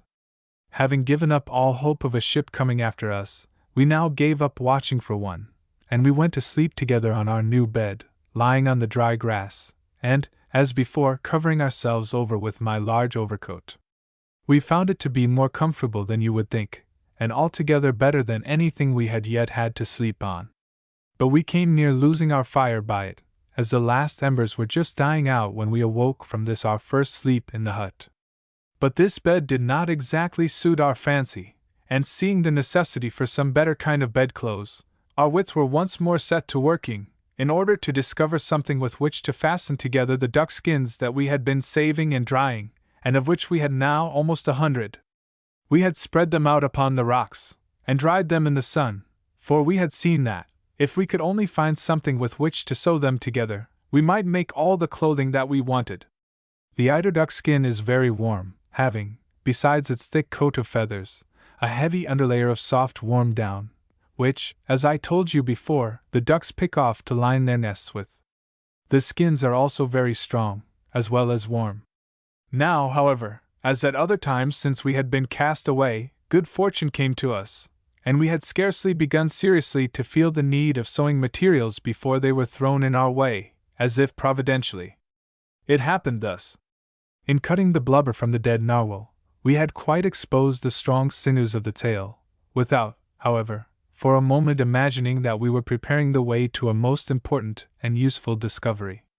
After a while this sinew had become partially dried in the sun, and one day, while busy with some one of our now quite numerous occupations, I was much surprised to see the Dean running towards me from the beach, and was still more surprised when I heard him crying out, "I have it, I have it!" It seemed to me that the Dean was always having something, and I was more than ever curious to know what it was this time. He had been down to the beach, and observing some of the dried sinew, had begun to tear it to pieces, and in this way he found out that he could make threads of it, and he immediately set off to tell me about it. We at once went together down to the beach, and cutting off all that we could get of this strong sinew, we spread it upon the rocks, that it might dry more thoroughly. In a few days the sun had completely dried and hardened a great quantity of this stuff, and we found that, when we came to pick it to pieces, we could make, if we chose, very fine threads of it, as fine and as strong as ordinary silk. This was a great discovery truly, as it was the only thing now wanting, except some cooking utensils, to complete our domestic furniture. As for the latter, it was some time before we invented anything, but thus far we had been occupied with what seemed to be more important concerns. Over on the opposite side of the island I found some stones of very soft texture, and upon trying them with my knife, I discovered that they were precisely the same kind of stones that I had often found at home, and which we there called soapstone. Upon making further search there proved to be quite an extensive vein of it, and since I knew that in civilized countries griddles are made out of soapstone, I concluded at once that other kinds of cooking utensils might be made as well. Accordingly I carried to our hut several pieces of it, and there they lay for a good while, until I could find leisure to carve some pots and other things out of them. Thus you see we were getting along very well, steadily collecting those things which were necessary as well for our comfort as our safety. If the island on which we had been cast away was barren and inhospitable, it was none the less capable, like almost every other land, in whatever region of the earth, of furnishing subsistence to men. When we saw what we could do with the sinew of the narwhal, we immediately set about preparing some bedclothes for ourselves. This we did by squaring off the duck skins with my knife, and then sewing them tightly together. Thus we obtained, not only a soft bed to lie upon, but a good warm quilt to cover us. This done, we went back to the cooking utensils, which you may be sure we were very much in need of. Out of a good large block of soapstone, by careful digging with the knife, we soon made quite a good-sized pot, which was found to answer perfectly. We could now change our diet a little, at least, I should say, the manner of cooking it, for while we could before only fry our ducks and eggs on flat stones, when we got the pot we could boil them. This gave us great pleasure, as we were getting very tired of having but one style of food. Still I cannot say that there was so very much occasion for being over-glad, as at best it was only ducks and eggs and ducks, like the boy you have heard of in this story, who had first mush and milk, and then, for variety, milk and mush. So one day the Dean said to me, "Hardy, can't we catch some of these little birds, auks you call them?" "How?" said I. "I don't know," said he, so we were just as well off as we had been before. But this set us to thinking again, and the birds being very tame, and flying low, it occurred to us that we might make a net, and fasten it to the end of our narwhal horn, which we had thus far only used while making our hut. Luckily for us, the Dean, who, I need hardly say, was a very clever boy in every sense, had learned from one of the sailors the art of net making, and out of some of the narwhal sinew he contrived, in 2 days, to construct quite a good-sized net. And now the difficulty was to stretch it, but by this time our inventive faculties had been pretty well sharpened, and we were not long in finding that we could make a perfect hoop by lashing together 3 seal ribs which we picked up on the beach, and having fastened this hoop securely to the narwhal horn, we sallied forth to the north side of the island, where the auks were most abundant. Hiding ourselves away among the rocks, we waited until a flock of the birds flew over us. They flew very low, not more than 5 feet above our heads. When they were least expecting it, I threw up the net, and 3 of them flew bang into it. They were so much stunned by the blow, that only one of them could flutter out before I had drawn in the net, and the Dean was quick enough to seize the remaining 2 before they could escape. This, being the first experiment, gave us great encouragement, as it was more successful than we had ventured to hope. We went on with the work, without pausing, for several hours, looking upon it as great sport, as indeed it was, and since it was the first thing we had done on the island that seemed like sport, the day was always remembered by us with delight. So now you see we had begun to mingle a little pleasure with our life, and this was a very important matter, for you know the old saying, all work and no play makes Jack a dull boy. Chapter 13. The ancient mariner takes the little people on a little voyage, and the little people become convinced that an Arctic winter, an aurora borealis, and an ancient mariner are very wonderful things. A lively breeze was blowing over the little village of Rockdale, and in a lively way the tall trees were bending down their heads, and swinging to and fro as if they liked it, for the leaves were beating time, and were singing joyously, and appeared to be saying all the while how glad they would be to keep beating time and singing on forever, if the wind would only please to be so good as to help them on in the joyous business. And the tall grass and grain were shining in the sun, and rolling round in a very reckless manner, as if they meant to show off their great billows of green and gold, and make the staid and sober little waves that were ruffling up the surface of the bright blue waters of the bay quite ashamed. Ha ha! Laughed our ancient friend, the captain, when he saw what a day it was. Ha ha! What a day indeed! And right away he began to call loudly for his boy Mainbrace. Mainbrace, come here! Come, bear a hand, and be lively there, you plum-duff, chuckle-headed young landlubber, and waddle along aft here on your sausage legs. A feeble voice is heard to answer from the galley. Aye, sir, comin', and the plum-duff head and the sausage legs follow feebly in after the voice, looking surprised. Mainbrace, begins the captain. Aye, sir, responds Mainbrace, and the plum-duff head lets fall its lower jaw, and looks amazed. The captain is so much in earnest. Some bait, Mainbrace! Do you hear, my lad? Be lively, boy, and get some bait, and then overhaul the Alice, and stand by to be ready when I come down. We'll go a-fishing today, do you hear, my boy? And we'll have a jolly time, do you hear that? So be lively now, and be off with your plum-duff head and your sausage legs. I tell you, away, for we'll go a-sailin'. Away, for we'll go a-sailin', Away, for we'll go a-sailin' on the sea. Without another word the sausage legs made off with the plum-duff head, which had no sooner got outside the door than it began to let out in dislocated fragments, from a mouth that gradually expanded until it reached from ear to ear. Away! We'll go a-fishin', away! We'll go a-sailin', away! We'll all be jolly, we'll all be jolly. And so on until the sausage legs had carried the plum-duff head and the refrain together so far down among the trees, towards the water, that all the other jollies, and the sailins and the fishins, and the rest of it, were blown clean away by the wind. And off went the captain, too, hurrying up to the top of the hill behind the cottage, as if the cozy little thing was all afire, and the dear old soul was running up for help.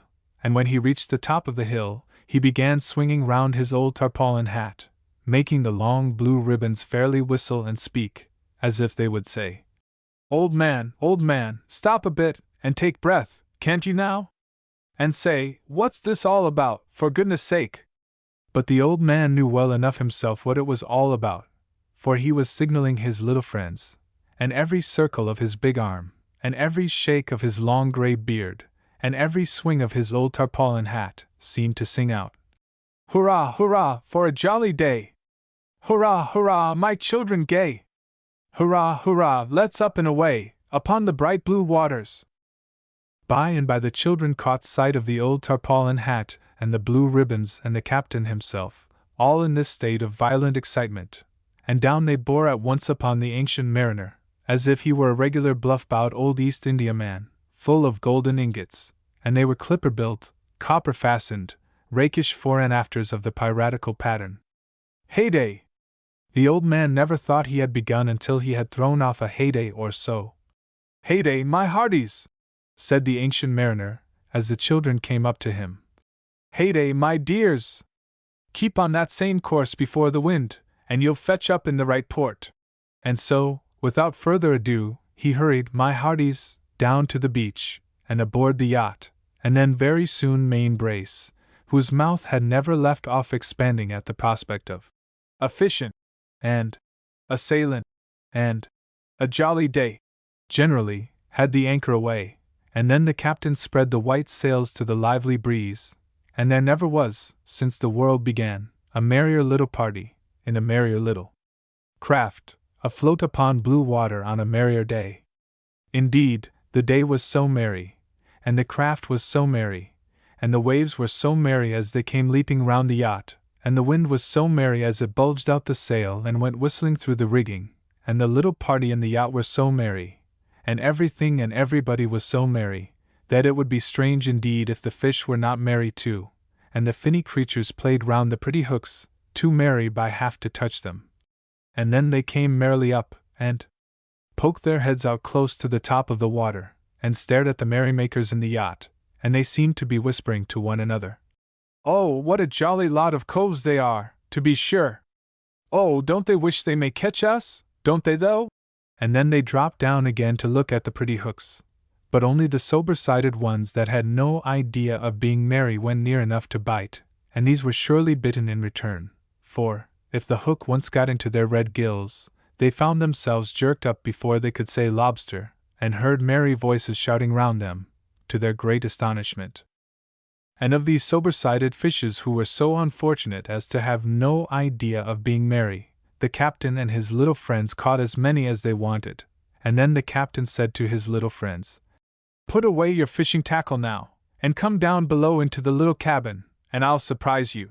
And sure enough, he did surprise them, quite as much, perhaps, as if some fairy queen had come, and called them to a fairy banquet, as much indeed, perhaps, as if they had themselves suddenly been turned to fairies, and were doing something that was never even dreamed of by mortal child before, for, while they had been fishing, Main Brace had, by direction of the captain, been building up a fire in the little stove, and in the very center of the cabin he had set out a little table, and upon the little table there was spread the whitest little cloth. And on the cloth were set all round the daintiest little plates and knives and forks, and the neatest little napkins, and the cunningest little cups, that were ever seen. "And now," spoke up the captain, laughing all the while to see his little friends so much surprised, fall to, for we're going to have a jolly feast, or my name isn't Ancient Mariner, nor John Hart either." And the captain poured out some fresh foaming milk into the cunning little cups, from a big stone jug, and he brought some fresh white rolls and some golden butter from a little locker, and soon afterward he drew from the little stove some dainty little fish, and dropped one, all crisp and hissing hot, upon each dainty little plate, and now for half an hour there was busy work enough for the dainty little knives and forks. The captain's little stove proved to be everything that one could wish for in that line, and the captain's style of cooking showed plainly enough, as William said, that the captain had not traveled round the world, and been an ancient mariner for nothing. When the meal was over, and everything was cleared away, and the little cabin was once more in ship-shape order, William proposed the captain's health, tossing back his head, and drinking a great quantity of imaginary wine from an imaginary glass. "Here's to the health of Captain Hardy, Ancient Mariner, and other things too numerous to mention, the jolliest Jack Tar that ever reefed a sail, or walked on the windward side of a quarter-deck. May Davy Jones be along while waiting for him, and when he does go into Davy's locker, may he go an admiral."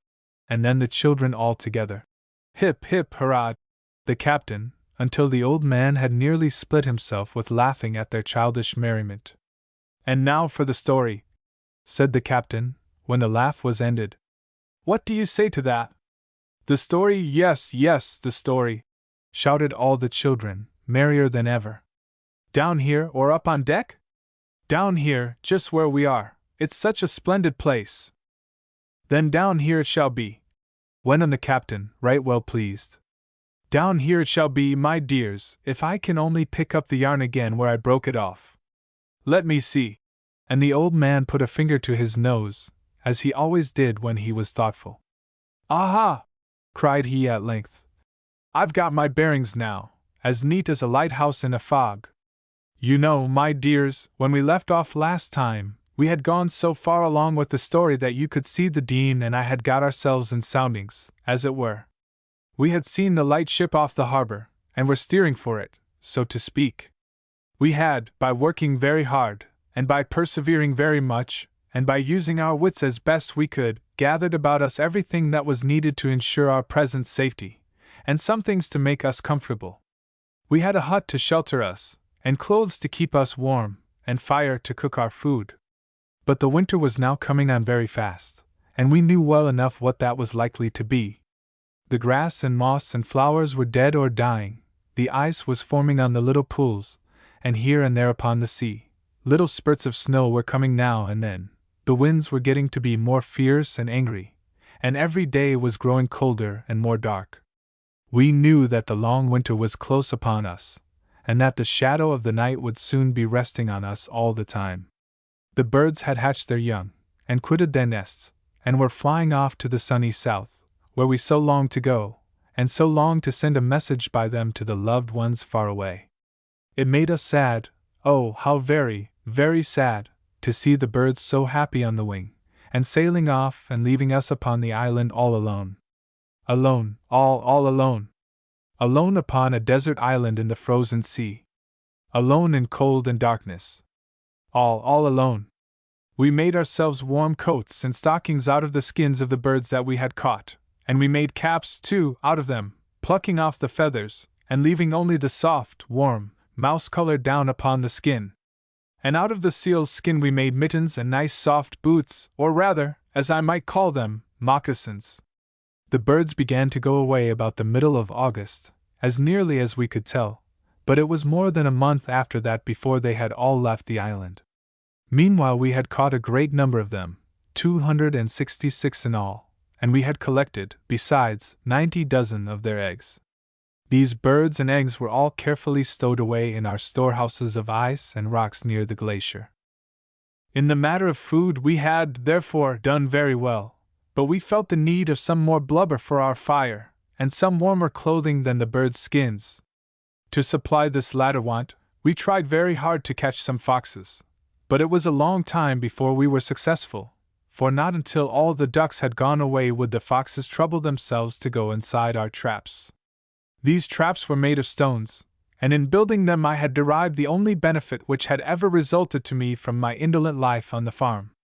I was always fond of shirking away from my duties, and going into the woods to set rabbit traps, and remembering how I made them of wood, I easily contrived a stone one of the same pattern, and it was found afterwards to answer perfectly, for when there were no longer eggs and ducks for them to eat, the foxes went into our traps, which we baited with flesh from the dead narwhal. The pelts of these foxes were thick and warm, and by the time the weather got very cold, we had obtained a good number, and of them we made suits of clothes at our leisure. There were two kinds of foxes, one was a sort of blue-gray, and the other was quite white. As the weather grew colder, the little streams which had thus far supplied us with water all froze up, and we had now nothing to depend upon but the freshly fallen snow, which we had, of course, to melt. Thus you see how important it was that I should have found the soapstone in season, and made a pot of it, else we should not only have been obliged to go without boiled food, but likewise without water. As for fuel, we were for the present relieved from all anxiety by a dead walrus and a small white whale which drifted in upon the beach during a westerly gale. The waves being very strong, they were landed so high up on the beach that there was little fear of their being washed away again. It was no easy matter to cut these animals up with our one jackknife, since, before we could get it done, they had frozen quite hard. The temperature had gone down until it was already below freezing all the time, and very soon a great deal of snow fell, and was drifted into heaps by the wind. The sea, soon after this, became frozen over quite solid all about the island, although we could still see plenty of clear, open water in the distance. There was one satisfaction, at least, in this freezing up of the sea: we could walk out upon it, and go all around the island without having to clamber over the rough rocks. You have now seen pretty much what our life was on the island, and how we were prepared for the winter. Well, the winter came by and by in good earnest, I can tell you.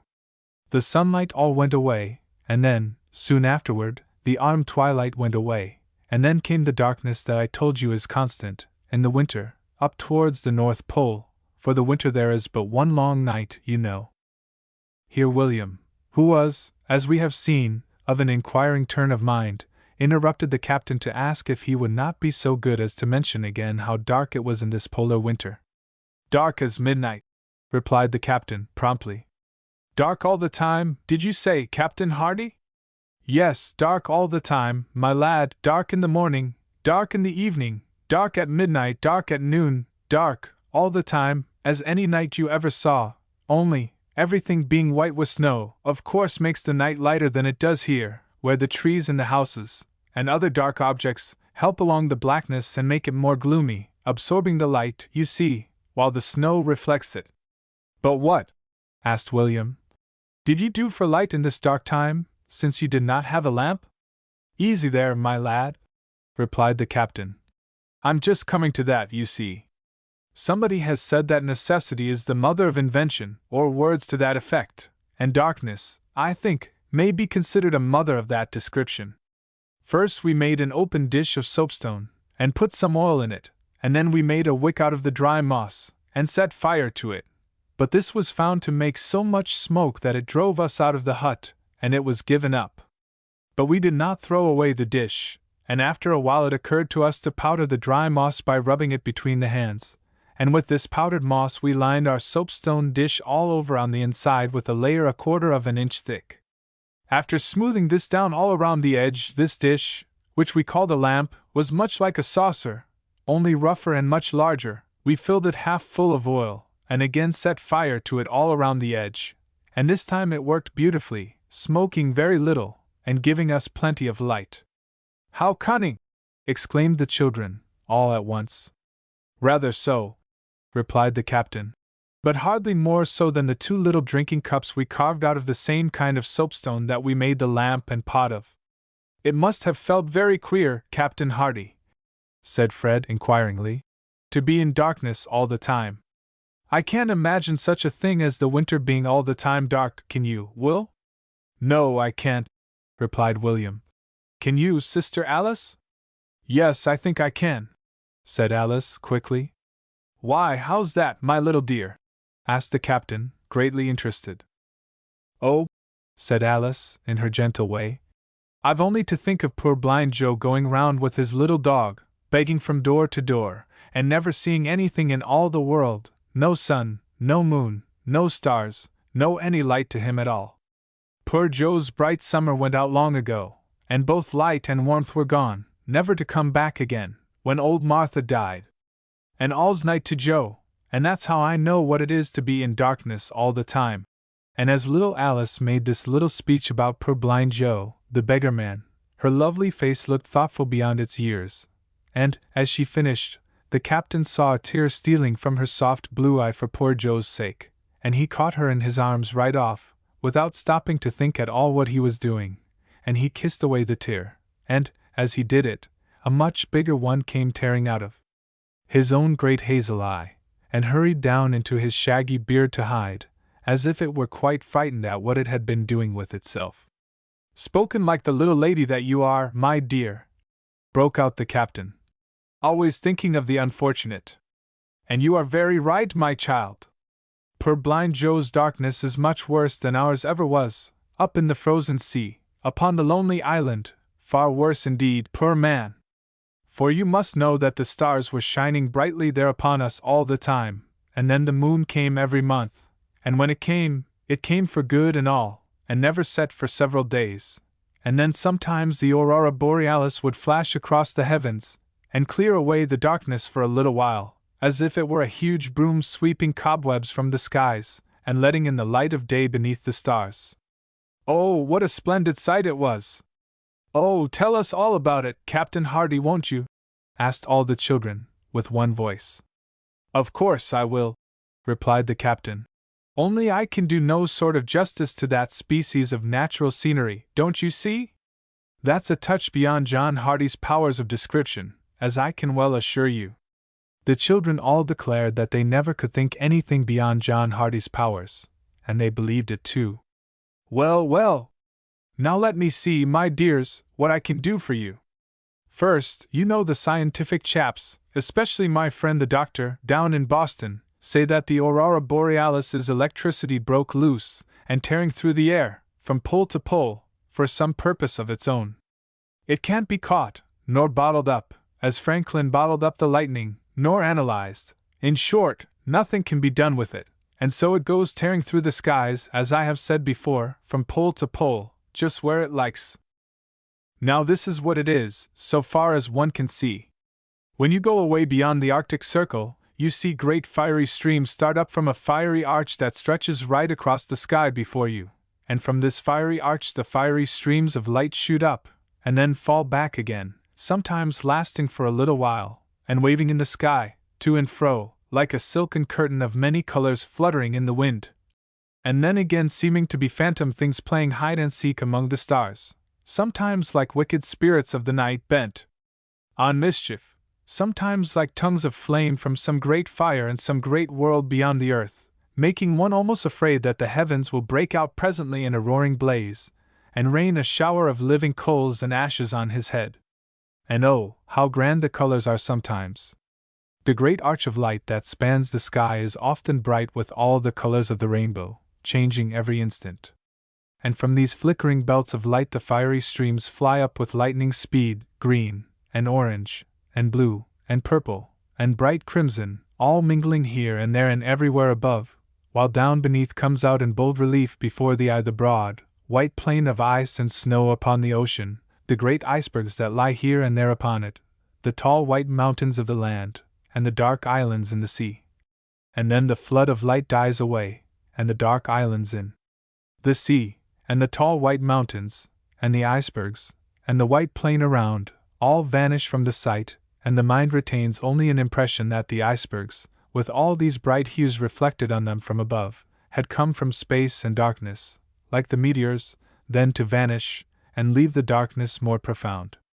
And thus the auroral light and color keep pulsating in the air, up and down, and thus the icebergs seem to come and go, and the very stars above seem to be rushing out with a bold bright glare, and going back again as quickly, singed and withered, as it were, into puny sparks, and utterly disheartened with the effort to keep their places in the face of such a flood of brightness, are at length resolved no more to try to twinkle through the night. And that is all I can tell you about the aurora borealis, for that is all I know about it. Oh, isn't he a great one? Whispered William to Fred, who sat close beside him on the locker. Isn't he, indeed, to say he can't describe an aurora borealis, when he has blood, thunder, fire, and all creation on his tongue. But, went on the captain, in spite of this auroral light and the moonlight, the winter was dreary enough. At first we wanted to sleep all the time, and we had much trouble to keep ourselves from giving way to this desire. If we had done so, it would have made us very unhealthy and altogether miserable. We had to keep up our spirits, whatever else we did, and after a while, to help us with this, we got into regular habits, and we set a great clock up in the sky to tell us the time of day.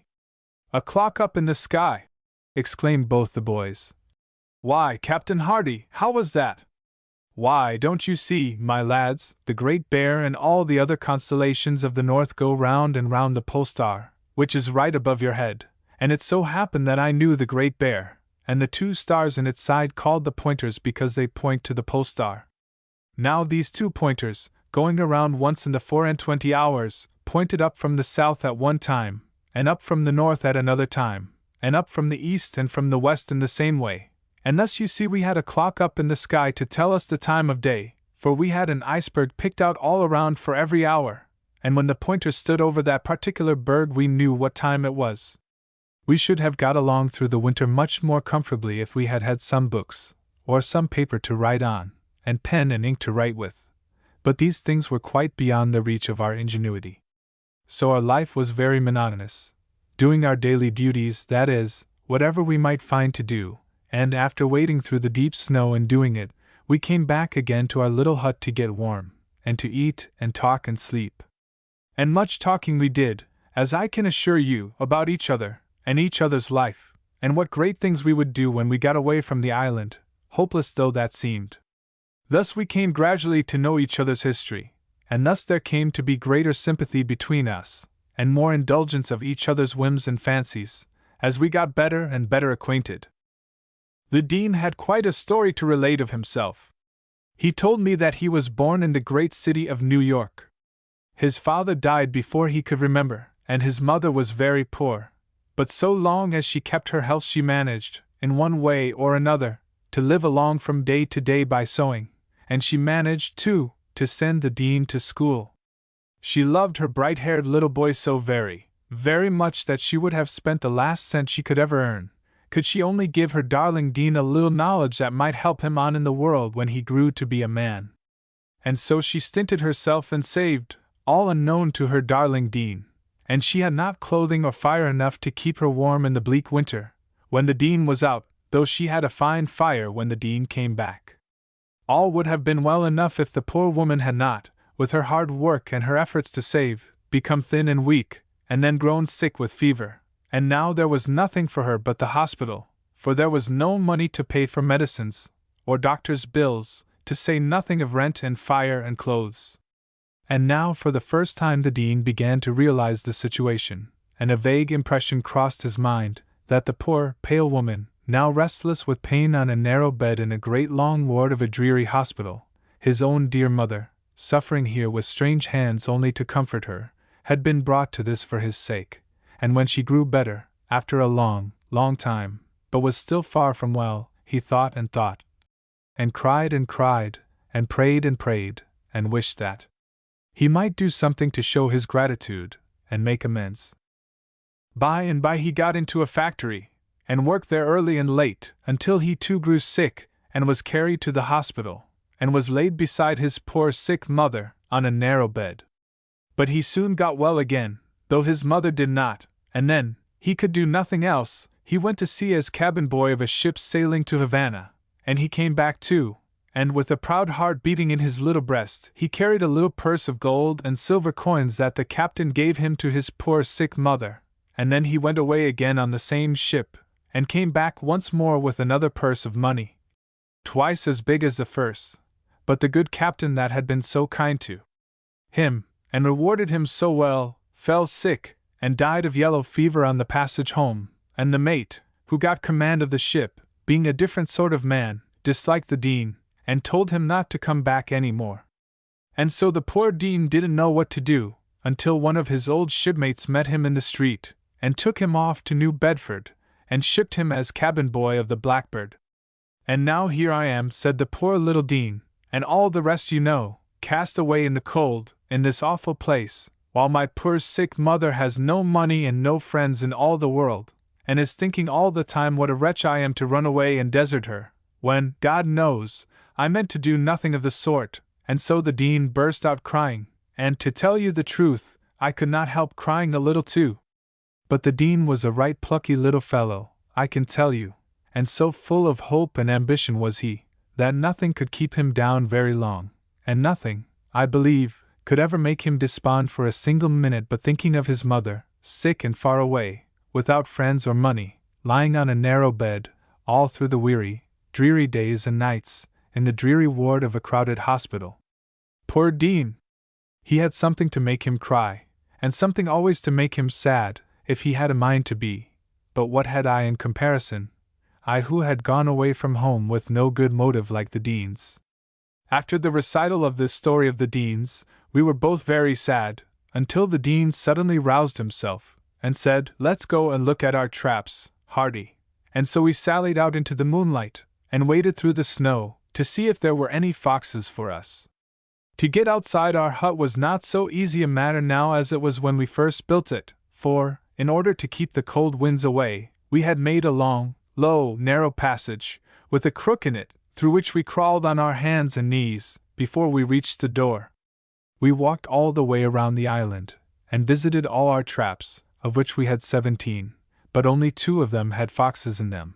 The others were either filled with snow, or were completely covered over with it, for the wind had been blowing very hard the day before. As we got farther and farther into the winter, we met with some very strange adventures, altogether different from anything I have told you of before. But you see the sun will soon be going down behind the trees, and we are a good long way from the Mariner's Rest, so up anchor the word now, my dears, and under way again." The merry little yacht was not long in carrying the merry little party over to the captain's favorite anchorage, and then they were all soon ashore, and after many merry and many pleasant speeches, our little friends parted from the Ancient Mariner once more, leaving him standing in the shadow of the great tall trees, with a string of fish in one hand, while Fred and William, with main brace to help them, and with Mary Alice running on ahead, each carried off a string for their next day's breakfast, a trophy to be proud of, as they thought. Chapter 14 proves the ingenuity of seals, and shows that the great polar bear is no respecter of persons. When we were last time cruising in the Alice, I think I told you all about the Arctic winter, did I not? Said the Ancient Mariner to his little friends, when they were met once more. Yes, answered William, who was always ready to act as spokesman for the party. Yes, Captain Hardy, all about the Arctic winter, and the aurora borealis, and the wonderful moonlight, and the darkness, and how you and the handsome little Dean lived through it, and what you talked about, and how you passed the time, and what a doleful life you led, and what a dreadful thing it was, and how it made you shiver now to think of it, and all that, and a great deal more. Certainly, replied the captain. Certainly, that's it, all told off nicely, my lad, just as if you were boxing the compass or repeating the multiplication table, all about how we protected ourselves from cold, and kept ourselves from hunger, and prepared a home for ourselves on the Rock of Good Hope. And this seemed likely to be our home for life too, so far, at least, as we could see, for it appeared clear enough to us that our condition would never change except with death, which we, like everybody else, whether they have ever been cast away or not, wanted to put off as long as possible, having no wish at all to die, and not liking either to freeze or starve, so you see we had good motives for energy and patience. Here little Alice, in her quiet way, interrupted the captain to say that the aurora borealis had troubled her dreams all night, and that she would like to know, if the captain pleased, why anything should have such a strange name. That I will tell you with pleasure, my dear, answered the captain. I'll tell you all about it, of course I will. Aurora borealis, that means northern light, and the name comes from a pagan goddess called Aurora, who was supposed to have rosy fingers, and to ride in a rosy chariot, and who opened the gates of the east every morning, and brought in the light of day, and thus, in course of time, any great flush of light in the heavens got to be called Aurora. And then there was a pagan god called Boreas, who was the north wind, and had long wings and white hair, and made himself generally disagreeable. So you see Boreas, from being the pagan name for north wind, got to mean the north, and Borealis, from that, became northern, and Aurora borealis became northern light. Thank you, Captain Hardy, said little Alice, and Fred and William said thank you, too, while, as for the captain, he looked very wise and solemn, like other great philosophers, appearing as if he would say, Don't be surprised, for that's nothing to what I could do if I had a mind. Every word of which the children would have believed, you may well be sure. However, the captain hastened on with the story, which is more to our present purpose, without giving any further proof of his learning. When the winter had fairly set in, said he, our field of operations was much enlarged, and although the birds had all flown away, we were hardly worse off than before, as you shall see, for all through the summer we had been kept close prisoners on the island. But now, when the ice was solid all over the sea, we could walk out upon it, and this we did as soon as it would bear. Once the Dean broke through, being a little careless of where he was stepping, but I got him out, with no more harm coming to him than a cold bath and a fright.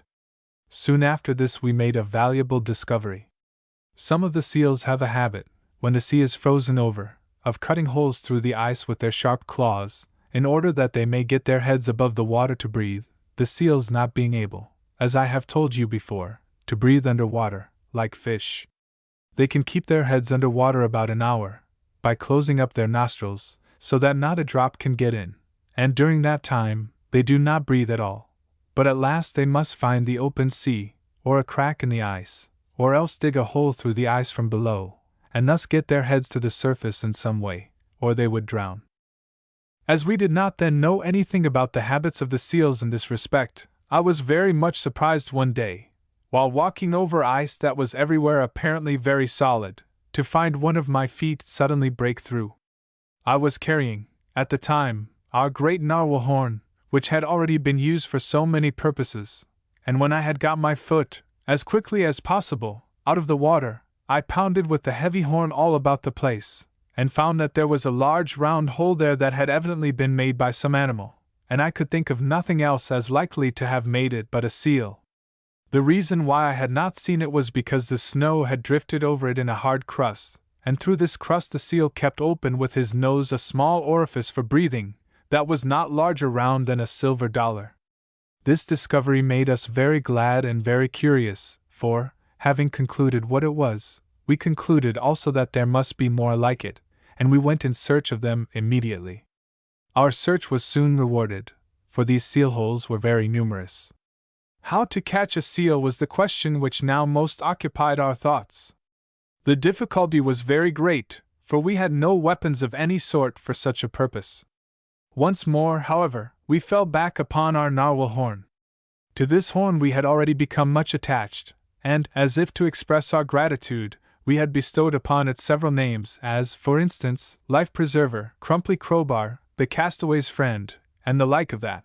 But the title which finally stuck to it was Old Crumply, not that it was exactly a crumply horn, like the one that grew on the head of the cow that tossed the dog, that worried the cat, that killed the rat, that ate the malt, that lay in the house that Jack built, for it was not crumply at all in that sense, but, on the contrary, was as straight as an arrow, and was no further crumply than crumply means wrinkled and twisted, and indeed, the old horn looked as if it might have been once red hot, and had been twisted several times around before it had cooled off. Besides this old crumply, we made another weapon, in quite an ingenious way, as we thought, though at a great expense of time and labor. This was called by several names, like the other, but generally I called it the Dean's Delight, for it was made after the Dean's idea, and he used to flourish it about at a great rate, and was very proud of it. It was simply a kind of spear made by lashing together, after carefully cutting with our knife, and fitting and overlapping, a great many pieces of bones. The lashing was the same string or thong we had before used for the duck traps.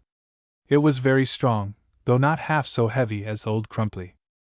But though we had Old Crumply, and the Dean's Delight, we were apparently just as far off as ever from catching a seal.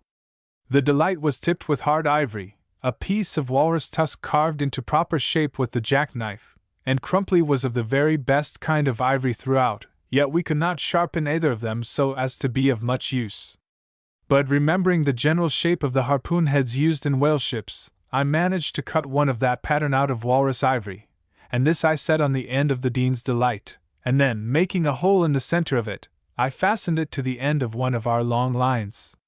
And thus I had obtained all that was needed, in name at least, for catching a seal, but only in name, as was soon proved, for the Dean and I set out at once to try our fortunes in this new line of adventure, and discovering a seal hole, we stood near it, on the leeward side, that the seal might not scent us, until the animal appeared, which was not for a long time, and not until we had grown very cold.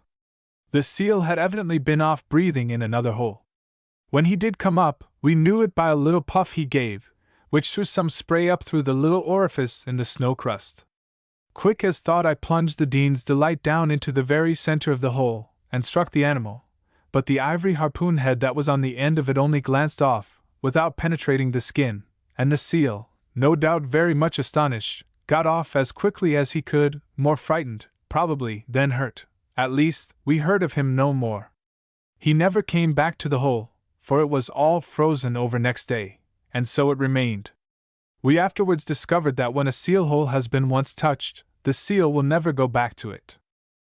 I was now more puzzled than ever to know what to do, but I did not give up trying, determined to succeed, one way or another. Presently it occurred to me that almost anything that was hard would answer to sharpen the edge and point of the ivory harpoon head, and since I could not get any kind of metal to make a whole harpoon head out of, I had to try some other plan. As good luck would have it, I now thought of the brass buttons on my coat. Some of these I quickly tore off. Then I hacked my knife with a sharp flint stone until I had made a saw of it, and with this saw I cut a little groove along the tapering point of the ivory harpoon head, and into this groove, which was about 1/4 of an inch deep, I set the buttons, which I had squared with the knife, and then wedged them firmly. I had now only to grind all these bits of brass down even, and to sharpen the hole with a stone, and my work was done. And a most tedious work it had been, too. The next thing was to put it to the test, which we quickly did. A seal hole being soon found, we had not long to wait before the seal came into it, with a little puff, as before, and, as soon as the noise was heard, I let fly with my harpoon, and striking through the snow crust, hit the seal fairly in the neck, and drove the harpoon into him. Down sank the seal through the hole, taking the harpoon along with him, and spinning out the line which was attached to it at a furious rate. Before the seal was struck, and while I was watching for him, the Dean had quietly tied the end of the line that was not fast to the harpoon around the middle of Old Crumply, and when the seal descended into the sea, Old Crumply was whipped along over the snow until it lodged right across the hole, and there the seal was, brought up with a round turn, as the sailors say. And now was anybody ever so rejoiced as we? The Dean fairly shouted with delight, and danced around the hole as if he were crazy, crying bravo, bravo, and hurrah for Crumply, and hurrah for Old Crumply, and hurrah for this, and hurrah for that, until he was fairly hoarse. Meanwhile the seal was trying his best to get away. He darted from side to side, and up and down, without any other result than to tire himself out, for the harpoon held firmly in his body, and the line held firmly to Old Crumply, and Old Crumply lay squarely across the hole. By and by the seal was forced to come up to breathe, and since there was no other place for him, he had to return to the hole where he had been struck. But he did not stay more than a second or so, going down as quickly as he had done before. As soon as the line was loosened, however, we drew in the slack, and wound it around Old Crumply, so that the seal did not have so much of it now to play with. Nor did he remain under so long the second time. When he came up again, we got in all the slack of the line that we could, as before. It was now clear enough that we should be sure of the seal, if we could only get something to kill him with, and so the quick-witted Dean ran off at once to the hut, and brought a walrus tusk that we had saved. This was driven into the hard snow not far from the hole, and while the Dean held it there firmly, I got the line made fast around it. As soon as I saw that this was secure, and that the Dean was holding on bravely, I unfastened the line from Old Crumply, and when the seal came next time, I gave him a heavy thrust with the sharp end of it. But this did not kill him by any means, nor did he give me another chance for some time. Then, however, he was almost dead with bleeding, and fright, and hard struggling to get away, to say nothing of holding his breath so long. But I wanted him too badly to have any mercy on him, so I worked away as hard as I could to get in all the line, so that the seal could not sink down through the hole any more. At last I was successful, and the seal was fast in the hole, and with all his struggling he could not get away. With the aid of Old Crumply, I now quickly made an end of him. As soon as he was dead, we drew him out on the ice, and rejoiced over him. Such shouting never was before known, at least in that part of the world. If anybody could have heard and seen us, we should have surely been taken up for insane people, especially the Dean, whose joy knew no bounds. Having no sledge, we had to drag the dead seal over the ice and snow, for which purpose we made the line fast through his nose. It was no easy task to get him to the hut, and when we did at last succeed, we found that the seal was partly frozen, so that we were obliged to draw it inside the hut, and then thaw it, before we could get the skin off, which made the hut very disagreeable.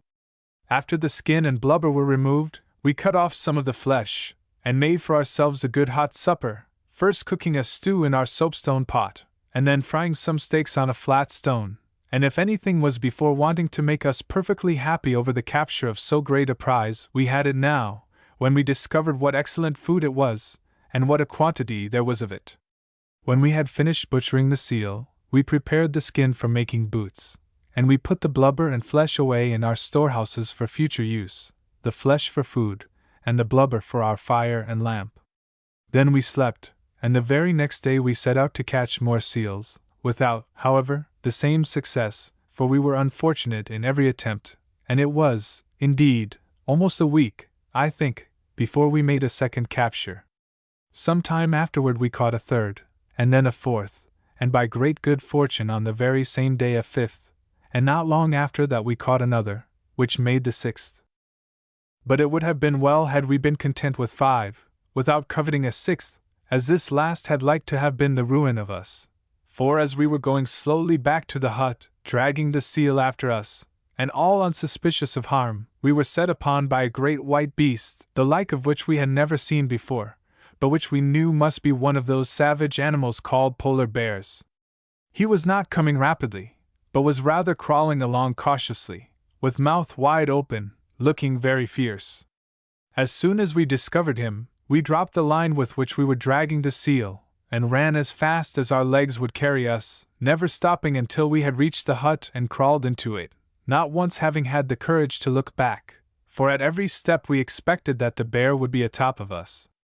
We had left Old Crumply and Dean's Delight where we captured the seal, intending to go for them the next day, and having no weapon of any kind, we were in the greatest terror, expecting every moment to hear the bear coming to tear the hut down, and drag us out, and eat us up.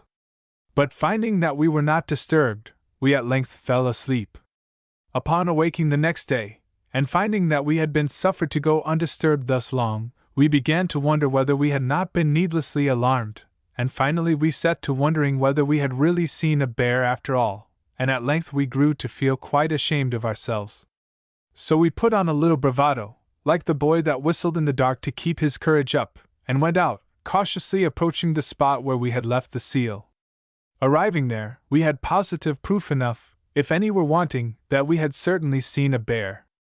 The bones of the seal were all strewn about over the snow, picked as clean as could be. Some foxes were gnawing at them, as we came up, but they all scampered off when they saw us coming. Hurrying on, we picked up Old Crumply and Dean's Delight, and then hastened back to the hut, which we reached without any further adventure. But on the day following, upon going out to visit our fox traps, we came across the bear's tracks, from which it was evident to us that the wild beast was prowling round the island, where he had already obtained one good meal, and was in hopes, no doubt, of getting another, and, as we did not know how soon he might feel disposed to begin upon us, we ran back to the hut with all speed, imagining, as we went along, that every rock and snowdrift that we passed was a bear. We had now even greater fears than before that we should be attacked and eaten up by the wild beast. It did not once occur to us that the bear would be much more likely to prefer the contents of our storehouses to ourselves, if he came that way, but we thought only of our own safety, and this was perhaps not unnatural, for boys and men alike are everywhere liable to magnify their own importance, even in the eyes of a bear. We had not been in the hut more than a couple of hours, I should say, before we heard the tramp of our enemy. We knew it must be the footsteps of the bear, because it could be nothing else. Our fears were now even greater than ever. The bear appeared from the sound of his footsteps, crunching in the snow, to be making directly for us, sniffing the air as he came along, apparently enjoying in advance a supper that he felt quite sure of. He seemed to halt at every step or so, as if greatly relishing the prospect. At last he came very near, and we expected at every instant to see his head appear at the window. Resolved to sell our lives as dearly as possible, we grasped our weapons firmly, the Dean his Delight and I Old Crumply, to the end of which I had firmly lashed the jackknife, after grinding it very sharp on a stone, and giving it a good point. As the knife blade was quite long, I had strong hopes of giving the bear such a wound, when he appeared at the window, as might be the death of him, or, at any rate, frighten him so badly that he would be glad to run away, and not come back any more. Nearer and nearer came the bear, and greater grew our alarm.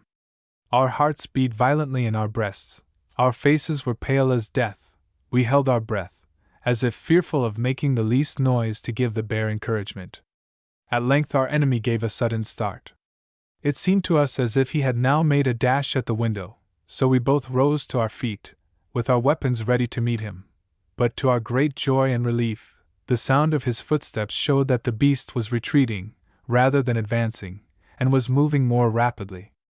A moment afterward we heard the rattle of stones, and now, from fear for ourselves, we passed instantly to fear for our stores, for we knew that it was our stores, and not us, that he was after, and that he must be tearing down one of our principal storehouses. And now, what if he should tear them all down, and eat up all our food and fuel? It was a fearful thought.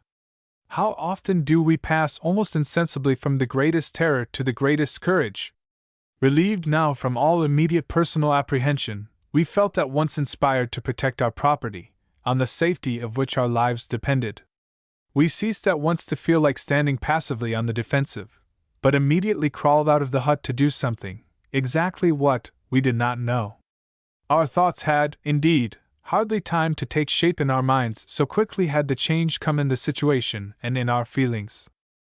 The bear was plainly in sight as soon as we got outside, tearing down our storehouse, but he appeared not to be thinking of us at all.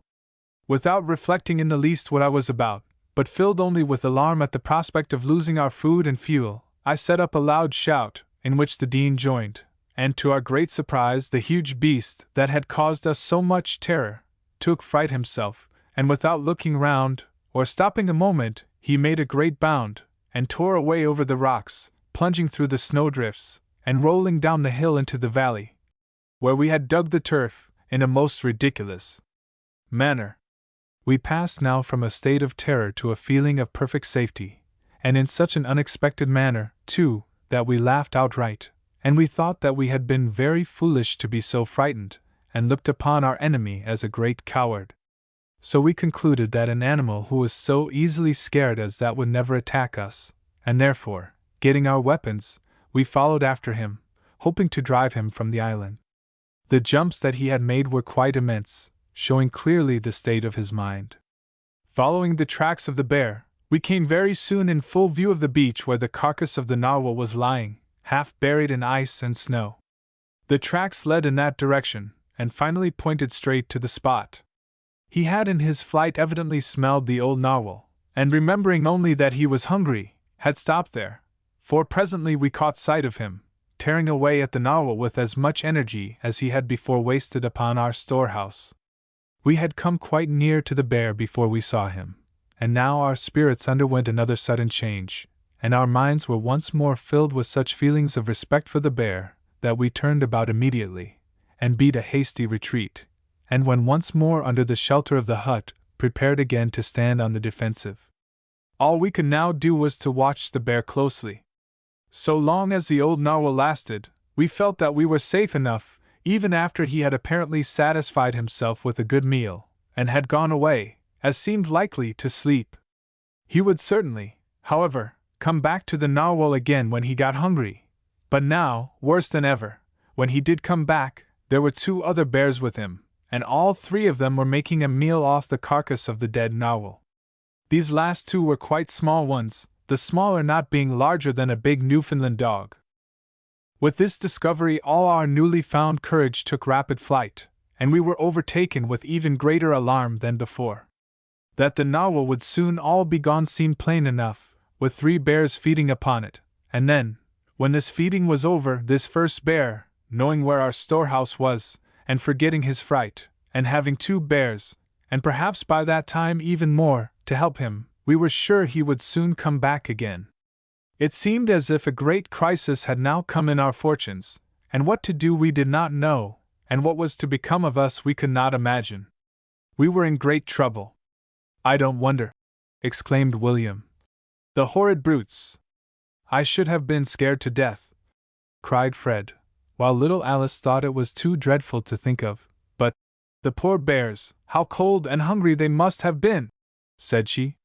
Chapter 15 shows, among other curious matters, that 2 boys are better than 1, and that pluck is a good thing, especially when polar bears are around. The next record we have of the doings of the ancient mariner and his little friends reads thus. "You will tell us today what you did with the bears, won't you, Captain Hardy?" inquired William. "Well," replied the captain, laughing in his free and easy way, like a jolly old sailor as he was, taking his long pipe out of his mouth that he might do it all the better. "I think it was pretty near being what the bears did with us, my hearties." "Yes, that would be quite as near the mark, I'm thinking." "No matter then," said William. No matter, Captain Hardy, we ain't particular, any way you like. I'll put the question the other way, then, what did the bears do with you?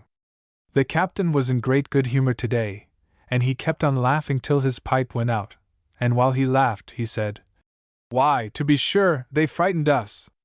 "Tit for tat," exclaimed William. "You frightened them, that's fair." "That's so," replied the captain. "That's so, sure enough, only they wouldn't stay frightened, while we did, you see." "What? Did they find you out?" "That they did, my lad, just as soon as they had finished the old narwhal. We were sound asleep when they came, and they soon woke us up with the great noise they made close to the hut." "But stop a bit," exclaimed the captain, reflectively. "My story's got ahead of me, or I've got ahead of the story, one or the other, so I must go back a little." And he paused, not with his finger to his nose this time, as usual, but to his forehead, as if feeling in his brain for the end of the yarn, as he always called the story. In a moment the old man appeared to have quite satisfied himself about the matter, for he started off as fast as he could go. "I didn't tell you anything about the fort we built, nor the time we had provisioning it, did I?" said he. "No," answered William. "Nothing about a fort." "Then there's the broken end of the yarn at last." And the old man took his finger from his forehead and stopped feeling for it. "Well, it was a good long time," continued the captain, "before the bears finished the old narwhal, but finding how much they were occupied in that quarter, we went to our storehouses, and brought all our stores away, and stowed them close to the mouth of the hut, thinking that, if they were discovered, we should there be better able to protect them. First of all, however, we built up 2 solid snow walls, about 3 feet apart, and as high as our heads, directly on a line with the entrance to our hut, so that when we went outside we walked right between them. Then, behind these walls, we piled all the birds, seal flesh and eggs that we had for food, and all the blubber, now frozen quite hard, that we had for fuel, the former on the right-hand side, going out, and the latter on the left. Having done this, we covered the whole over with snow several feet deep, and, as a still further protection against our enemies the bears, we built up a great wall all around in front of the hut where there were no high rocks. Through this wall we left only one small hole to crawl through when we went out, and when we came inside, we carefully closed it up with some large blocks of snow. But we did not go outside much, being afraid, and at length, when one of the bears was discovered prowling about very near the hut, we drew within our fortification, closed the opening in the wall as tightly as possible, and were prepared for a siege. At first we did not sleep much, being all the time fearful of attack, but gaining courage as we found, day after day, that the bears did not come to molest us, we at length fell asleep both together, and it was while we were thus asleep that the bears discovered us. Before either of us awoke, they had actually scaled the wall of our snow fort, and advanced to where our food and fuel were stowed, close to the mouth of the hut, and were tearing through the snow to get at it. We were, naturally enough, much alarmed, not so much on our own immediate account, as on account of our stores, for the bears would, we knew very well, not be likely to trouble us so long as there was anything else to eat, but then they might just as well eat us first, and the stores afterward, as to eat the stores first, for then we must surely starve and freeze, which would be quite as bad. Fully sensible of our unhappy condition, and the first feeling of alarm having passed over, we began seriously to speculate upon what we should do, for something had to be done, and that very quickly.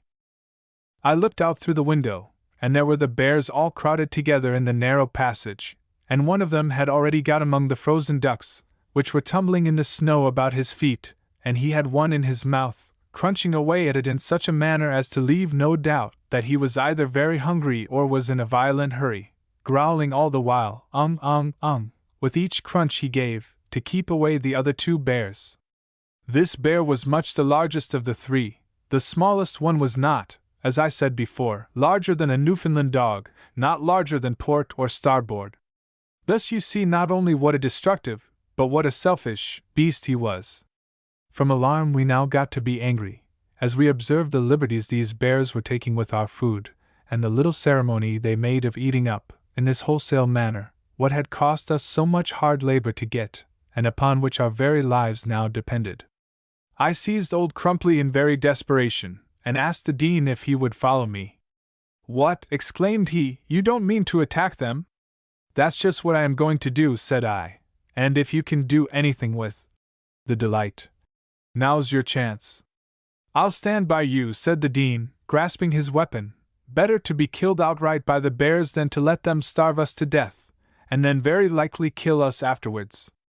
Desperate as was our condition, I could not help being amused by the Dean's way of putting the matter: first starved to death, and then killed, and I think this little speech, turned in that happy way, did a great deal to stiffen up my courage. I crawled out through the doorway of the hut, which I have told you was not high enough for us to stand upright in, and upon coming near the end of it, there was the bear within 3 feet of me. His head was turned away, and his nose was all buried up in the snow, for he had just swallowed a duck, and was getting a fresh one, so that he did not see me. My heart seemed to be in my mouth, so close to the dreadful monster, so ferocious and fearful did he appear as I looked up at him. Had I been alone, I think I should have retreated, but here was the Dean behind me, and I was ashamed to back out, having gone thus far. Summoning all my courage, therefore, I brought forward my spear, grasped it with both hands, and plunged it with all my force into the animal's neck, just behind the lower jaw and below the ear. It was a fortunate stroke. I had evidently, by chance, cut some great blood vessel, for the blood spouted from the wound in a regular stream. The bear dropped his duck very quickly, I can tell you. He was probably never so much astonished in all his life before. I had come upon him so stealthily, and he was so absorbed in what he was about, that he had never once suspected the presence of an enemy, but thought himself, no doubt, a very lucky bear to find such a dinner ready caught for him, and was quite as little concerned about who the owner might be as most people would be if they found a bag of gold. But I caused him to sing another tune than to be constantly going to frighten off the little bears, for he roared with terror, so that you might have heard him half a mile, and finding that he could not wheel around as quickly as he wanted to, he roared again, louder than before, which sounded so dreadful that I drew back into the hut quite instinctively, and thus lost the opportunity to give him another thrust, which I might very well have done, in the side. When he had got wheeled round, he rolled over the other 2 bears, and the 3 together, all roaring in a dreadful way, rolled against the snow wall of our fort, and broke it down, and now, as soon as they could scramble to their legs again, they hurried away through the snow down into the valley, the smallest one trying hard to keep up, and whining piteously all the while, as if he were afraid something terrible was coming to catch him. And now, just as we had done before, when we had, with our shouts, frightened the bears away when they had first come to disturb us, we ran after them, little thinking of danger, in the excitement of the moment. We found that the bear I had wounded held straight down the valley, as was easily told by the red streak he left behind him on the snow. The other 2 turned to the right, and ran over in the direction of the old narwhal. Following the red streak, we came soon down to the beach, and then climbing over the rough ice which the tide had piled up, we were quickly upon the frozen sea, hurrying on as fast as we could go. Indeed, no feeling of fear ever crossed our minds, for the great quantity of blood that the bear left behind him somehow or other went to convince us, without much reflection, that the bear must be dead, and that we should presently come upon him. While hurrying on at this rate, our spirits received as sudden a check as they had on a previous occasion, for we did at length come upon the bear, sure enough, and forgetting all our courage immediately, we wheeled about in great alarm, and ran back towards the hut as fast as we could go. Finding, however, that we were not pursued, we turned about again, and proceeding more cautiously this time, we came, in a little while, in sight of the bear again, very near where he was before. But now he was clearly by no means a formidable enemy, for he was going along very slowly, and making a crooked track, as if he was drunk. Directly he fell over, and in a little while afterwards, we went up to him, and found him dead, having bled to death from the wound I had given him. You may easily imagine how rejoiced we were, for now we had an enormous supply of food, and a fine bearskin besides, so I lost no time in unlashing the knife blade from the end of old Crumply, and with this we began to butcher him. It was a very cold and tedious operation, but we got through with it at last, and then, burying all of the flesh in the snow except a small piece that we wanted for supper, we returned to the hut, dragging the skin after us, the Dean whistling, all the way, Bonaparte crossing the Alps, which he had picked up, as he told me, from a Frenchman in Havana. While we were coming up the valley towards the hut, in this lively state of mind, the Dean stopped suddenly, and said, "Suppose, Hardy, the other 2 bears have taken a notion to come back," and he was right, for we came presently in sight of one of them, very near the hut, and making directly for it. As soon as he saw us, however, he ran away. So we took a good laugh at his expense, and thinking the other one must be near him, though not in sight, we proceeded on our way. Fortunately, however, before seeing the bear, we halted long enough to secure the knife blade again on the end of Old Crumply, and it was well that we did this, for, when we arrived at the broken wall where the bears had made their way out, much to our surprise, we came right upon the other bear, close up to the mouth of the hut, busy swallowing a duck. This was the smallest of the 3 bears, and he could not have been more than a year or so old. No sooner did he hear us than he, like the other one, became alarmed, but seeing us in the road by which he had entered, he did not try to escape in that way, nor did he appear to have the least idea that he had only to charge upon us to see how quickly he would clear the passage, for, instead of doing this, he instantly rushed forward, and plunged into our hut, no doubt thinking that would lead to a place of safety. I do not exactly know by what motive I was impelled, but I suppose the same that governed me on several other occasions, that is, a general one belonging to almost all human beings, and indeed, to most animals, that is, to chase whatever runs away, and to run away from whatever chases. At any rate, I rushed up to the doorway of the hut, I believe without any idea at all in my head, and without giving much thought about it, and had like to have got into a great scrape, for the bear, having found that the hut gave him no chance of escape, had turned about, and was coming out again. I was wholly unprepared for him, so hasty had I been. I could not run, and therefore, quite mechanically, I hit him in the face with the sharp point of Old Crumply, which sent him back into the hut again, and made him roar in an awful manner, as if he were half killed. I knew I must have hit him on some tender spot, the eye, it proved to be afterwards, so he was half blind as well as half dead. It was very unfortunate that I had not let him go, or killed him outright, for we could now hear him tearing everything to pieces in our hut, trying to find a place of escape. The wall between our sleeping place and our closet was first knocked over, as he scrambled about, and there was no doubt that our pots and lamps were all broken to pieces. It was like a great roaring bull in a china shop, and we wished many times that he was only out and off, and if he had only known our minds upon the subject, a compromise would have been speedily made, and the beast might have gone scot-free on condition of his doing no further mischief. The bear was not long in discovering the window. Now, the window being very small, it was evident that, if he attempted it, he would do us a great damage, for he could only pass through by knocking down some part of the wall. No sooner, therefore, had his head appeared in that quarter, than the Dean charged him most gallantly with the delight, and gave him such a tremendous blow on the nose that he was glad enough to draw his head in again, which he did with a great cry. Then he became quiet for a while, as if meditating what course it was best for him now to pursue. Availing myself of this little pause, I exchanged weapons with the Dean, and fixing the harpoon head on the end of the delight, I tied the other end of the line which was fast to it around a large stone that lay across the doorway of the hut. This I did because I thought there might be a possible chance of catching the bear, and that, if we could only get him to run out, I might harpoon him as he passed, and the stone would hold him until we could find some way of dispatching him. No sooner had these preparations been made than the bear was again in motion, and now he gave a roar that seemed loud enough to have rattled the whole hut down about his ears. This time he had clearly tried the chimney, and had not only scattered the burning moss and fat all about the hut, but had set himself on fire into the bargain, for a great volume of smoke came out through the window, which smelled of burning hair. The screams of the bear were now pitiful to hear, and in very desperation he once more tried the window, when the Dean quickly gave him a crack with Old Crumply, which sent him back again. Grown now utterly reckless, he bolted right through the door. I was ready for him, standing on the top of the passageway and on the stone to which the harpoon line was made fast. As the bear came under me, I let drive with the harpoon, and stuck him in the back. And then away he dashed like a fiery demon, plunging through the snow, smoking and blazing all over.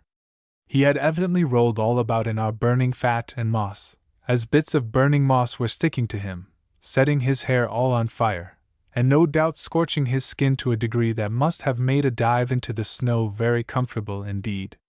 As soon as he had run out all the line, the stone under my feet, instead of holding fast, gave way, pitching me after the bear, and turning me quite upside down.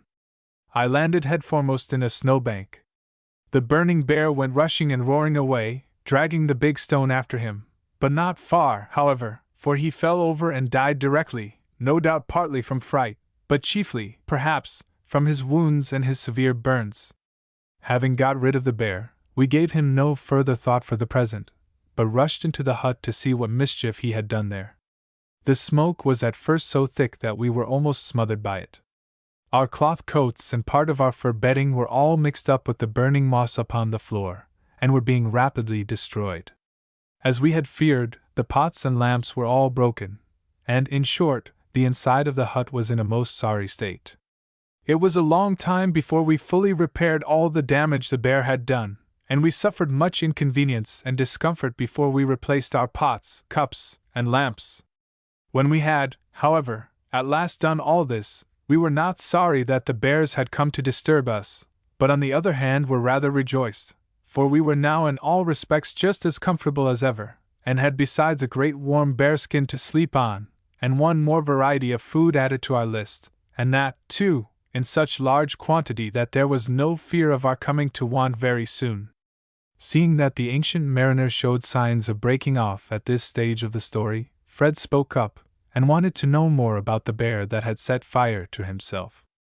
"Oh, it don't much matter about him," replied the captain.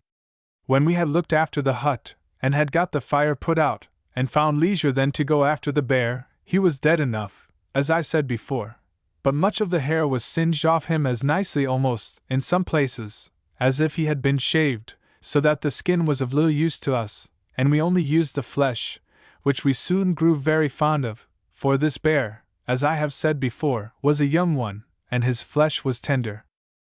"What became of the other bear?"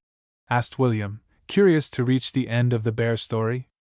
"We never saw anything more of him, nor heard anything more of him either," answered the captain. "And indeed we were never troubled any more with bears at all in that way, but thereafter lived in peace.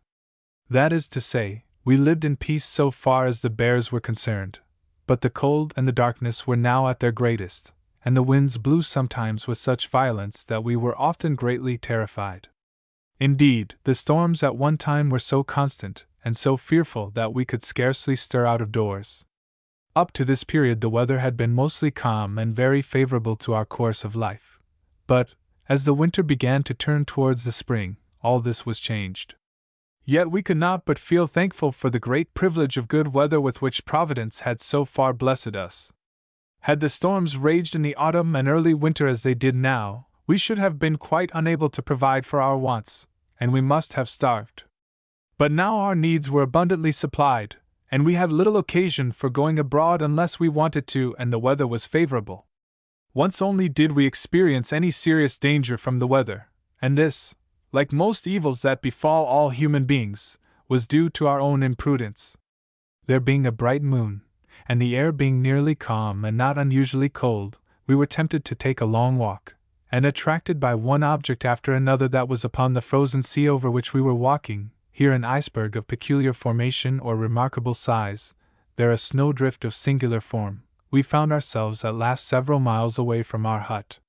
When we turned about at length to retrace our steps, we discovered that the northern sky, which we now faced, for we had walked out in a southerly direction, showed stormy symptoms, and very quickly afterward a severe gale of wind broke over the island and the desolate sea, and we found ourselves overwhelmed with drifting snow. The sky was for the most part cloudless, and no snow fell from the heavens, but the light snow that lay upon the ice was picked up, as it were, by the wind, and whirled through the air in a manner as beautiful as it was terrible, for the drift coming in streams, with the rushing wind, lashed our faces, torturing us in a terrible manner, chilling us through and through, and almost overpowering us. Then an aurora borealis burst out before us, as if the heavens were on fire, and from the top of our little island the snow came whirling above our heads in constant streams, that went circling about in a most fantastic way. You cannot imagine how grand this storm scene was, the wind howling around us, the snowdrifts whirling about and spinning over the icy plain, the moon gleaming brightly upon the snow and the icebergs in the island, and every now and then a great blaze of many colors that were reflected on everything about us, would start up from the auroral arch, until the light became almost as great for a few moments as if it were broad day. It was very fearful, and you may be sure that we hastened on to the hut as fast as we could, though we were not in such a great hurry as to be wholly insensible to the magnificence of the scene. After we had reached the hut, the dean repeated some verses which he had picked up somewhere, and when I recite them for you, you will see how appropriate they were to what I have been describing, and how strange seemed to us our situation when we found ourselves in the very place where the poet had imagined the northwest wind to have a beginning. The northwest wind is a spirit brave, and he cometh from afar. He is cradled far down in the depths that yawn beneath the polar star. And he cometh from afar, beneath the polar star. His track o'er the snowy plain, with banner and spear and flame. Oh, there right kingly is he! His empire the boundless sea. Rare sport doth he meet with there, till it gleams like a witch's hair. A conquering hero is he, is the shout of victory. Oh, how beautiful and appropriate! Exclaimed the children. But, said William, how did you get to the island? Without any other accident, replied the captain. Then with 2 frozen noses, which were sore for a long time afterwards. But, after it was all over, we would not have missed the sight for anything, it was so grand. Yet, had we been caught out on the sea a little farther from the hut, we should never have got back, but both of us must have perished. Thus you see how Providence continued to watch over the 2 poor castaways. Chapter 16 covers a long period of time, and shows, among other things, how a race may be lost at both ends. I must now tell you, continued the captain, that, while all these adventures were happening, the winter was passing steadily away, and from what I have before told you about the Arctic seasons, you will know that when the winter came finally to an end, the darkness came to an end too. That is, to be more particular, first there was a little flush of light at noon, to see which made us very glad, you may be sure. After this, from day to day, the light grew brighter and brighter, until it was almost broad daylight, as it is here just before the sun has risen in the morning.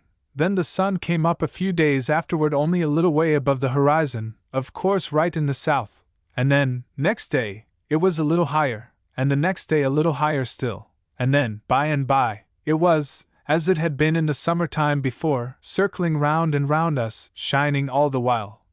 And now our hut was at midnight in the shadow of the cliff, at noon the sun was blazing down upon us, softening the snow, and making our hearts, oh, how happy and thankful, more so than I can tell you. I thought that never in all my life had I seen anything so splendid as the sun's bright face when he appeared for the first time after this long dark winter. For you must know we were about 120 days without once setting eyes upon the sun at all, and now, when he did rise after this long interval, what could we do but take off our caps and whirl them round and round our heads, in very joy and gladness. And this I can assure you we did with many a good round cheer. The summer now came on steadily, and the temperature became warmer every day. The spring glided into summer, and early in the month of June the snow began to melt in good earnest, and by July great streams were dashing and roaring over the cliffs, and through the gorges, to the sea. Then the sea soon began to show the influence of the summer heat.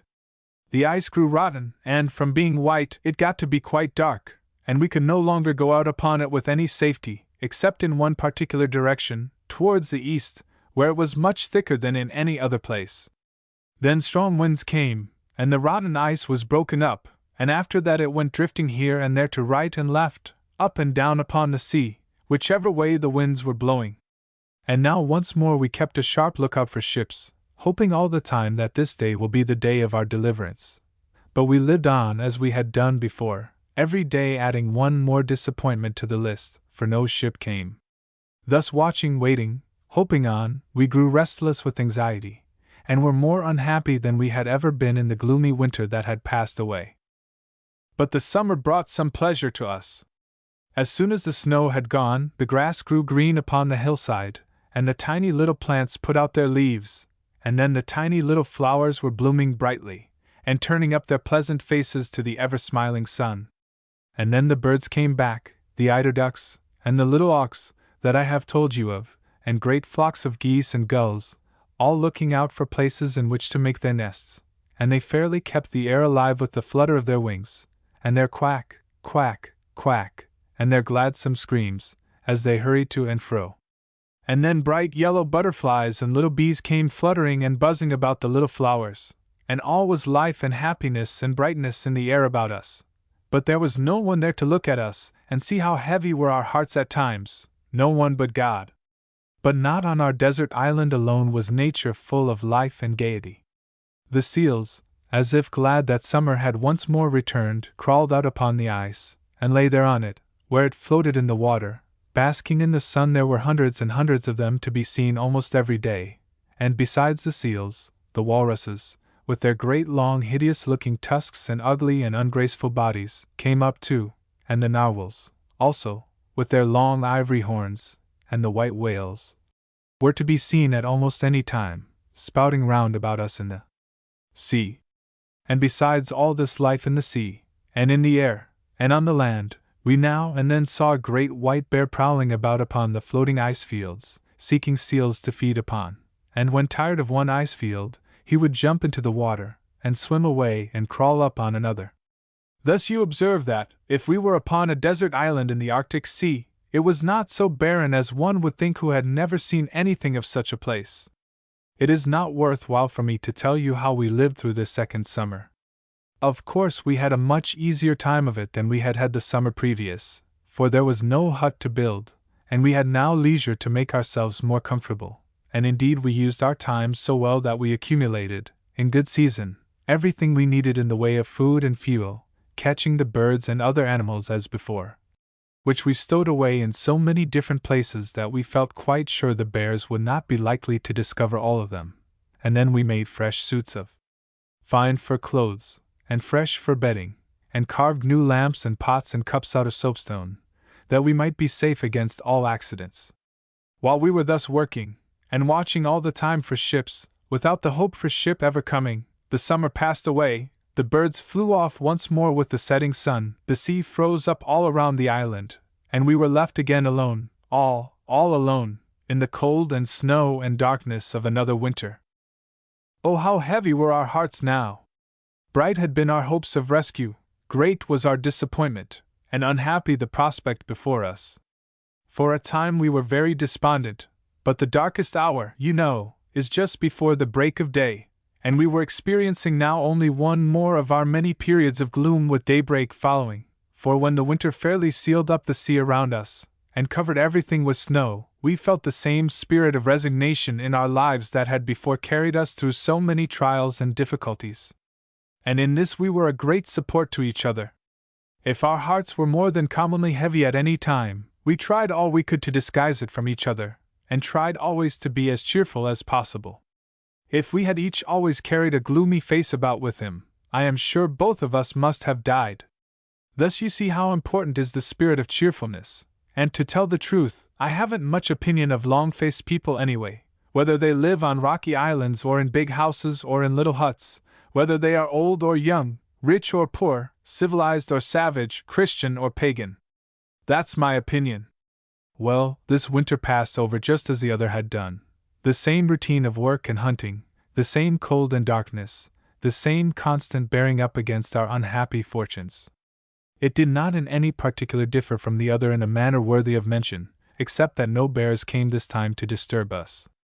But there was the same aurora borealis, the same bright starlight and brighter moonlight, the same fierce snows and howling gales.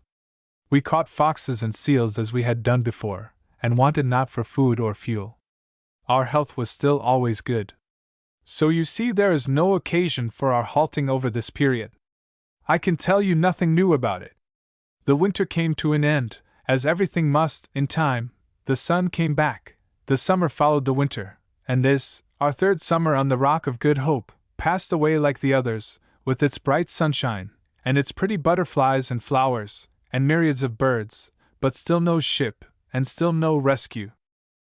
After the captain had thus spoken, he paused as if to consider whether he had omitted anything, in connection with the long period they had passed on the island, that would make it worth his while to dwell longer upon any portion of his story up to this time. Satisfied always of the deep interest and close attention of his young auditors, he thought only of selecting such points of the narrative as seemed to him likely to convey most pleasure and instruction to the little people, who, ever eager to listen, were yet always curious to have something cleared up which the captain had hastily passed over, thinking little of it. But still they had the good sense to see, to say nothing of the requirements of politeness, that they were not likely to be much benefited by interrupting the captain, for if they asked questions in the midst of his story he would, in all probability, be put out, and lose the even thread of his narration. But a question, or perhaps a volley of them, was always sure to come if the captain made a pause, or as he, in mariner phrase, expressed it, lay hove to, for a little while. So it was now. No sooner had the captain stopped his speech, and got into the reflective mood, than William's tongue was loosened. "Oh, Captain Hardy," said he, "don't go on until you have told us something more about those curious little flowers you have been speaking of. It is so odd to think of flowers growing in such a desert place." "Oh, do!" exclaimed little Alice. "Oh, do, Captain Hardy! They must be such pretty little things. But I don't see how they ever get any chance to grow, when it is so cold and dreary." "How do they?" "Pretty they are indeed, my dear," replied the kind-hearted captain, pleased to have the question asked, as was evident. "And very wonderful. How they manage to grow is more than I can tell, and is just as astonishing to me as to yourselves. The snow, however, in the spring went pretty quickly, and as soon as the earth was free in any place, then we saw the tiniest flowers you ever saw coming up, seemingly right out of the frozen earth, and almost underneath the very snow, at least within a few inches of it. The Dean and I one day came across one of these little flowers, looking just like a buttercup, only the whole plant was, well, the littlest thing you ever did see. Why, it was so little that little Alice's little thimble, with which she is learning to sew so prettily, would have been quite large enough for a flower pot to put the whole of it in.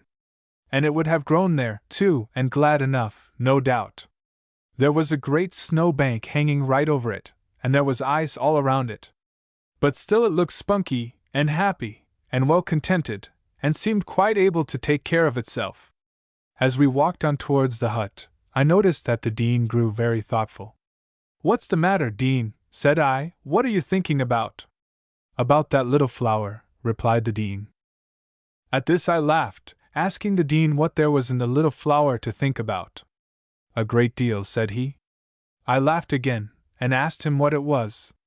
"Why," said he, very soberly, "it is a lesson to us not to get the blues any more. If that poor flower can live and fight its way against such odds, I think we ought to." Now there was more in that observation of the thoughtful little Dean than you would think for, and we talked a great deal about the little flower. Indeed, it came up between us very often. We went back many times to it, and watched it closely. Once there came a snowstorm and buried it up, but next day the snow was all melted, and the leaves came out as green, and the flower as yellow, and the whole plant as plucky as ever. I should say the flower was about as large round as a very small pea, and it was just as yellow as gold, and the whole wee thing was not taller than a common-sized pin. We talked so much about this little flower that we got to making rhymes about it, and every time we made a new rhyme, we were much delighted, you may be sure. How we wished we had some way to write down what we thought! It would have been much easier, and a great satisfaction. But for all that, we finally got quite a song of it, which I have not forgotten, even to this time. To be sure, we did not know much about making verses, and nothing at all about what they call feet in poetry, yet we got some pretty good rhymes for all, though they might be called a little worm fancy, or like as if they hadn't got their sea legs on, you know. Now, would you like to hear this little song that the Dean and I made about the little Arctic flower? Oh, yes, yes, dear Captain Hardy, yes, yes, indeed, said the children, in such a loud and universal chorus that nobody could have told who deared the captain or who said, oh, or who, indeed. But you may be sure they all said, yes. And so the captain, being thus encouraged, cleared his throat and said he would repeat it. My impression is, he continued, that it isn't exactly a song. In fact, I don't know what it is. I should hardly venture on calling it a poem, you see. But still, for all that, we must give it a name, you know, and song, poem, or what not, its right title anyhow is The Arctic Flower. Oh, tiny, tiny Arctic flower, where have you kept yourself so long? Deep buried in a snowy bower? And did the winter treat you wrong? You little, smiling, gladsome thing. You pretty, pretty flower of spring. You little, little wee thing. So bright, so cheery in the sun, so everything that everyone would wish a flower to bring. You tiny, tiny little thing. I'm so afraid the frosts will nip your little feet, you tenderling, you crazy, crazy little thing. Whatever possessed you to come up and nestle there beside the snow, as if you'd warm it with a glow of golden light from your bright face, on which there is no single trace of anything like sorrow. Cheery, cheery, always cheery, never weary, e'en with frozen sod close bound, e'en with snow all piled around, e'en with the frosts upon the ground, your little tender roots to chill. Oh, what a royal little will you have, you little gladsome thing, you pretty, pretty flower of spring, you little, little weesome mite, you tiny, tiny little sprite. E'en now the snows are at your feet, and piled 100 times your height, close, close beside your face so sweet. And yet you smile, you pretty thing, you pretty, pretty flower of spring, you little, little wee thing. And do not seem to care a bit, and look as happy, every whit, as any other flower of spring. And what a lesson, too, you bring to all of us, you little thing. You show us how to persevere, you show us how a happy cheer may always on the face appear, if God we trust and God we fear. For God is everywhere, and this the flower doth declare, the tiny, tiny little flower, the weesome little flower, the little, smiling, gladsome thing, the pretty, pretty flower of spring, the little, little wee thing. Oh, tiny, tiny Arctic flower, where have you kept yourself so long? Deep buried in a snowy bower? And did the winter treat you wrong? You little, smiling, gladsome thing. You pretty, pretty flower of spring. You little, little wee thing. So bright, so cheery in the sun, so everything that everyone would wish a flower to bring. You tiny, tiny little thing. I'm so afraid the frosts will nip your little feet, you tenderling, you crazy, crazy little thing. Whatever possessed you to come up and nestle there beside the snow, as if you'd warm it with a glow of golden light from your bright face, on which there is no single trace of anything like sorrow. Cheery, cheery, always cheery, never weary, e'en with frozen sod close bound, e'en with snow all piled around, e'en with the frosts upon the ground, your little tender roots to chill. Oh, what a royal little will you have, you little gladsome thing, you pretty, pretty flower of spring, you little, little weesome mite, you tiny, tiny little sprite. E'en now the snows are at your feet, and piled 100 times your height, close, close beside your face so sweet. And yet you smile, you pretty thing, you pretty, pretty flower of spring. Where have you kept yourself so long? And did the winter treat you wrong? You little, smiling, gladsome thing.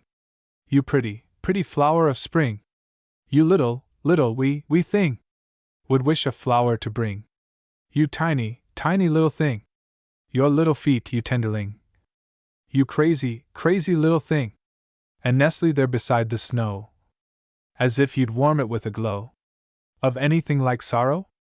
E'en with frozen sod close bound, e'en with snow all piled around, e'en with the frosts upon the ground. You have, you little gladsome thing. You pretty, pretty flower of spring.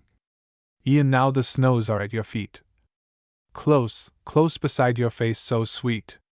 And do not seem to care a bit, and look as happy, every whit. You show us how to persevere. You show us how a happy cheer may always on the face appear, if God we trust and God we fear. For God is everywhere, and this the flower doth declare. The little, smiling, gladsome thing. The pretty, pretty flower of spring. The little, little wee thing. There, now you have it! Exclaimed the captain, drawing a very long breath, and looking around, no doubt to see the impression he had produced. There you have it, my dears! The children all expressed themselves highly delighted with this effort of the captain's in the poetical way, and they all declared if that wasn't a song they would like to see one. Thus greatly flattered by the pleasure the children received from his recitation of what had become old to him, and deeply rooted in his memory, the captain resumed once more the thread of his narrative, or, rather, once more picked up the broken yarn, and spun away, as he would have more graphically expressed it. Well, continued the captain, you see our little flower died after a while, and all the other little flowers died, and this brought us to the end of our third summer on the island and into the third winter. This winter passed away as the previous ones had done, and we felt still greater resignation. Here we are forever, said the dean, and that we must make up our minds to. It is God's will, and we must bow before it and be reconciled. I fear, Dean, that is so, I answered solemnly. This was in the month of February, and the sunlight was coming back, and to see if we could not catch a glimpse of the God of day, we had gone out together, wading through the snow.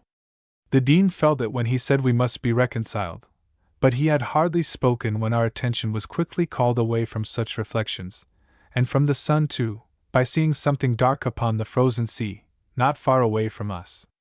It was moving.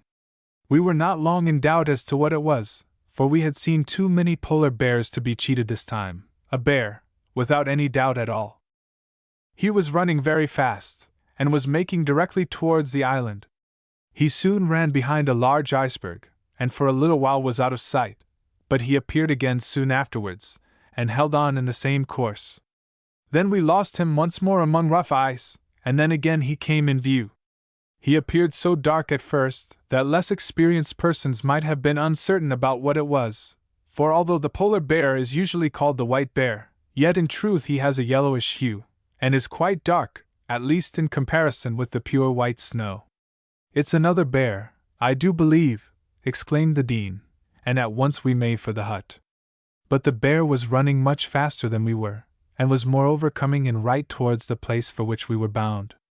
So we grew much alarmed, and quickened our speed, not however without difficulty, for the snow was, in places, very deep. By and by the bear, which proved to be a very large one, caught sight of us, and, as you know already that the polar bear is rather a cowardly beast than otherwise, you will not be much surprised to learn that, when he saw us, he altered his course, and turned off from the island as fast as he could go. Seeing him do this, as you may be sure to our great delight, we halted to watch him, and now we perceived, for the first time, that the animal was pursued.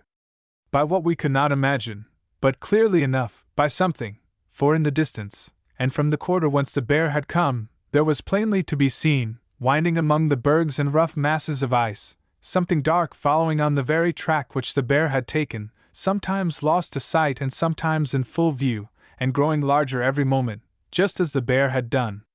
Nearer and nearer came this object, and our wonder increased. Presently we heard a cry. "Hark!" said the dean. The cry was repeated. "A dog!" exclaimed the dean. "A dog," said I in answer, for I heard it distinctly. "Hark!" said the dean again, for there was another sound. "A man," said I. "A man!" repeated the dean, excitedly. And a man it was. Dogs and men! What could they be doing there? Was the question that ran through both our minds at once. But dogs and a man, not men, there were, and whatever they might be doing there, or whence they might have come, it was certain that dogs and a man made the dark spot which we saw upon the white sea, and it was, moreover, clear that they were pursuing the bear which had passed us and was now pretty far away. Nearer and nearer came the dogs and man, and the sounds became more and more distinct. The dogs were upon the bear's tracks, the man was upon a sledge to which the dogs were fastened. At length they came so near that the dogs could be easily counted. They were 7, and all of different colors, and were fastened with long lines to the sledge, so that they were a great way in front of it, and they were running all abreast. They were straining and pressing into their collars, all the while crying impatiently, as they bounded over the snow at a rapid gallop. The man was encouraging them along all he could with a long whip, which he threw out with a lively snap, exclaiming, "Ka-ka! Ka-ka!" over and over again, and then, "Ninoke, Ninoke, Ninoke!" many times repeated, for he was now so near that we could distinguish every word he said. It was a wild chase, and the Dean and I became much excited over it, running all the time to get nearer to the passing sledge and man and dogs. Very soon we should have met, but suddenly the bear came in full view of the dogs, evidently for the first time. Up to this moment the dogs had only been following the track. The dogs, now leaving the track, gave a wild, concerted howl, and dashed off after the bear in a straight line. Man, sledge, dogs, and all passed us quickly by, the man shouting more excitedly than ever to his dogs, sometimes calling them by name, as it seemed to us, and sometimes crying "Ninoke, Ninoke," and sometimes "Ka-ka, Ka-ka," and so away they went, rushing like the wind, the whole scene more strange than strangest dream, the dogs and man like spectral things, so quickly had they come and so unexpectedly. Or, at the least, the dogs seemed like howling wolves, and the man a wild man of the frozen ocean, clothed in wild beast skins. We called to the man to stop, we shouted, "Come here," and then again, come back," as loud as we could shout, waving our caps, and throwing up our arms, and running in a frantic way, but not the slightest notice would he take of us, not one instant would he stop, but upon his course and purpose he kept right on, pushing after the running bear, without appearing to give us even a single thought. We could not doubt that he had seen us, we were so near to him. On went the bear, on after him went the dogs and sledge and man. More impatient grew the dogs, louder called the man to his excited team, and the Dean and I ran after, shouting still, as we had done in the beginning. We came soon upon the sledge track, and followed it at our greatest speed. At length the cries of the dogs grew indistinct, and then died away at last entirely, and the man's voice was no longer heard, and that which had come so suddenly soon became but a dark moving speck upon the great white frozen sea, as it had first appeared, but after it we still followed on. Then the moving speck faded out of sight, and everything around was still and cold and solemn and desolate as before. Yet still we ran and ran. I said as desolate as before? But oh, it was 1,000 times more desolate now than ever, as the night is darker for the lightning flash that has died away, or a cloudy noon is colder for a single ray of sunshine that has broken through the vapors. Yet on and on we ran and ran, until we could run no more. And then we laid us down upon the snow and wept, and bemoaned our hard, hard fate, but no word was spoken.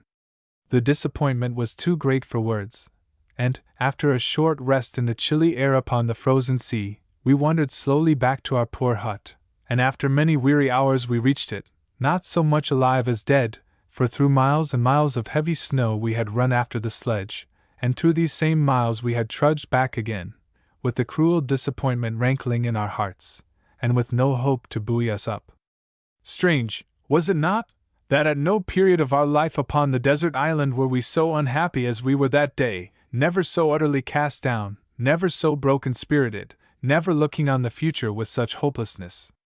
And in this state of mind we crawled beneath our furs, feeling too lonely and forsaken to have a thought to cook a meal, and so very, very weary with the labor we had done, in running and wading through the heavy snow, that we did not care for food, and in deep sleep we buried up the heaviest sorrow that we had ever known, the grievous sorrow of a dead hope, the hope of rescue that had come and gone from us, as the cloud shadow flies across the summer field.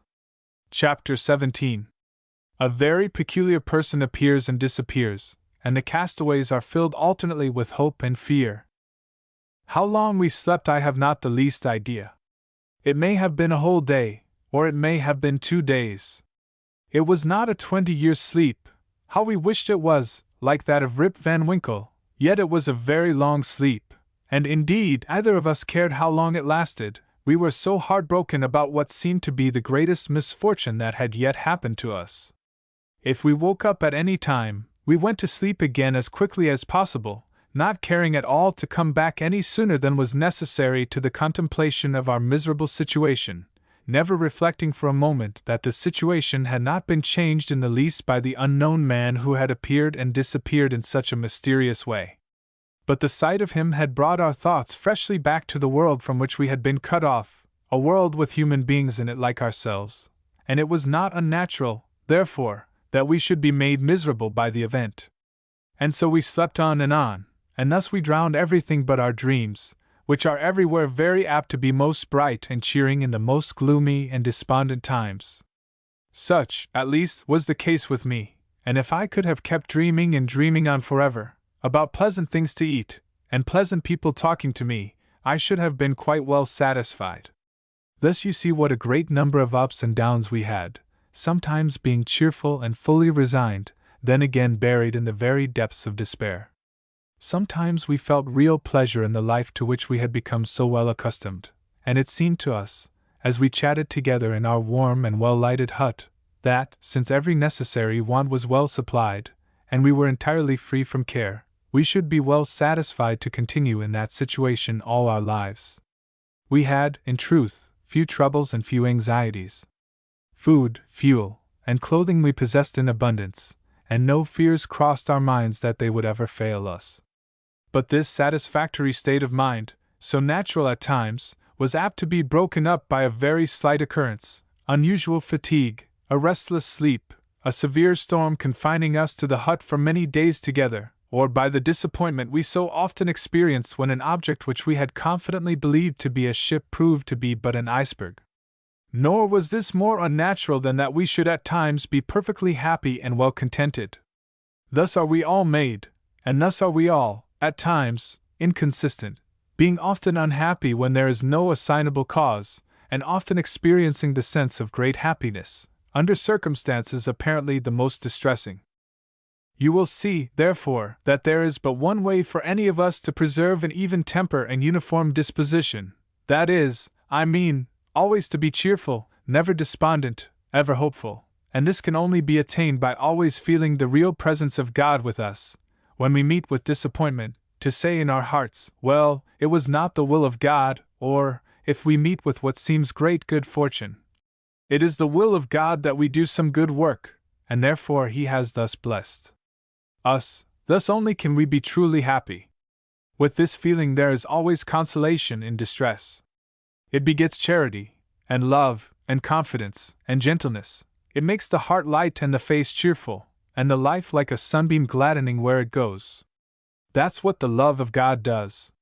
These thoughts are suggested to me by the experiences that the Dean and I were having at the time I speak of. How much more happy we should have been, had we felt always as I have last described.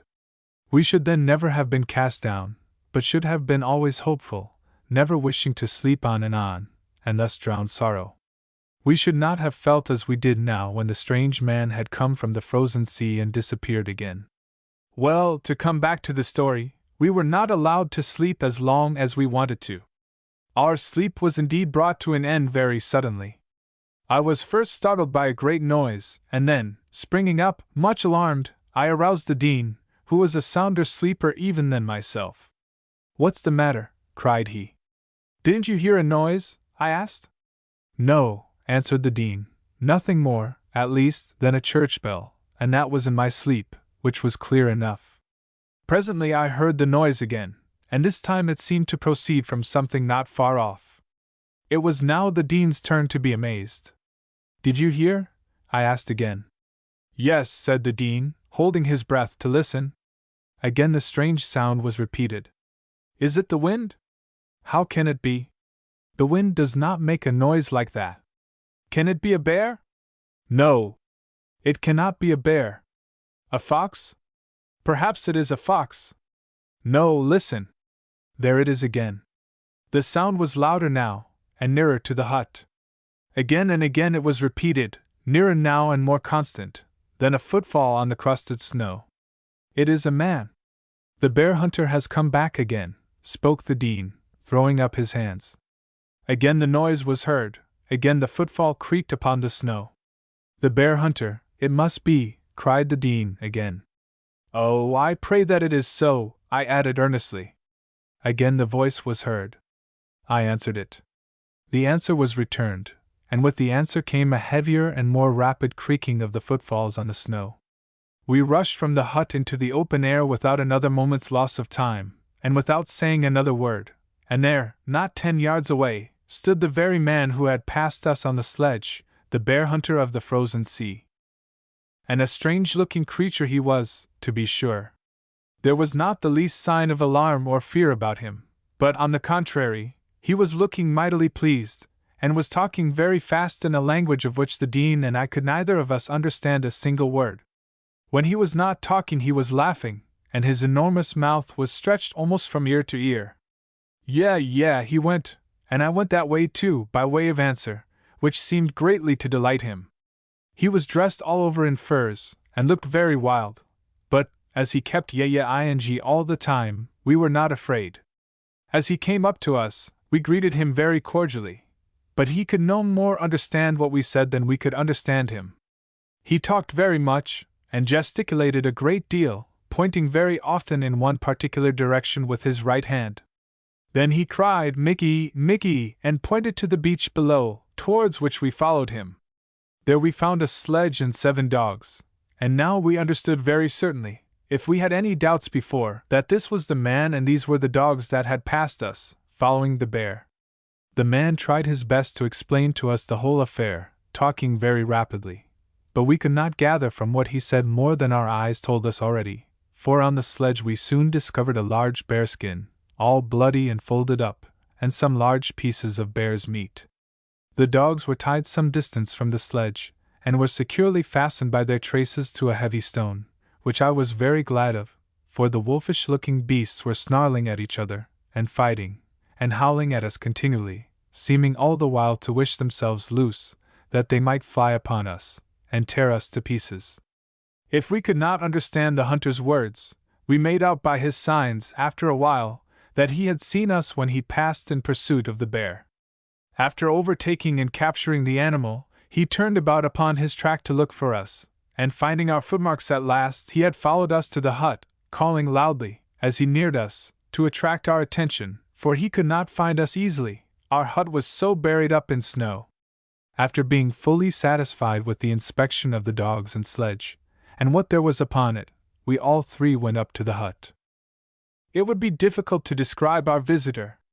I have said that he was wholly dressed in furs. His pantaloons were made of bearskins reaching to the knees, where they met the boots, which were made of the same materials. His underclothing was made of bird skins, like our own, and he wore a coat of fox skins, with a heavy hood covering up the head completely.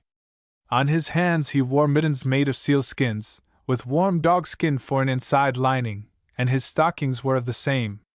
So you see no part of him was exposed but his face, which was quite dark, or rather, copper-colored, something darker than a North American Indian, and it was very broad and very round. The nose was very small and very flat, and the eyes were small and narrow. His hair was jet black, long and tangled, and was cut straight across the forehead. He had but little beard, only a few black, wiry-looking bristles growing on his upper lip and on the tip of his chin.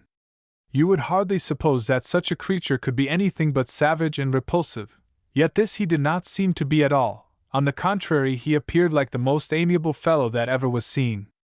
He sat down before the fire on one of the big stones we used for stools, and the Dean and I sat one on either side of him, and I can never tell you how strange it seemed to be sitting there with another human being besides ourselves, after all that time spent without ever seeing anybody but each other. It was like a dream. We could hardly realize that it was true, as there we sat, staring at the strange man in wonder and astonishment. And all this time we were speculating about him, where he came from, where he was going to, what relation did he hold to the world from which we had come in the Blackbird, could he tell us where we were, would he take us from the island, would he rescue us from this dreary life? Oh, how much we would have given for a few words from him that we could understand! How rejoiced we would have been to have these questions answered. Answering them, however, he might be even then, for anything we knew to the contrary, for he scarcely left off talking a single instant, but away he rattled as lively as a magpie and just as intelligibly. We could make nothing at all out of what he said, any more than I could of the hieroglyphics I have since seen on the stones of Egypt, until he put his hand to his mouth, at the same time throwing his head back a little, and repeating, several times, "Me drinkum, me drinkum." This very much surprised us, as we knew that he was asking for water, which having been given him, he then said, "Me eat him," signifying that he was hungry. We lost no time, therefore, in preparing him a hearty meal of duck's and bear's meat, which he appeared to think very fine. Then he had a great deal to tell us about something that he called a mixwak, the meaning of which we could not make out, but, as he pointed in a particular direction, we thought he meant the place where he lived. We could not understand from him what his name was, so, as we had to speak of him to each other constantly, we called him at once Edom, as that was the word he used most. He amused us very much with his frequent repetition of it, and with the enormous quantities of food he took into his stomach after he did repeat it, for he only had to say, "Me eat him," to get as much food as he wanted. It soon got to be quite a joke with us, and when he said, "Me eat him," we all three fell, not only to feeding, but to laughing besides. Finding himself in such good quarters, Edom manifested no disposition to leave them, but, after he had taken a sound sleep, he had a great deal to say about Mikey, as before, and since he made a great many motions, as if using a whip, pointing all the while towards the beach, we concluded that he must mean something about his dogs, which we found to be true, for Mikey in his language means dog, as we afterwards discovered. As soon as we had settled this, we all went out of the hut again, and went down and brought the bear's meat and skin on the sledge up to the hut, and then we fastened the dogs near by. After being fed, they all lay down and went to sleep on the snow. These dogs were very large and strong animals, and the 7 could draw a very heavy load. I should think that the whole 7 could draw as much as a small horse. Edom seemed to have been quite exhausted with long hunting when he came to us, and he did very little but eat and sleep for several days. His nose had been a little touched by the frost, but he scorched some oil, and rubbed it on as we would ointment, and cured it very quickly. After he had eaten and slept to his entire satisfaction, he appeared to grow more lively, and showed a great deal of curiosity about our hut and furniture, and hunting implements, being highly pleased with every new thing he saw. It was very surprising to see how nearly like his own many of our things were, our lamp and pot and cups, for instance, and also our clothing. Our harpoon, the Dean's delight, was almost exactly a match for his. It was a great drawback to our satisfaction that we could not understand him, or he us, but little by little we got over part of this difficulty, for, upon discovering that he used one particular word very often, I guessed that he must be asking a question. The word was kina, so once when he used it he was pointing to our lamp, and I said lamp at a venture, whereupon, after repeating it several times, he appeared to be much gratified, and then said calypsut, and this I repeated after him, which pleased him again. Then I knew that kina meant what is it, or what's this, so after that we kina ate everything, and got on finely. We, of course, learned more rapidly than Edom, picking up a great many words from him, and having both of us good memories, we got to be able to make him understand us a little in the course of time, and as fast as we learned we taught him, and he got to know some of our language, in which we encouraged him. "Me speak 'em much bad," he would say sometimes, which was very true, but so long as we understood him it made little matter. And now it was that we got to find out how he had picked up the few words such as me drink 'em, me eat 'em, and so on, that he had used at first, for he gave us to know that we were not a long way from where ships came every year, and that some of his people saw the ships when they passed, and sometimes went aboard of them. Ship was what he meant by a mixwak, which word he had at first used so often.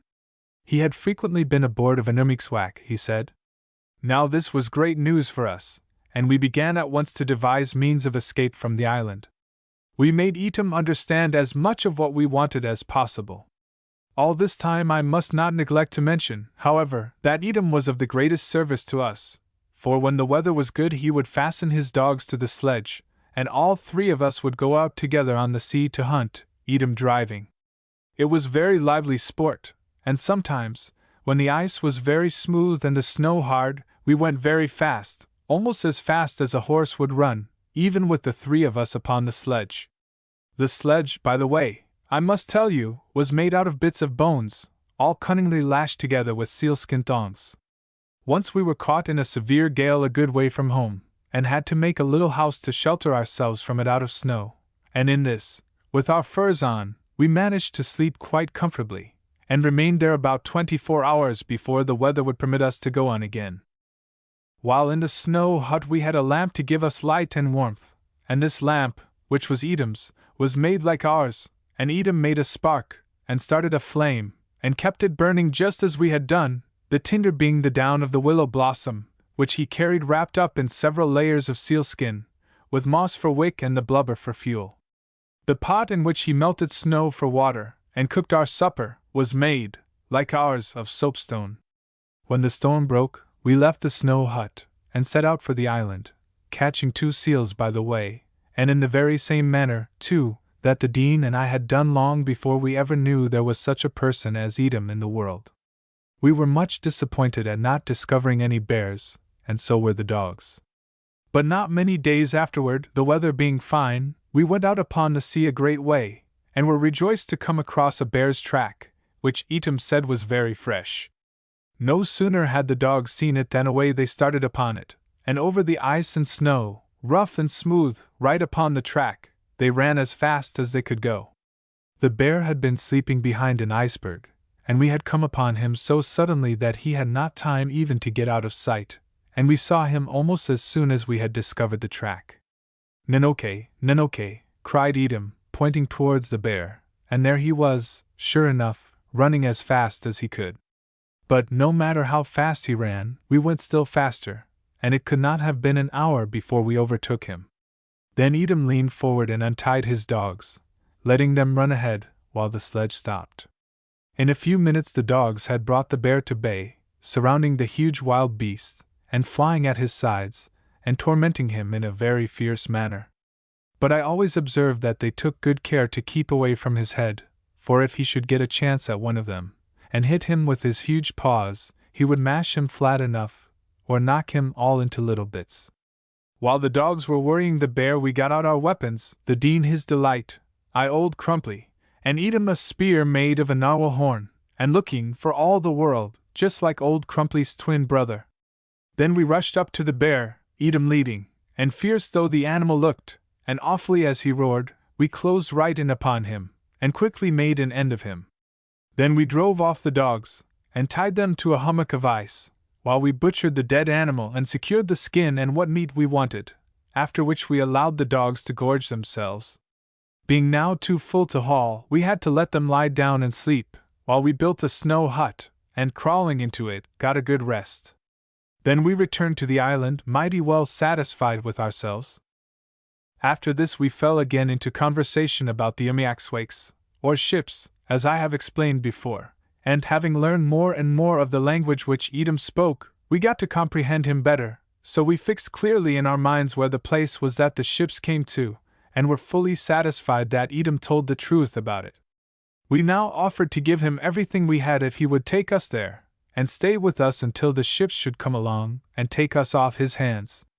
About this we had several conversations, but just when we thought the treaty was complete, and Edom was going to carry out the plan we had fixed upon, the singular savage disappeared very suddenly, dogs, sledge, and all, without saying a single word to us about it. When we made the discovery that he was gone, we were filled with astonishment and dismay. We hoped, at first, that he had gone off hunting, but finding that he did not return, we tried to follow the tracks of his sledge, but the wind had drifted snow over them, and we could not. We now made up our minds that Edom was nothing more than a treacherous savage, and we were afraid that he would come back with more savages and murder us, in order that he might get the furs and other things that we had. So for a while we were much alarmed, and were more heartbroken, I believe, than ever before, for our hopes of rescue had been raised very high by hearing of Edom's people and the ships. The suddenness with which all our expectations were thus dashed to the ground quite overcame us, and we passed the next 5 days very miserably, hardly stirring out of the hut during all that time. But at length we saw the folly of giving way to despair. One thing we quickly determined upon, and that was to leave the island, one way or another, for now we were so afraid of the savages coming to murder us, that we would suffer any risk and hardship rather than remain there longer. So once more we began to devise means for our safety. It was no longer what we should do for food and fuel, or clothing, but how we should escape. The ships we had given up long ago, and with the ships had vanished every hope of rescue.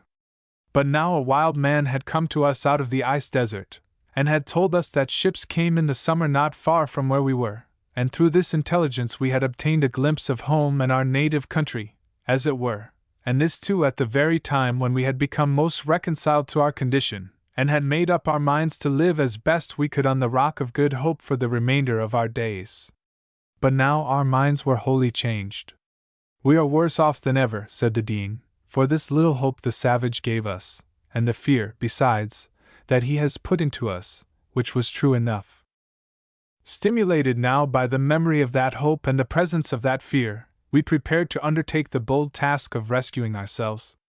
The savage had pointed out to us the direction of the place where the ships passed, and now, we thought, if we can only reach the land there before the summer comes we shall be all right. But if we should not get to the proper place, or if the ships did not come along, then the chances were that we might starve or freeze to death. Nothing daunted, however, by the contemplation of that gloomy side of the picture, we went earnestly to work, and very soon had contrived a plan. Of course we must have a sledge, as we were obliged to travel a long distance, and must carry not only food to eat by the way, but blubber for a lamp with which to melt water from the snow, and furs to keep us warm while we slept. Etam had taught us how to construct a snow hut, so that we felt sure of being able to shelter ourselves from the storms. But the sledge was the great difficulty. How should we make a sledge? Was the question which most occupied our thoughts, and taxed our ingenuity. Apparently we had nothing to make it of, nor tools to make it with. To fasten together pieces of bone in the manner that Etam had done, and thus construct a runner, was not possible, as we had no drill to make holes with, and besides, if we had, the work would have required too long a time for our present necessities. Our purpose was to get away from the island with all possible haste. We made a sledge, however, at last, and in a very ingenious way as we thought, though not a particularly good way as we afterwards discovered. First we cut 2 strips of sealskin, and sewed them into tubes. Then we filled the tubes with air, and pieces of meat chopped very fine, and also bits of moss. Then we poured water into the tubes, and flattened them down by stamping upon them. Very soon the whole froze together, solid as a board, and these we soon fashioned into the proper shape for runners. We found no difficulty in fastening the 2 together with crossed eyes of bone, which we lashed firmly to the runners. Thus, in 7 days from the time of beginning to work upon it, our sledge was complete. Very much rejoiced over this triumph, we put a load on the sledge, and set out to give it a trial. But one runner gave way before we had gone a dozen fathoms, and we were in a state of great perplexity. We resolved now to bundle up everything we needed in a bearskin, and drag that over the snow after us, so great was our haste to get away. We would drag the bearskin head foremost, so that the fur would slip more easily over the snow. But when we had done this, we discovered that, to say nothing of dragging the load, we could not even start it. Our united efforts were wholly unequal to the task of moving it even so much as an inch, and like Robinson Crusoe with his boat, we had wholly miscalculated the means, thinking only of the end. And so it is sometimes, even with wiser heads than ours.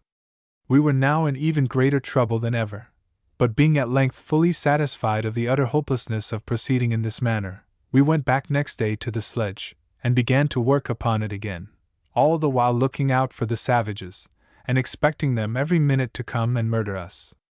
Chapter 18. A number of peculiar people appear, and the castaways disappear from the Rock of Good Hope. We worked away at the sledge as fast as possible, being bent upon having it finished and getting off from the island as quickly as we could. At last it was completed, and we dragged it down to the beach and out upon the ice. Finding that it went better than we had dared to expect, we returned to our hut, and bundling together such of our furs and other things as we thought we should require on the long journey before us, carried them down and stowed them on the sledge. Among them were included 1 lamp, 1 pot, and 1 cup. We could not drag a very heavy load, even if the sledge would bear up under it, so we had to limit ourselves to the least possible allowance of everything. Food was, of course, more important to us than anything else, and of this we determined to take all that we could put upon the sledge with safety. All this time we felt very sad, and we worked in a very gloomy spirit. Everything appeared so uncertain before us. The journey we were about to undertake, at first seeming to promise so hopefully, had become a very doubtful undertaking, and since day after day passed by without bringing the savages upon us, we got to be less afraid of them, and in this same proportion was reduced our confidence in the propriety of leaving the island in this manner for an unknown place, and in utter ignorance as to whether the savage had told us truth about the ships. However, as you have seen before, when the Dean and I got an idea in our heads we did not easily abandon it. Once determined to make the trial, we had persevered until we had obtained a sledge, and now, as I have told you, it was already half loaded. But we might have saved ourselves all this trouble, as you will soon see. While in the very midst of our packing, we were suddenly startled by a loud noise. Looking up from our work, and turning in the direction whence the sound proceeded, there, to our horror and dismay, were the very savages we had been for so long a time expecting. They were just rounding a point of the island, and were nearing us at a rapid pace. We soon discovered them to be 5 in number, each riding upon a sledge, drawn by wild and fierce-looking dogs, that made a great outcry as soon as they saw us, as did also the savages on the sledges. At last, thought I, our time has come. We shall be murdered now for certain, and then be given to the dogs for food. Oh, exclaimed the Dean, if our poor mothers only knew where we were. Dangerous as appeared to be our situation, I could still not help asking the Dean whether he did not think it would be quite as much to the purpose if we only knew where we were ourselves, to which, however, he made no reply, for the savages were almost upon us. Seizing our weapons, we prepared to defend ourselves, since there was no use trying to run away, as the dogs would be atop of us before we could reach the hut. But there was not the least use of our being so much alarmed, for the savages soon convinced us that they meant no harm. They would not let their dogs come near us, but kept them off, and stopping, tied them fast. Then, without any weapons in their hands, they came up to us in a most friendly manner, all ing at a wonderful rate. So we took the 5 of them right off up to the hut, and now our fears were turned into rejoicing and our sorrow into joy. One of them was Edom, and they all proved to be just as singular-looking people, and were as curious about us and about everything we had as Edom had been. Their faces were on a broad grin all the while. Having learned something of their language from Edom, as I told you before, we contrived to make them understand, with the aid of a great many signs, how the ship had been wrecked, and how we got first to the ice and then to the land, for this they were most curious about, and they were greatly puzzled to know how we came to be there at all. After this they treated us quite affectionately, patting us on the back, and exclaiming, Timma, Timma, which we knew to mean good, good, as Edom had told us. Then Edom wanted to show himself off in our language, and pointing to us, he said, Hunter plenty good, plenty eat get. All same, pointing to himself by way of illustration, and thus finishing it, Timma? Yeah, which was the way he had of laughing, as I told you before, and all the rest yeah, just like him. One of them we called at once Old Grim, because he yeah-ed with his insides, but no laugh ever showed itself in his face. After their curiosity was satisfied, they imitated Edom, and began to call loudly, Drinkum and then Edom, ing as before in a very lively manner, so that, what with their ing and Edom and Drinkum, there was quite a merry time of it. Meanwhile, however, we were busying ourselves to satisfy their wants, and it was not long before the savages were as full as they could hold. It was a curious sight to see them eat. They would put one end of a great chunk of meat in the mouth, and holding tight to the other end, they would cut it off close up to the lips. Our seal blubber they treated in the same way. To this blubber they seemed to be very partial, and indeed, all people living in cold climates soon grow fond of fat of every kind. It is such strong food, which people require there as much as they do warm clothing, and in great quantities too. The people living in the Arctic regions have little desire for vegetable food, and the savages there eat nothing but meat, fish, and fat. Our guests did not leave off eating until each had consumed a quantity of food equal at least to the size of his head, and then they grew drowsy, and wanted to singikpak, which we knew from Edom meant sleep, and in singikpak we were glad enough to indulge them, although greatly to our inconvenience, for they nearly filled our hut. But before this we went down to the sledge and brought up the furs and other things we had stowed upon it for our journey, as we needed them for the accommodation of our visitors. The savages went with us, and when they saw what a sledge we had made, and understood what sort of journey we were going upon, they laughed. You must understand, however, that we did not give up the journey, but, on the contrary, were more than ever disposed to make it.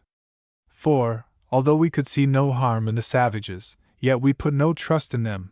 They appeared to have no serious side to them at all, but treated everything with such levity that we could not tell what to make of them. Sometimes we wished they would go away, and then again we wished they would stay, and then we wished they would take us with them, and then again we were afraid to trust them. Thus did our hopes and fears alternately get the better of us. The savages slept very soundly for a while, but one by one they woke up, and, as soon as their eyes were open, they fell to eating again until they were satisfied, and then in a minute afterwards they were fast asleep. This they kept up for about 2 days, and you may be sure they made way with a great deal of our provisions before they had finished. When they had thoroughly gorged themselves, and slept all they could, they were ready to start off again, and now we found that they had come to take us away, a discovery which was both agreeable and disagreeable, for we could not tell what to make of the savages at all. We could understand so little of what they meant, or of what they said, or of what their designs might be respecting us. However, we thought, after all, here is a possible chance of escape and rescue, and like a drowning man catching at a straw, we could not seriously think of allowing the opportunity to slip. Besides, there proved in the end to be little chance of our having our own will in the matter, since the savages never once asked us if we would go with them, but began to bundle up our furs, food, and blubber, and everything else we had, as if resolved to take us whether or no. At first we felt a little alarm, without expressing it, however, but seeing how good-natured they were about it, and how considerate they appeared to be for us, we had no further fear, but trusted them entirely. The savages went to work with a hearty goodwill to get us off.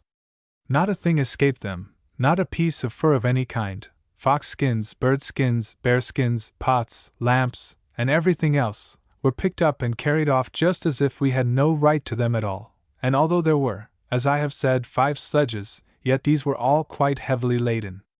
As we passed down by our sledge, the savages set up another laugh at it. It seemed to amuse them very much, but they showed no disposition to take it along. At last we were all ready. The sledges were all stowed, everything was tightly lashed down, and off we started, I riding on the sledge with Etam, while the Dean was on the sledge of Old Grim. The Dean carried his Delight, of course, while I held on to Old Crumply, nor were our palm and needle, and jackknife, that had done such good service, forgotten. Indeed, we brought away everything. Of course we were very much rejoiced to get away from the Rock of Good Hope, even although our fortunes were yet very uncertain. Still, it had been our rock of refuge and safety, and in our thankfulness, we could not fail to cast upon it a look of tender regret at parting from it. Together there the Dean and I had achieved many triumphs which were to us a source of great pride, and would always continue to be as long as we lived, while, on the other hand, if we had suffered many discomforts and sorrows, these would not, we knew, linger long in the memory. Besides, on the Rock of Good Hope, and in the hut we were leaving, we had learned to know each other, and to love each other, and to be bound together by a strong bond of friendship, which, as it was formed in adversity, was not likely to be broken. But then, on the other hand, the prospect that loomed up ahead of us was not of a very encouraging description. Where were the savages taking us? What would they do with us? Were questions which kept haunting us all the time. We could see nothing clearly, and no matter what might happen in the end for our advantage, we must, in any case, live among these wild people for an indefinite time, subject to their savage caprices and savage and lawless ways of life.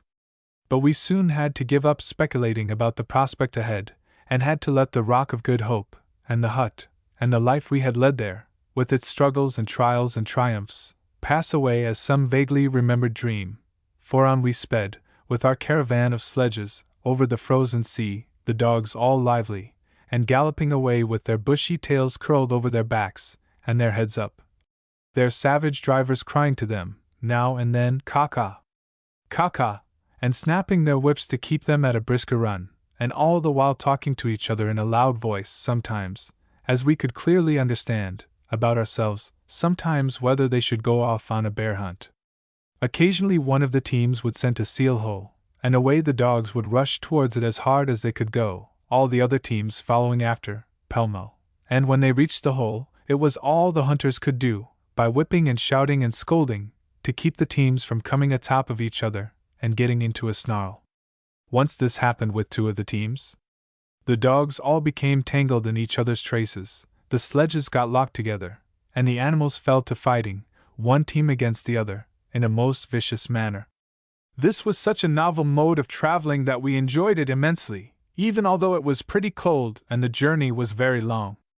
It seemed strange to us to be thus wandering, without chart or compass, over the great ice desert on the sea, for all around us was nothing but a great plain of whiteness, only broken here and there by an iceberg, which glittered like a great diamond in the bright sunshine. We must have gone at least 60 or 70 miles before we made a single halt, and then we came to the village where these savages lived. It was not on the land, but out on the frozen sea over which we had traveled.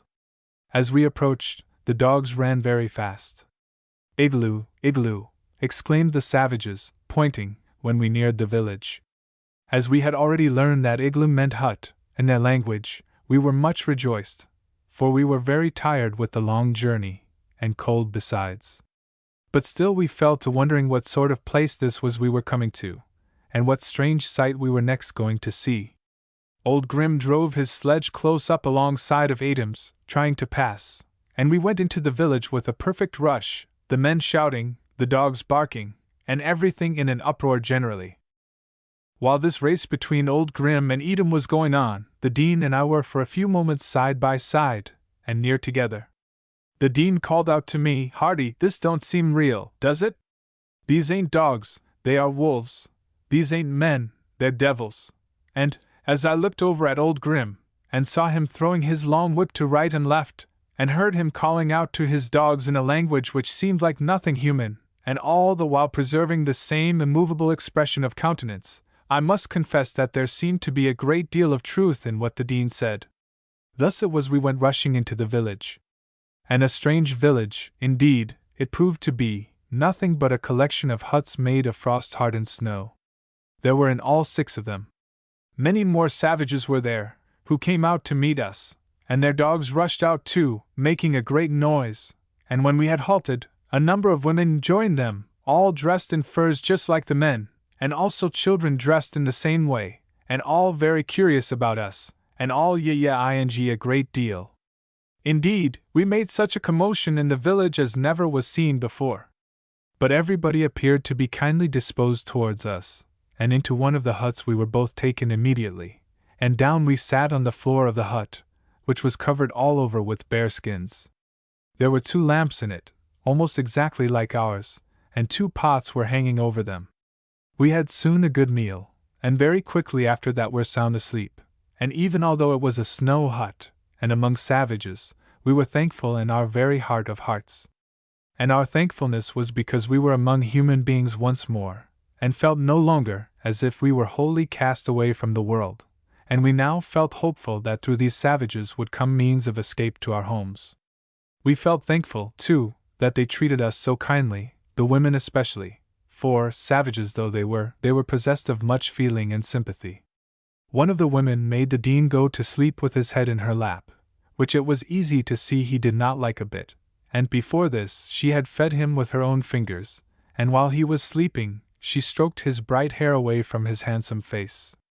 Another of the women treated me very much in the same way, but being older, and not handsome, like the Dean, I did not come in for so many favors. Then, besides that, the women took off our damp fur stockings, and gave us dry ones before we went to sleep, and they seemed to want to do everything they could for us, so that we soon became convinced they meant us no harm. The woman who was particularly kind to me was the wife of Edom, and the Dean and I at once called her Mrs., Edom, which made them all yeah very much, and they got to calling her that too, as near, at least, as they could pronounce it, which was Edom. Her right name was Serkut, which means little nose. Edom's right name was Tuk-Tuk, that is, reindeer, because he could run very fast. There were 2 young Edoms, and when I began to play with them, I grew in great favor with the Edom family. The dean was quite as well off for patrons as I, being specially taken care of by a woman whose husband had been one of our party. Her name I forget now, but it meant Big Toes, so what with nursing by Mrs. Little Nose and Mrs. Big Toes, and with plenty of seal meat to eat, the dean and I got on famously. The name of Mrs. Big Toes' husband was a whack, which means walrus. He was a fine hunter, and had plenty of dogs. These dogs, I should mention, were always allowed to run loose about the village, and no matter how cold it was, they slept on the snow. But their harness had to be taken off, else they would eat it, and everything eatable was buried out of sight in the snow, or brought inside the hut. After we had been eating, and sleeping, and enjoying the hospitality of these savages about 3 days, a young hunter whose name was Kos Soot, which meant that he was a little dark-skinned fellow, came driving into the village. He had been out prospecting for a hunt, proclaiming, in a very loud voice, that there was a great crack in the ice, and that it was alive with walrus and seal. There was immediately a great stir, and a great harnessing of dogs, and hunting up of whips, and getting together of harpoons and spears and lines. Everybody was going on the hunt, that is, all the men and boys. When all was ready, Edom came to me, and said, "Catch 'em a whack, catch 'em Pousse, you go," meaning, would we go with them, and catch walrus and seals? Of course we said yes, and off we started at a wild pace, the dean riding with Kos Soot, while I rode with Edom. We had to go, I should think, 4 miles before we came to the crack, and when we reached it, we found it to be as Kos Soot had described it. As soon as the savages saw the crack, they stopped their dogs, which was done by crying "A to them, and whipping them fiercely if they did not mind soon enough. The dogs being now fastened by running the points of the runners into the snow, the hunters went forward with their lines and spears and harpoons, and by approaching the side of the crack very cautiously, they managed at length to get near enough to throw their harpoons into the animals when they came up to the surface to breathe. Their mode of capturing them was almost the same as that which we employed in catching seals, after finding it out for ourselves. Thus you see how all people in the same conditions of life will naturally be led to the same way of providing for their wants, our senses being given to us all, whether savage or civilized, for the same purpose. I have showed you already how, in our mode of starting a fire, in our lamp, pot, and other domestic implements, our clothing, harpoon, and the like, we had imitated these savages unconsciously, and the more I was with them, the more I saw how much we were like them. Knowing how we killed the seals, it is not necessary to tell you how the savages managed, and catching the walrus was just the same, only more difficult, for a walrus is several times larger than a seal. You know the walrus are those huge marine animals, living in the Arctic seas, that have long white tusks, and look so fierce. They make a very loud and very hideous noise, and in the summer, like the seals, they come up on the ice, or on the rocks along the shore, in great numbers, to bask and sleep in the sun. It is enough to say there was a great deal of sport, and a great deal of excitement, not unmixed with danger.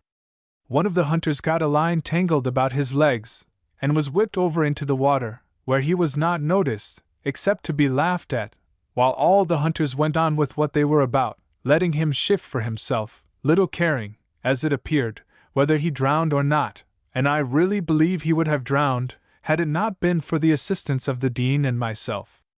This was the first time I had observed how reckless these people were of their lives. There were in the party altogether 9 sledges, with 1 good hunter to each sledge. 5 of them were old men and 4 were young men, besides which there were 6 boys of various ages, and these, with the dean and myself, made 17. By helping each other all round, we caught 7 seals and 3 walruses, all of which we skinned and quartered, and put on the sledges, and then we returned to the village, walking back, however, as the load on the sledges was too heavy to allow us to ride. When we reached the village, the women came out to meet us, talking very much, and ing louder than ever, and now I observed that they took all the game we had captured, and butchered it, the men doing nothing at all but look after their dogs. It was thought to be a disgrace for a man to do any work about his hut. The Dean and I had taken our full share in the hunt, and won much admiration. Before, they had treated us with a kind of pity, but now they had great respect for us. Edom said, "Much good hunter you." Seeing that we were good hunters, they were now going to marry us right off, that we might have wives to cut up our seals when we brought them home, which proposition put us in a great embarrassment. If we refused, they might be offended, as was very natural, so I accepted their offer at once without a moment's hesitation, appearing as if I was very glad, and thought it a great compliment indeed. But at the same time I told them, with a very grave face, that all our relations lived in a far-off country, to which we were obliged to go as soon as a ship came that way, and of course, when we did go, the wives they gave us would go along. As none of the young women were willing to take us on these conditions, although not very flattering to us, we got out of the difficulty without offending anybody. At first the Dean was quite indignant, but afterwards he laughed, and said, "Why, just think of it. Mrs. Hardy and Mrs. Dean in sealskin breeches and long boots, a jolly idea indeed, but one of the girls was fond enough of the Dean for all, only she mustn't show it, for these people are mighty particular about that. When all is arranged by the parents, the girl is obliged, even then, to say she won't have her lover. So the lover has to steal up, and take her unawares, and run off with her bodily. Of course, if she really likes the fellow, and wants to get married to him, he has an easy time enough of it, but if, on the other hand, she dislikes him, she can readily get away from him." Old Grim, whose right name was Matak, meaning Eiderduck, had an adventure of this sort, as they told me, which resulted very differently from what usually happens. He was then quite a young man, but, having caught a seal, he thought it was time he had a wife. Meanwhile a wife had been provided for him by his father, who had made the bargain with the girl's father. The girl was told who her husband was to be, but it would have been against all rules to tell her when he was coming after her. Well, as I have said, having caught his first seal, Matak made up his mind to have a wife to butcher it for him, so he set out for the snow hut of his ladylove's father, where the dusky-faced girl was lying fast asleep, all rolled up in furs. As it was contrary to custom for any girl to be captured in a hut, but must be taken on the wing, as it were, Matak had to wait for her to come out, which she finally did, and passed very near a deep bank of snow, behind which her lover was lying, shivering with cold, and crying with impatience. Quick as a fox to pounce upon an unsuspecting rabbit was Matak to pounce upon the unsuspecting girl. He seized her, and started for his sledge. She screamed, she pulled his hair, she tore his fur, she bit his fingers, but the valiant Matak held manfully to his purpose, and would not let her go. He reached the sledge, and put her on it, he tied her there, and springing on himself, he whipped up his dogs, and started for his home. But the refractory damsel would not stay tied. She cut the lashings with her teeth, she seized the whip out of Matak's hands, she pushed Matak off the sledge, and sent him sprawling on the snow, and then she wheeled the dogs around, and fairly made them fly again on the backward track to her father's hut, where she crawled once more into her nest of furs, and where the luckless Matak was ever afterwards content to let her stay, satisfied that he was no match for her. This story was told by Edom one evening in the snow hut, while Old Grim was present, and it was evidently a standing joke against him. He did not seem to relish it at all, for he went out of the hut as if driven away by their shouts of laughter. I could not understand the language well enough to fully appreciate the story at the time, but afterward I got Edom to repeat it to me. It proved that the name Old Grim, that the Dean and I had given Matak, was even more appropriate than we thought, for it seemed that he was generally known as the man who laughed with his insides without the help of his face.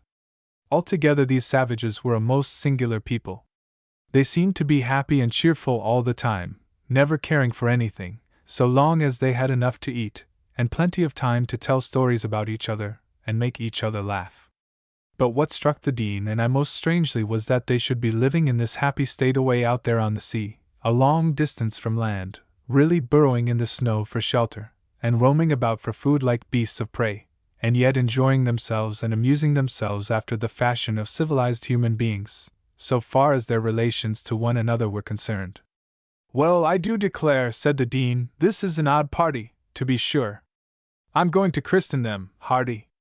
"Christen them, or Christian them?" I asked. "Both, perhaps," answered the dean, "but for the present I mean christen, that is, give them a name." "That I understand, but what's the name?" "The Children of the Frozen Sea."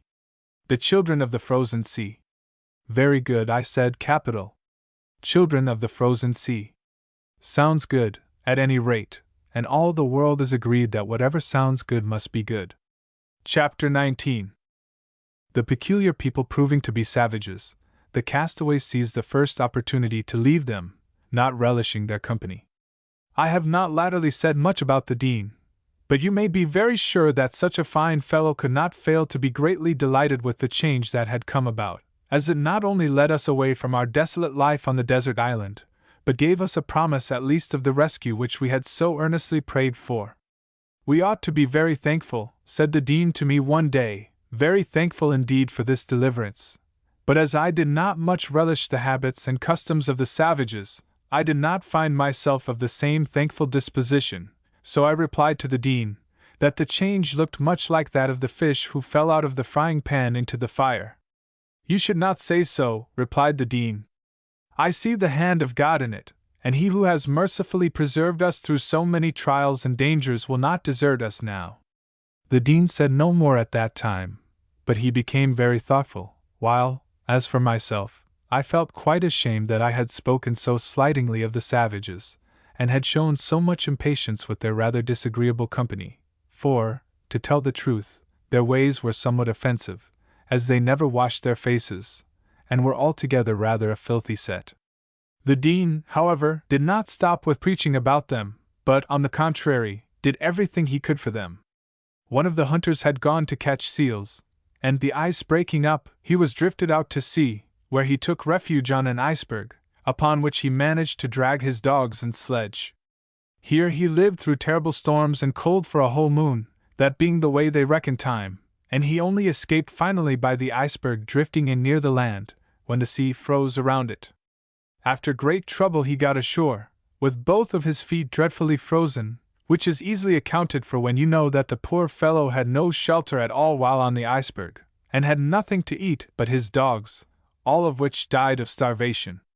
This savage had no wife, and the dean took care of him, and dressed his frostbites, and was so good to him that the savages all called him Paw White, which means Little Good Heart, so the dean got on famously. But the poor frozen savage that he had been so kind to died at last, and was buried in the snow. A child fell on the ice, and broke its arm, and the dean set it, and made it all right, and to other people he did many things to show his sympathy for them. But, when he began to tell them about our religion, they did not understand him, and had no mind to listen.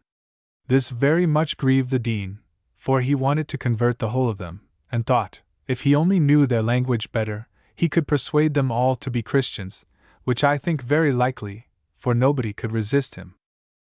We remained at the snow village 3 weeks, but we did not do much more hunting, as the savages seemed to think they had enough for their present wants, and since they are almost constantly moving about from place to place in search of food, they never store up much for the future.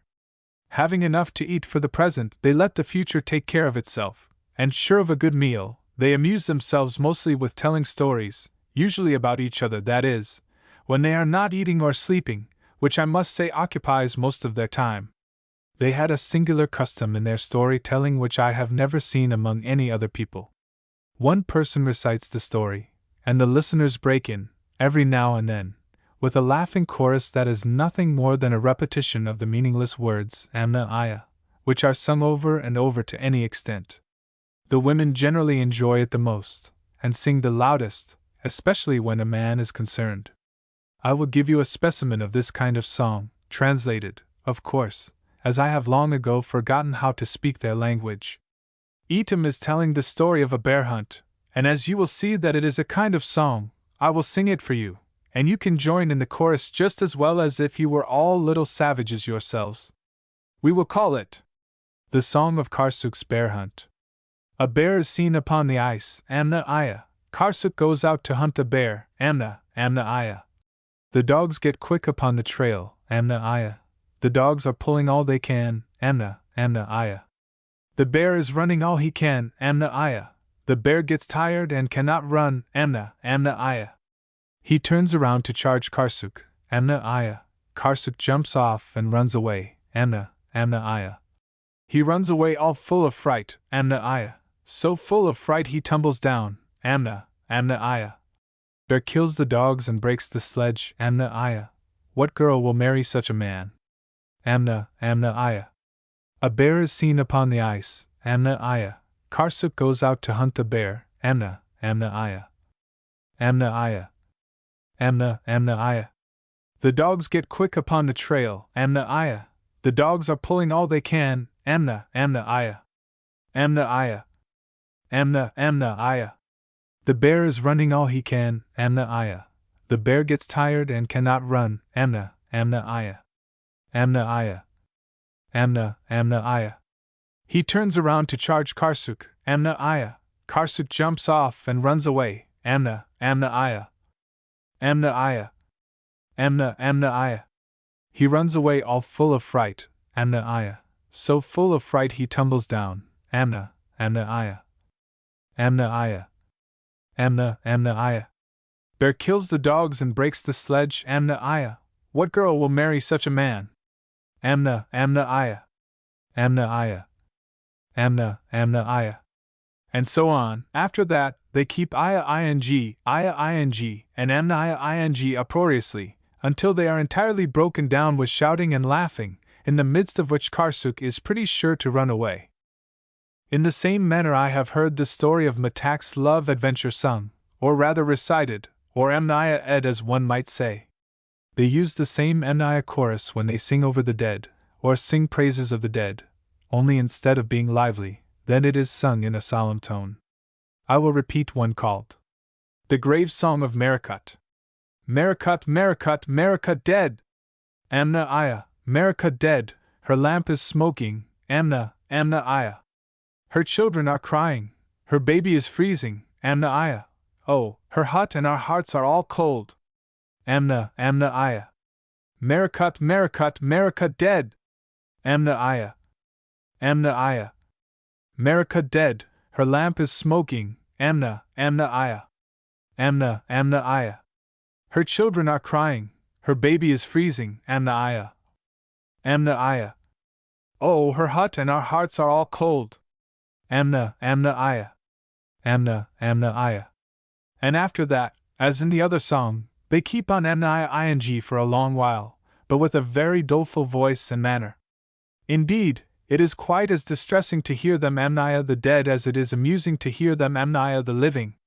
The Dean and I very much wanted to go on another bear hunt, but the savages said it was too late in the season for that, as the ice had many cracks in it, and there was no use chasing a bear, as he would jump into the first crack he came to, and swim over it to the other side, and there he would be safe enough. And indeed, when I climbed one day to the top of a tall iceberg, and looked out in the direction of our solitary island, I could see several cracks from a yard to 100 yards wide, so that it was very fortunate we escaped from the island when we did. The savages now said it was time to be moving, or a crack might come between us and the shore. Indeed, the season was getting well advanced, the snow was melting a little, and in places it was quite sloppy, so everything in and about the snow huts was packed upon the sledges, and we went then to the mainland, which was not more than 10 miles distant. Here we came upon a village of 3 huts, built in the hillside very near the sea, and were in many respects fitted up as our own had been, only they had regularly constructed walls of stones and turf, which, tapering in from either side, joined at the top, making a space large enough to accommodate 2 or 3 families in each hut. Into these 3 huts were crowded all the men, women, and children that had been in the snow village. There we lived 5 days, after which we took up our march again, keeping along near the shore, where the ice was most solid and safe. Then we came to a deep, broad bay where the hillside, which was exposed to the south, was quite free of snow, the snow having melted and run down to the sea. Here we halted, and the savages went to some great piles of stones, and brought out from under them a number of seal skins, which were spread over some narwhal horns that were just like old Crumply, and in a few hours they had pitched 2 tents, under which we all slept soundly, being very tired. The next day they got more seal skins, and pitched 3 more tents, and a few days afterward other people came along, and put up 2 other tents, making in all 7, quite a little sealskin village, and a much more comfortable-looking one than the snow village had been. Here it seemed to be the intention of the savages to remain for some time, as they went regularly to work to prepare for hunting various kinds of game, chiefly walruses and seals, and besides these, among others, an animal I had not seen before, a beautiful rabbit, or hare rather, very large, and pure white. These were quite numerous, and fed upon the buds and bark of the willow bushes, and were caught by stretching a very long line across the tops of a great number of stones, or piles of stones rather, which were placed about 6 feet apart, the line itself being about a foot from the ground. To this line they tied a great number of loops, and then all the people, going out, surrounded the rabbits and drove them under the line, and several of them found themselves noosed when they least expected it. I saw there also a beautiful white bird called a ptarmigan, which is a grouse, but it could not be caught. By this time we had become quite domesticated among the savages. They called me Anorak, which meant that I resembled the wind when I talked, that is, I talked when I liked and where I liked, and nothing could stop me, while the Dean was much more sober. Him they finally called Opodlight, which means little redhead, though the Dean's hair was not exactly red, but very bright, and the savages admired it very much, so the Dean, to humor them, cut off great locks of it, and gave it to them all round. I took a great interest in Edom's children, and this further inclined Mr. and Mrs. Edom to have a good opinion of me. As they were people of much consequence in their tribe, this was a matter of great importance, and in truth, the juvenile Edoms were quite an interesting pair of savages, and were fond of play like any other children. One was a boy and the other a girl. I cannot remember their right names, but the Dean and I christened the boy Mobhead, because of the great quantity of dirty black hair he had, and the girl we called Gimlet Eyes. Mobhead had a little sledge made of bones, just like his father's, and with this the 2 children used to play at traveling and other games. Gimlet Eyes had little dolls carved out of bones, which she used to dress up in furs and put on the sledge for Mobhead to drag when they went on their journeys, and he had little spears, and she had little pots and lamps, and they used to make excursions over the snow that you could hardly throw a stone to the end of, and then they would build little snow houses and put the dolls in them, and while Mobhead went off to hunt, Gimlet Eyes would amnire them to sleep. Thus you see little children are much alike all the world over. In these playful exercises we used to amuse ourselves with the children, and when we were traveling about in earnest, the Dean and I sometimes pulled Mobhead's little sledge for him, when we were going slow, and he thought it great fun to have the white-faced strangers drag his sister's lamps and pots and dolls along. And now the summer was fairly come. The snow was melting very rapidly, and first in small and then in large streams the water came rushing and roaring down into the sea. The birds soon afterward came back from the south, the eider ducks and the little auks, which we had caught in the summer-time when upon the island, and then, as soon as the snow was all gone, the moss and stunted grass grew green, and plants sprouted up here and there, and the butterflies with bright yellow wings went gathering the honey from flower to flower. And you cannot imagine how glad we were once more to come out of the dreary winter into this bright sunshine and this pleasant summer. It was apparent now why the savages had gone to this place. The little auks came in great numbers, and these birds I was told formed their principal subsistence in the summer season. Indeed, sometimes this is their only kind of food. There must have been millions on millions of them, swarming there like bees, and they made their nests among the stones on the hillside. The savages caught them as we had done, in nets. There were some reindeer, but these were not often caught. The reindeer here run wild, and are not as in Lapland tamed and taught to draw sledges. When the savages went on this kind of hunting, 2 always went together, walking so close, one behind the other, as to appear like one man.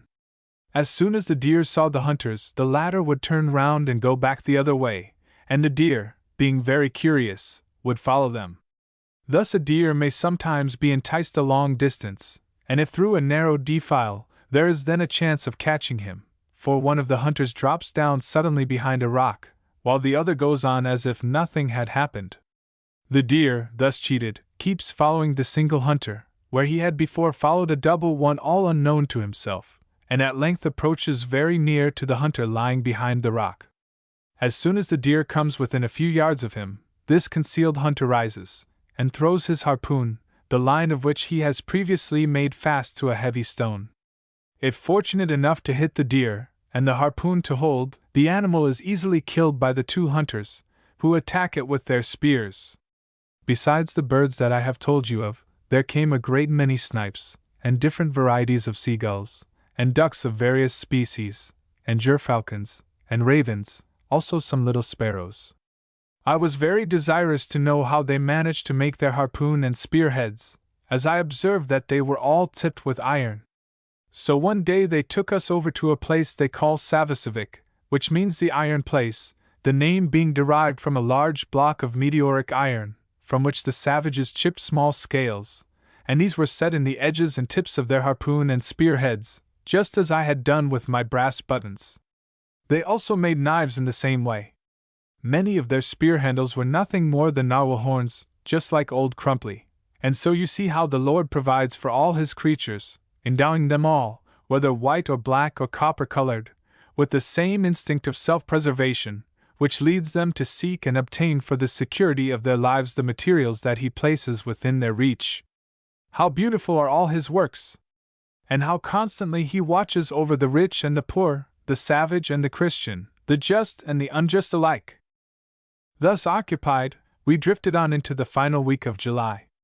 There was scarcely any snow left on the hillsides by this time. The air was filled with the incessant cry of birds and the constant plash of falling waters. We could sleep well enough once more on the green grass in the open air, and another period of watching now began, for here it was that the vessels passed every year, as the savages told us. Sometimes, however, they did not stop. But when the ships appeared, the savages always went to a valley facing the sea, from one side of which the snow never melted, and running to and fro over the white snow, endeavored to attract the attention of the people on the ships.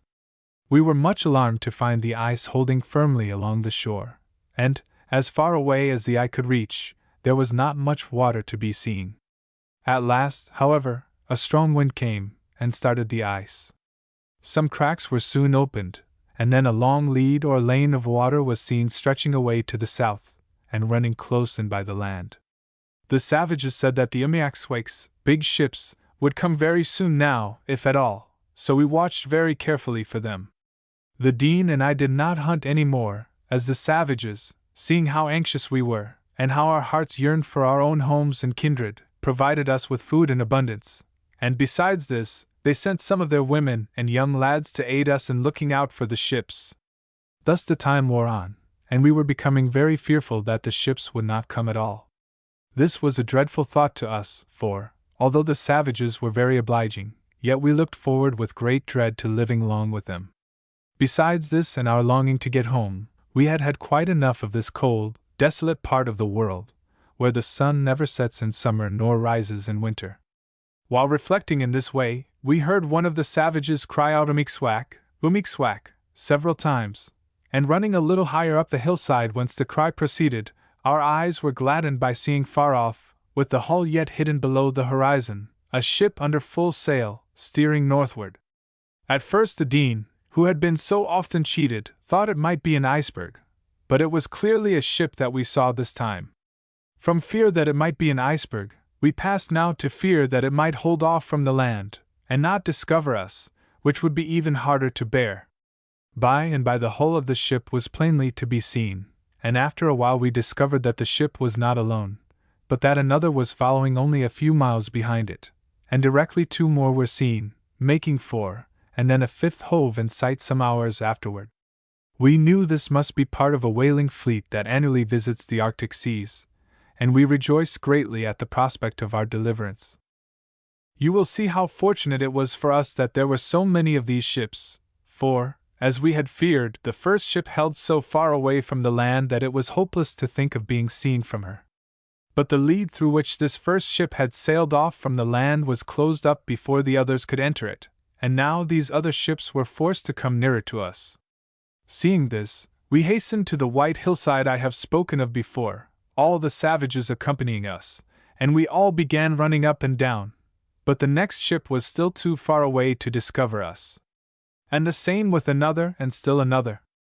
Thus had 4 ships gone by without any soul on board being aware that 2 poor shipwrecked boys were so near, calling to them, and praying with all their might that they might see or hear. But there was yet a 5th ship, a long way behind all the others, and we still had hope. If this failed us, all was over, and we must be content to live with the savages. We had observed one thing which gave us great encouragement. Each ship that had passed us came a little nearer to the land, and this we saw was in consequence of the ice drifting steadily in before the wind. Indeed, by the time the last ship came along, the ice had pushed in ahead of her, and had touched the land, while the other ships had run through just in time. When the people on board saw what was ahead of them, and that they could not pass, they tacked ship, and stood away from us. But we saw clearly enough, from our elevated position on the hill, that they were not likely to get through in that direction, which was, no doubt, a much more pleasant thing for us than for the people on board. This proved true, for presently they tacked again, and stood straight in towards where we were standing. Coming very near the shore, we did everything we could to attract their attention. We shouted as loud as we could, we threw up our caps and waved them round our heads, and we ran to and fro, all the savages doing the same. Oh, how excited we became! Almost frantic, indeed. A ship so near and yet so far away. 4 ships gone by and out of sight. Those on board the 5th and last unconscious of our presence on the desolate shore, and how could we make the people see us? I cannot tell you what anxious moments these were during which we watched the ship as she came nearer and nearer to where we stood. At length she is so near that we can see the people on the deck. Why can they not see us? The sails are shivering. The ship is coming to the wind. Have they seen us? Are they heaving the vessel to? Will they send a boat ashore to fetch us off? We hear the creaking of the blocks. The yards are swinging round. The braces are hauled taut. The other tack is aboard. They are not heaving to. The vessel fills away again. The sails are bulging out. The vessel drives ahead. They have not seen us. Shout again! Up and down, once more across the snow, shout! Shout all in chorus! But it is of no use. The bows fall off. The vessel turns back upon her course. Where is she going now? Is she homeward bound? Oh no! She steers for the land, she nears it, she passes beyond a point below us, and is out of sight. Where has she gone? We follow after her, hurrying all we can. Miles of rough traveling over rocks and through deep gorges, climbing down one side and up the other. The savages are with us. What is our hope? It is that the vessel, failing to get through the ice, has sought the land for shelter, and will find an anchorage and there remain until the ice opens ahead, and gives the ship once more a chance to go upon her course. Soon we round a lofty cliff that rises almost squarely from the sea, with only a narrow, rugged track between it and the water, and we come upon a narrow bay. A little farther, and there the vessel lies before us, quietly at anchor, with her sails all furled. Again we see the men upon the deck faintly, but still we see them. Again we shout. We see a man halting by the bulwarks. Something glitters in his hand. Is it a spyglass? No, he moves away. Is that a man mounting to the mizzen cross trees? Yes, it is a man. Is that a spyglass glittering in his hand? Yes, surely it must be. He waves his cap, he shouts to the people on deck, he descends. All is bustle in the ship. A boat is lowered to the water. Men spring into it. The oars are dipped. The men give way. The boat heads for the spot where we are standing. We are discovered. Oh, God be praised. At last, at last. The boat cuts through the water quickly. It nears us. Again we see white human faces. Again we hear human speech in a familiar tongue. In oars. The boat touches the rocks, and we are there to take the painter, and to make her fast. 2 of the men spring out. A man rises in the stern. He shades his eyes with his hands, as if to protect them from the glaring sun, and stares at us, and then at the savages, who, of both sexes, and of every age and size, surround us. Then he calls out, "Is there a white man in that crowd?" "Yes, sir, 2 of them." "I thought so from the motions," says the man. Then he stared at me again, and cried, "Is that the lubber Hardy, of the Blackbird?" "Yes, sir, it is," I answered. "Is that other chap the cabin boy, him they called the Dean?" "Yes, sir," spoke up the Dean. In an instant the man was out upon the rocks, and he grasped us warmly by the hands. He had recognized us, now we recognized him. He was the master of a ship that lay alongside the Blackbird when we first went among the ice, catching seals. His ship was the Rob Roy, of Aberdeen. This much he said to quiet us, for he saw the state of agitation we were in. Then he went on to tell us that the Blackbird, not having been heard from in all this time, it was thought that she must have gone down somewhere among the ice, with all on board, and he told us further that he was on a whaling voyage now, and then he said, "The Rob Roy will give you a bonny welcome, lads."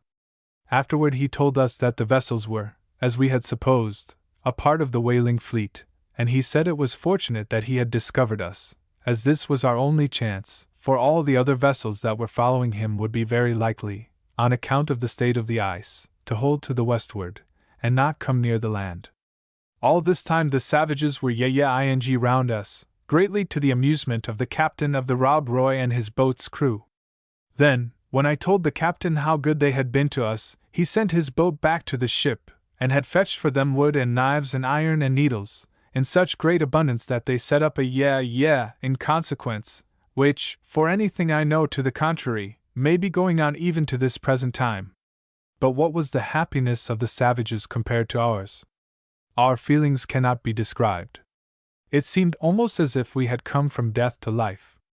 We could hardly believe our eyes that this was the ship we had so long hoped for, this the rescue we had so often despaired of. We cried with very joy, and behaved like 2 crazy people.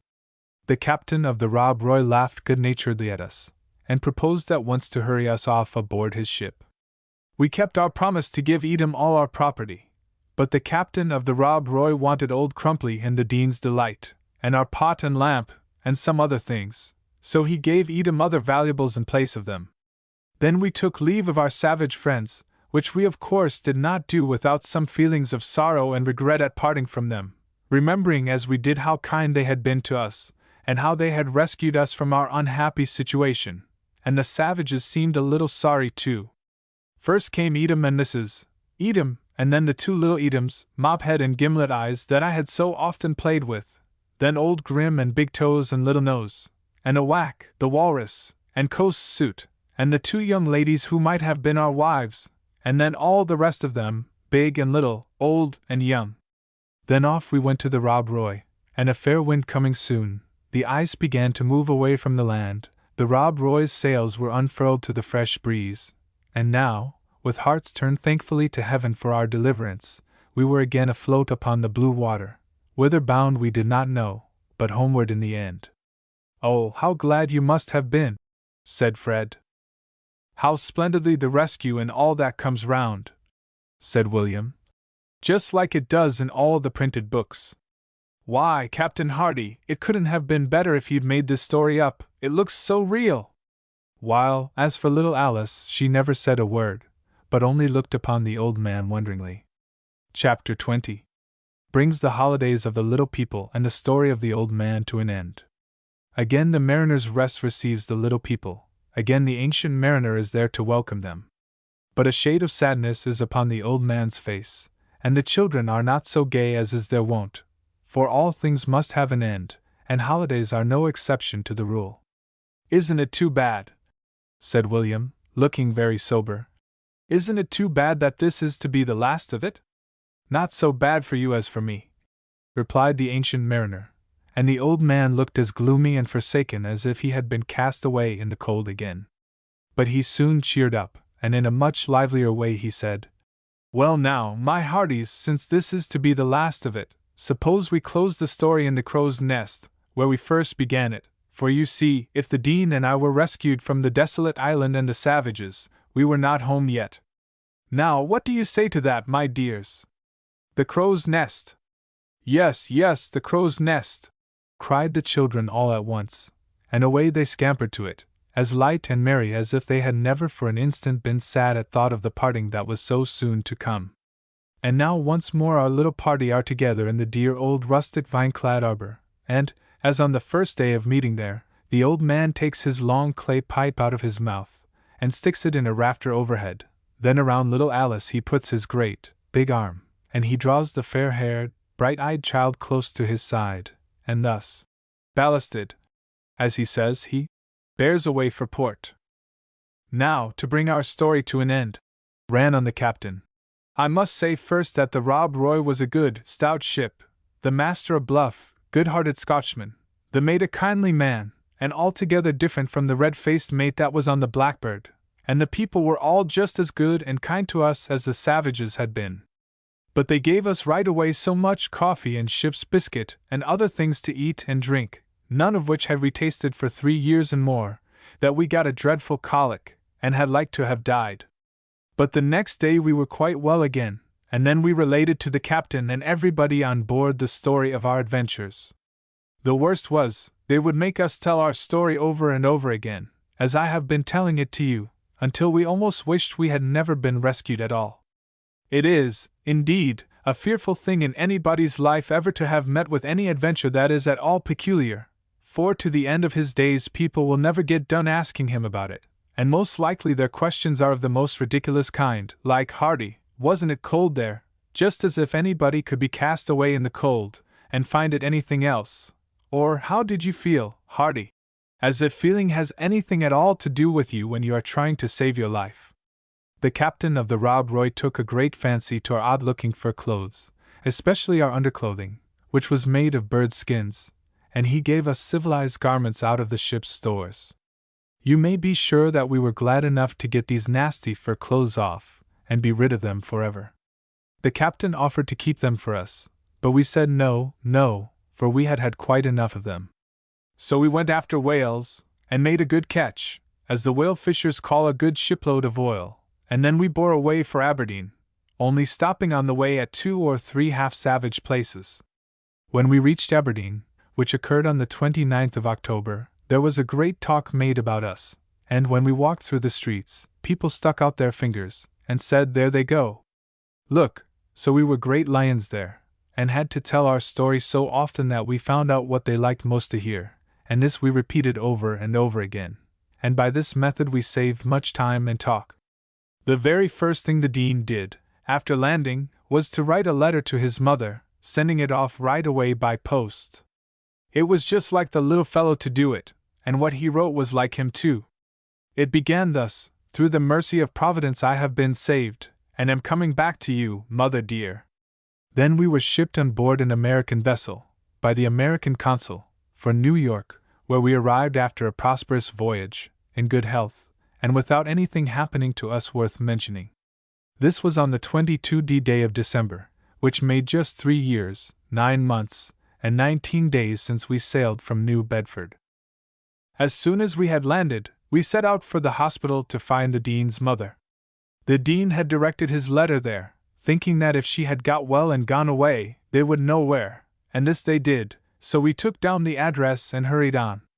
It was in a little by-street, and we had much trouble to find it, but by and by we came upon a tumble-down old house, and were shown into a little tumble-down old room, with a tumble-down old bed in it, and a tumble-down box for a chair, and a small tumble-down table, and right in the middle of the floor stood a little woman that was more tumble-down than all. It was the Dean's poor mother. She stood beside a tub in which she had been washing clothes, and she held a scrap of paper in both her hands, which, bony and hard with work, and scrub, were trembling violently, while she tried to puzzle out the contents of the Dean's letter, for this it was, that she held up before a face the deep wrinkles on which told of many sorrows and much suffering. The letter had arrived only a few minutes before we did, and she had only just made out that it was from the Dean, and we could see that this had started great tears rolling down her cheeks. But there was no use to puzzle more now. There was her darling, bright-haired boy, whom she always felt sure, she said, would come back again, never losing hope, and now you can imagine how she was not long in recognizing him, and how she greeted him, and cried over him, and called him pretty names, and all that, or rather, I mean to say, you can't imagine it at all, for I never saw the like of it. It seemed to me as if she would never let him go out of her arms again, for fear she should lose him, and seeing how matters stood, I went outside, where after a while the Dean joined me, and having some money in our pockets, that we had earned on board the Rob Roy and the American packet ship, we went right off and bought the best supper we could get, and had it brought into the tumble-down room and spread out upon the tumble-down table. And never was any poor woman so glad in all the world as the Dean's mother, and never were any two boys so happy as the Dean and I.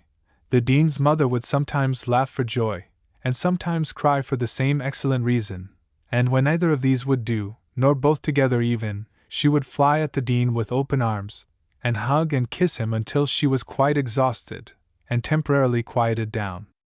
Meanwhile the Dean, besides eating his supper, was trying to tell his mother what he had been doing all the time, to either of which purposes were these maternal interruptions peculiarly favorable. So now you see we were at home at last, safe in body and thankful in spirit.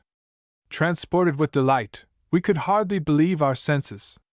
After so many years' absence, and such hardships and dangers as we had passed through, New York seemed like another world. So accustomed had we been to exposure that we could hardly sleep indoors. The confined air of the house greatly troubled us. Everything we saw seemed new, and we were in a constant state of wonder. We did not, however, forget the obligation we owed to our Heavenly Father for our deliverance, and we lost no time in going to a church, and there, in secret, we poured out our hearts to Him who rules the winds and the waves, and never forgets any of the creatures He has made.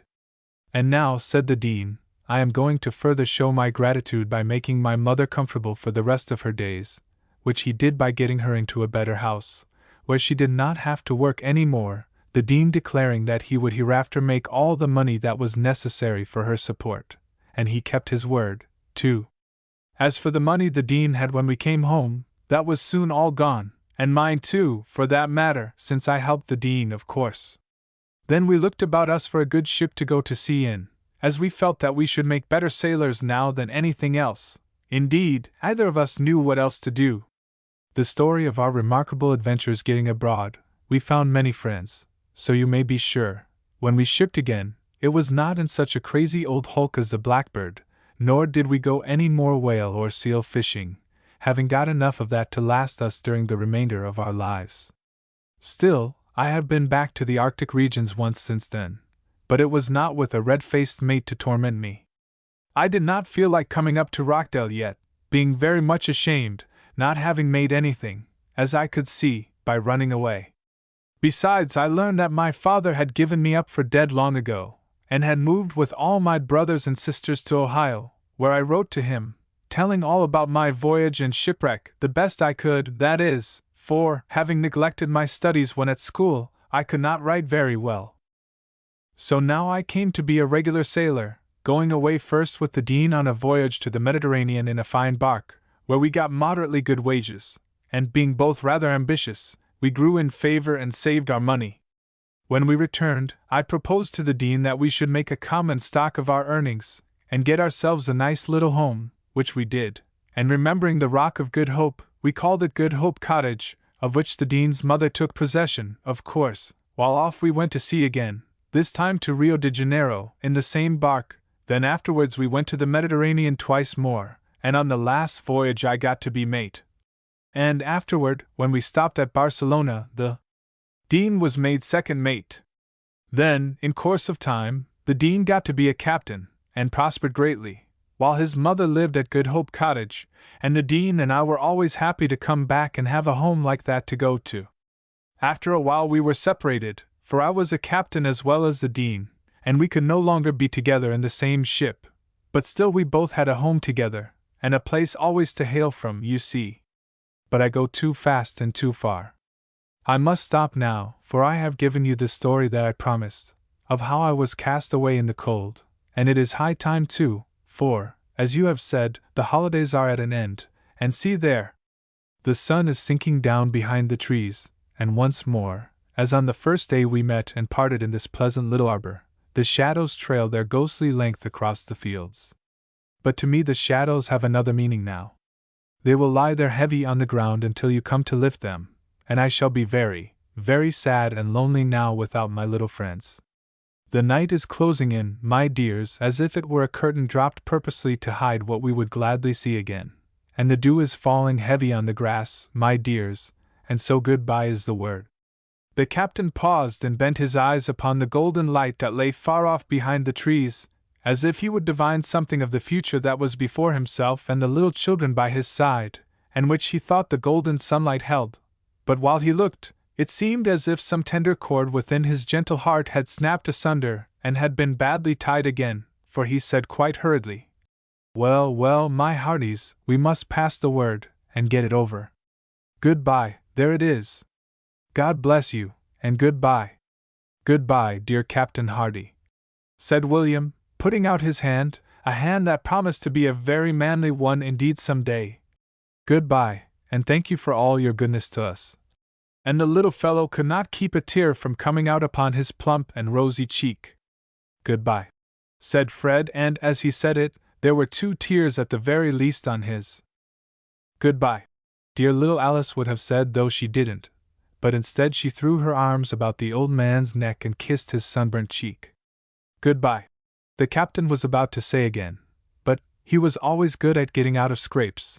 At that very moment he contracted a suspicion that something moist was getting up into his own big hazel eyes, and so he began to whistle briskly, and then to cry out, loud enough to call all hands to close reef the topsails in a gale of wind. "Port and starboard! Port and starboard! Come here, old curs and landlubbers that you are, come, bear a hand and be lively there, and say goodbye." And along port and starboard came, bounding at a tremendous rate, barking goodbye at every bound, and with their great bushy tails wagging goodbye besides. The foreign ducks stopped shoveling and spattering mud, and quacked goodbye.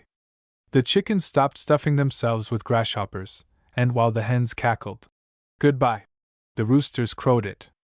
And lastly, Mainbrace came waddling along on his sausage legs, and from his plum duff head let off goodbye at intervals, as a revolving gun lets off its balls, without appearing to have any more idea of what it was all about than the gun itself, until he reached the arbor, when he broke out into a loud boo-hoo, which was the only goodbye he was now equal to, and as the first boo-hoo let loose a second, and the second a third, and the third a deluge and an earthquake all in one, there is no knowing what might have happened, had not the children scampered off and stopped the outburst, Fred running on ahead, and William following after, leading his sister Alice by the hand, while the gentle little girl turned every dozen steps to throw back through the tender evening air, from her dainty little fingertips, a loving kiss. There was no laughing now, to the ancient mariner, whose face beamed brightly on her from the arbor door, and whose lips were saying plainly, "Goodbye and God bless you till you come again!"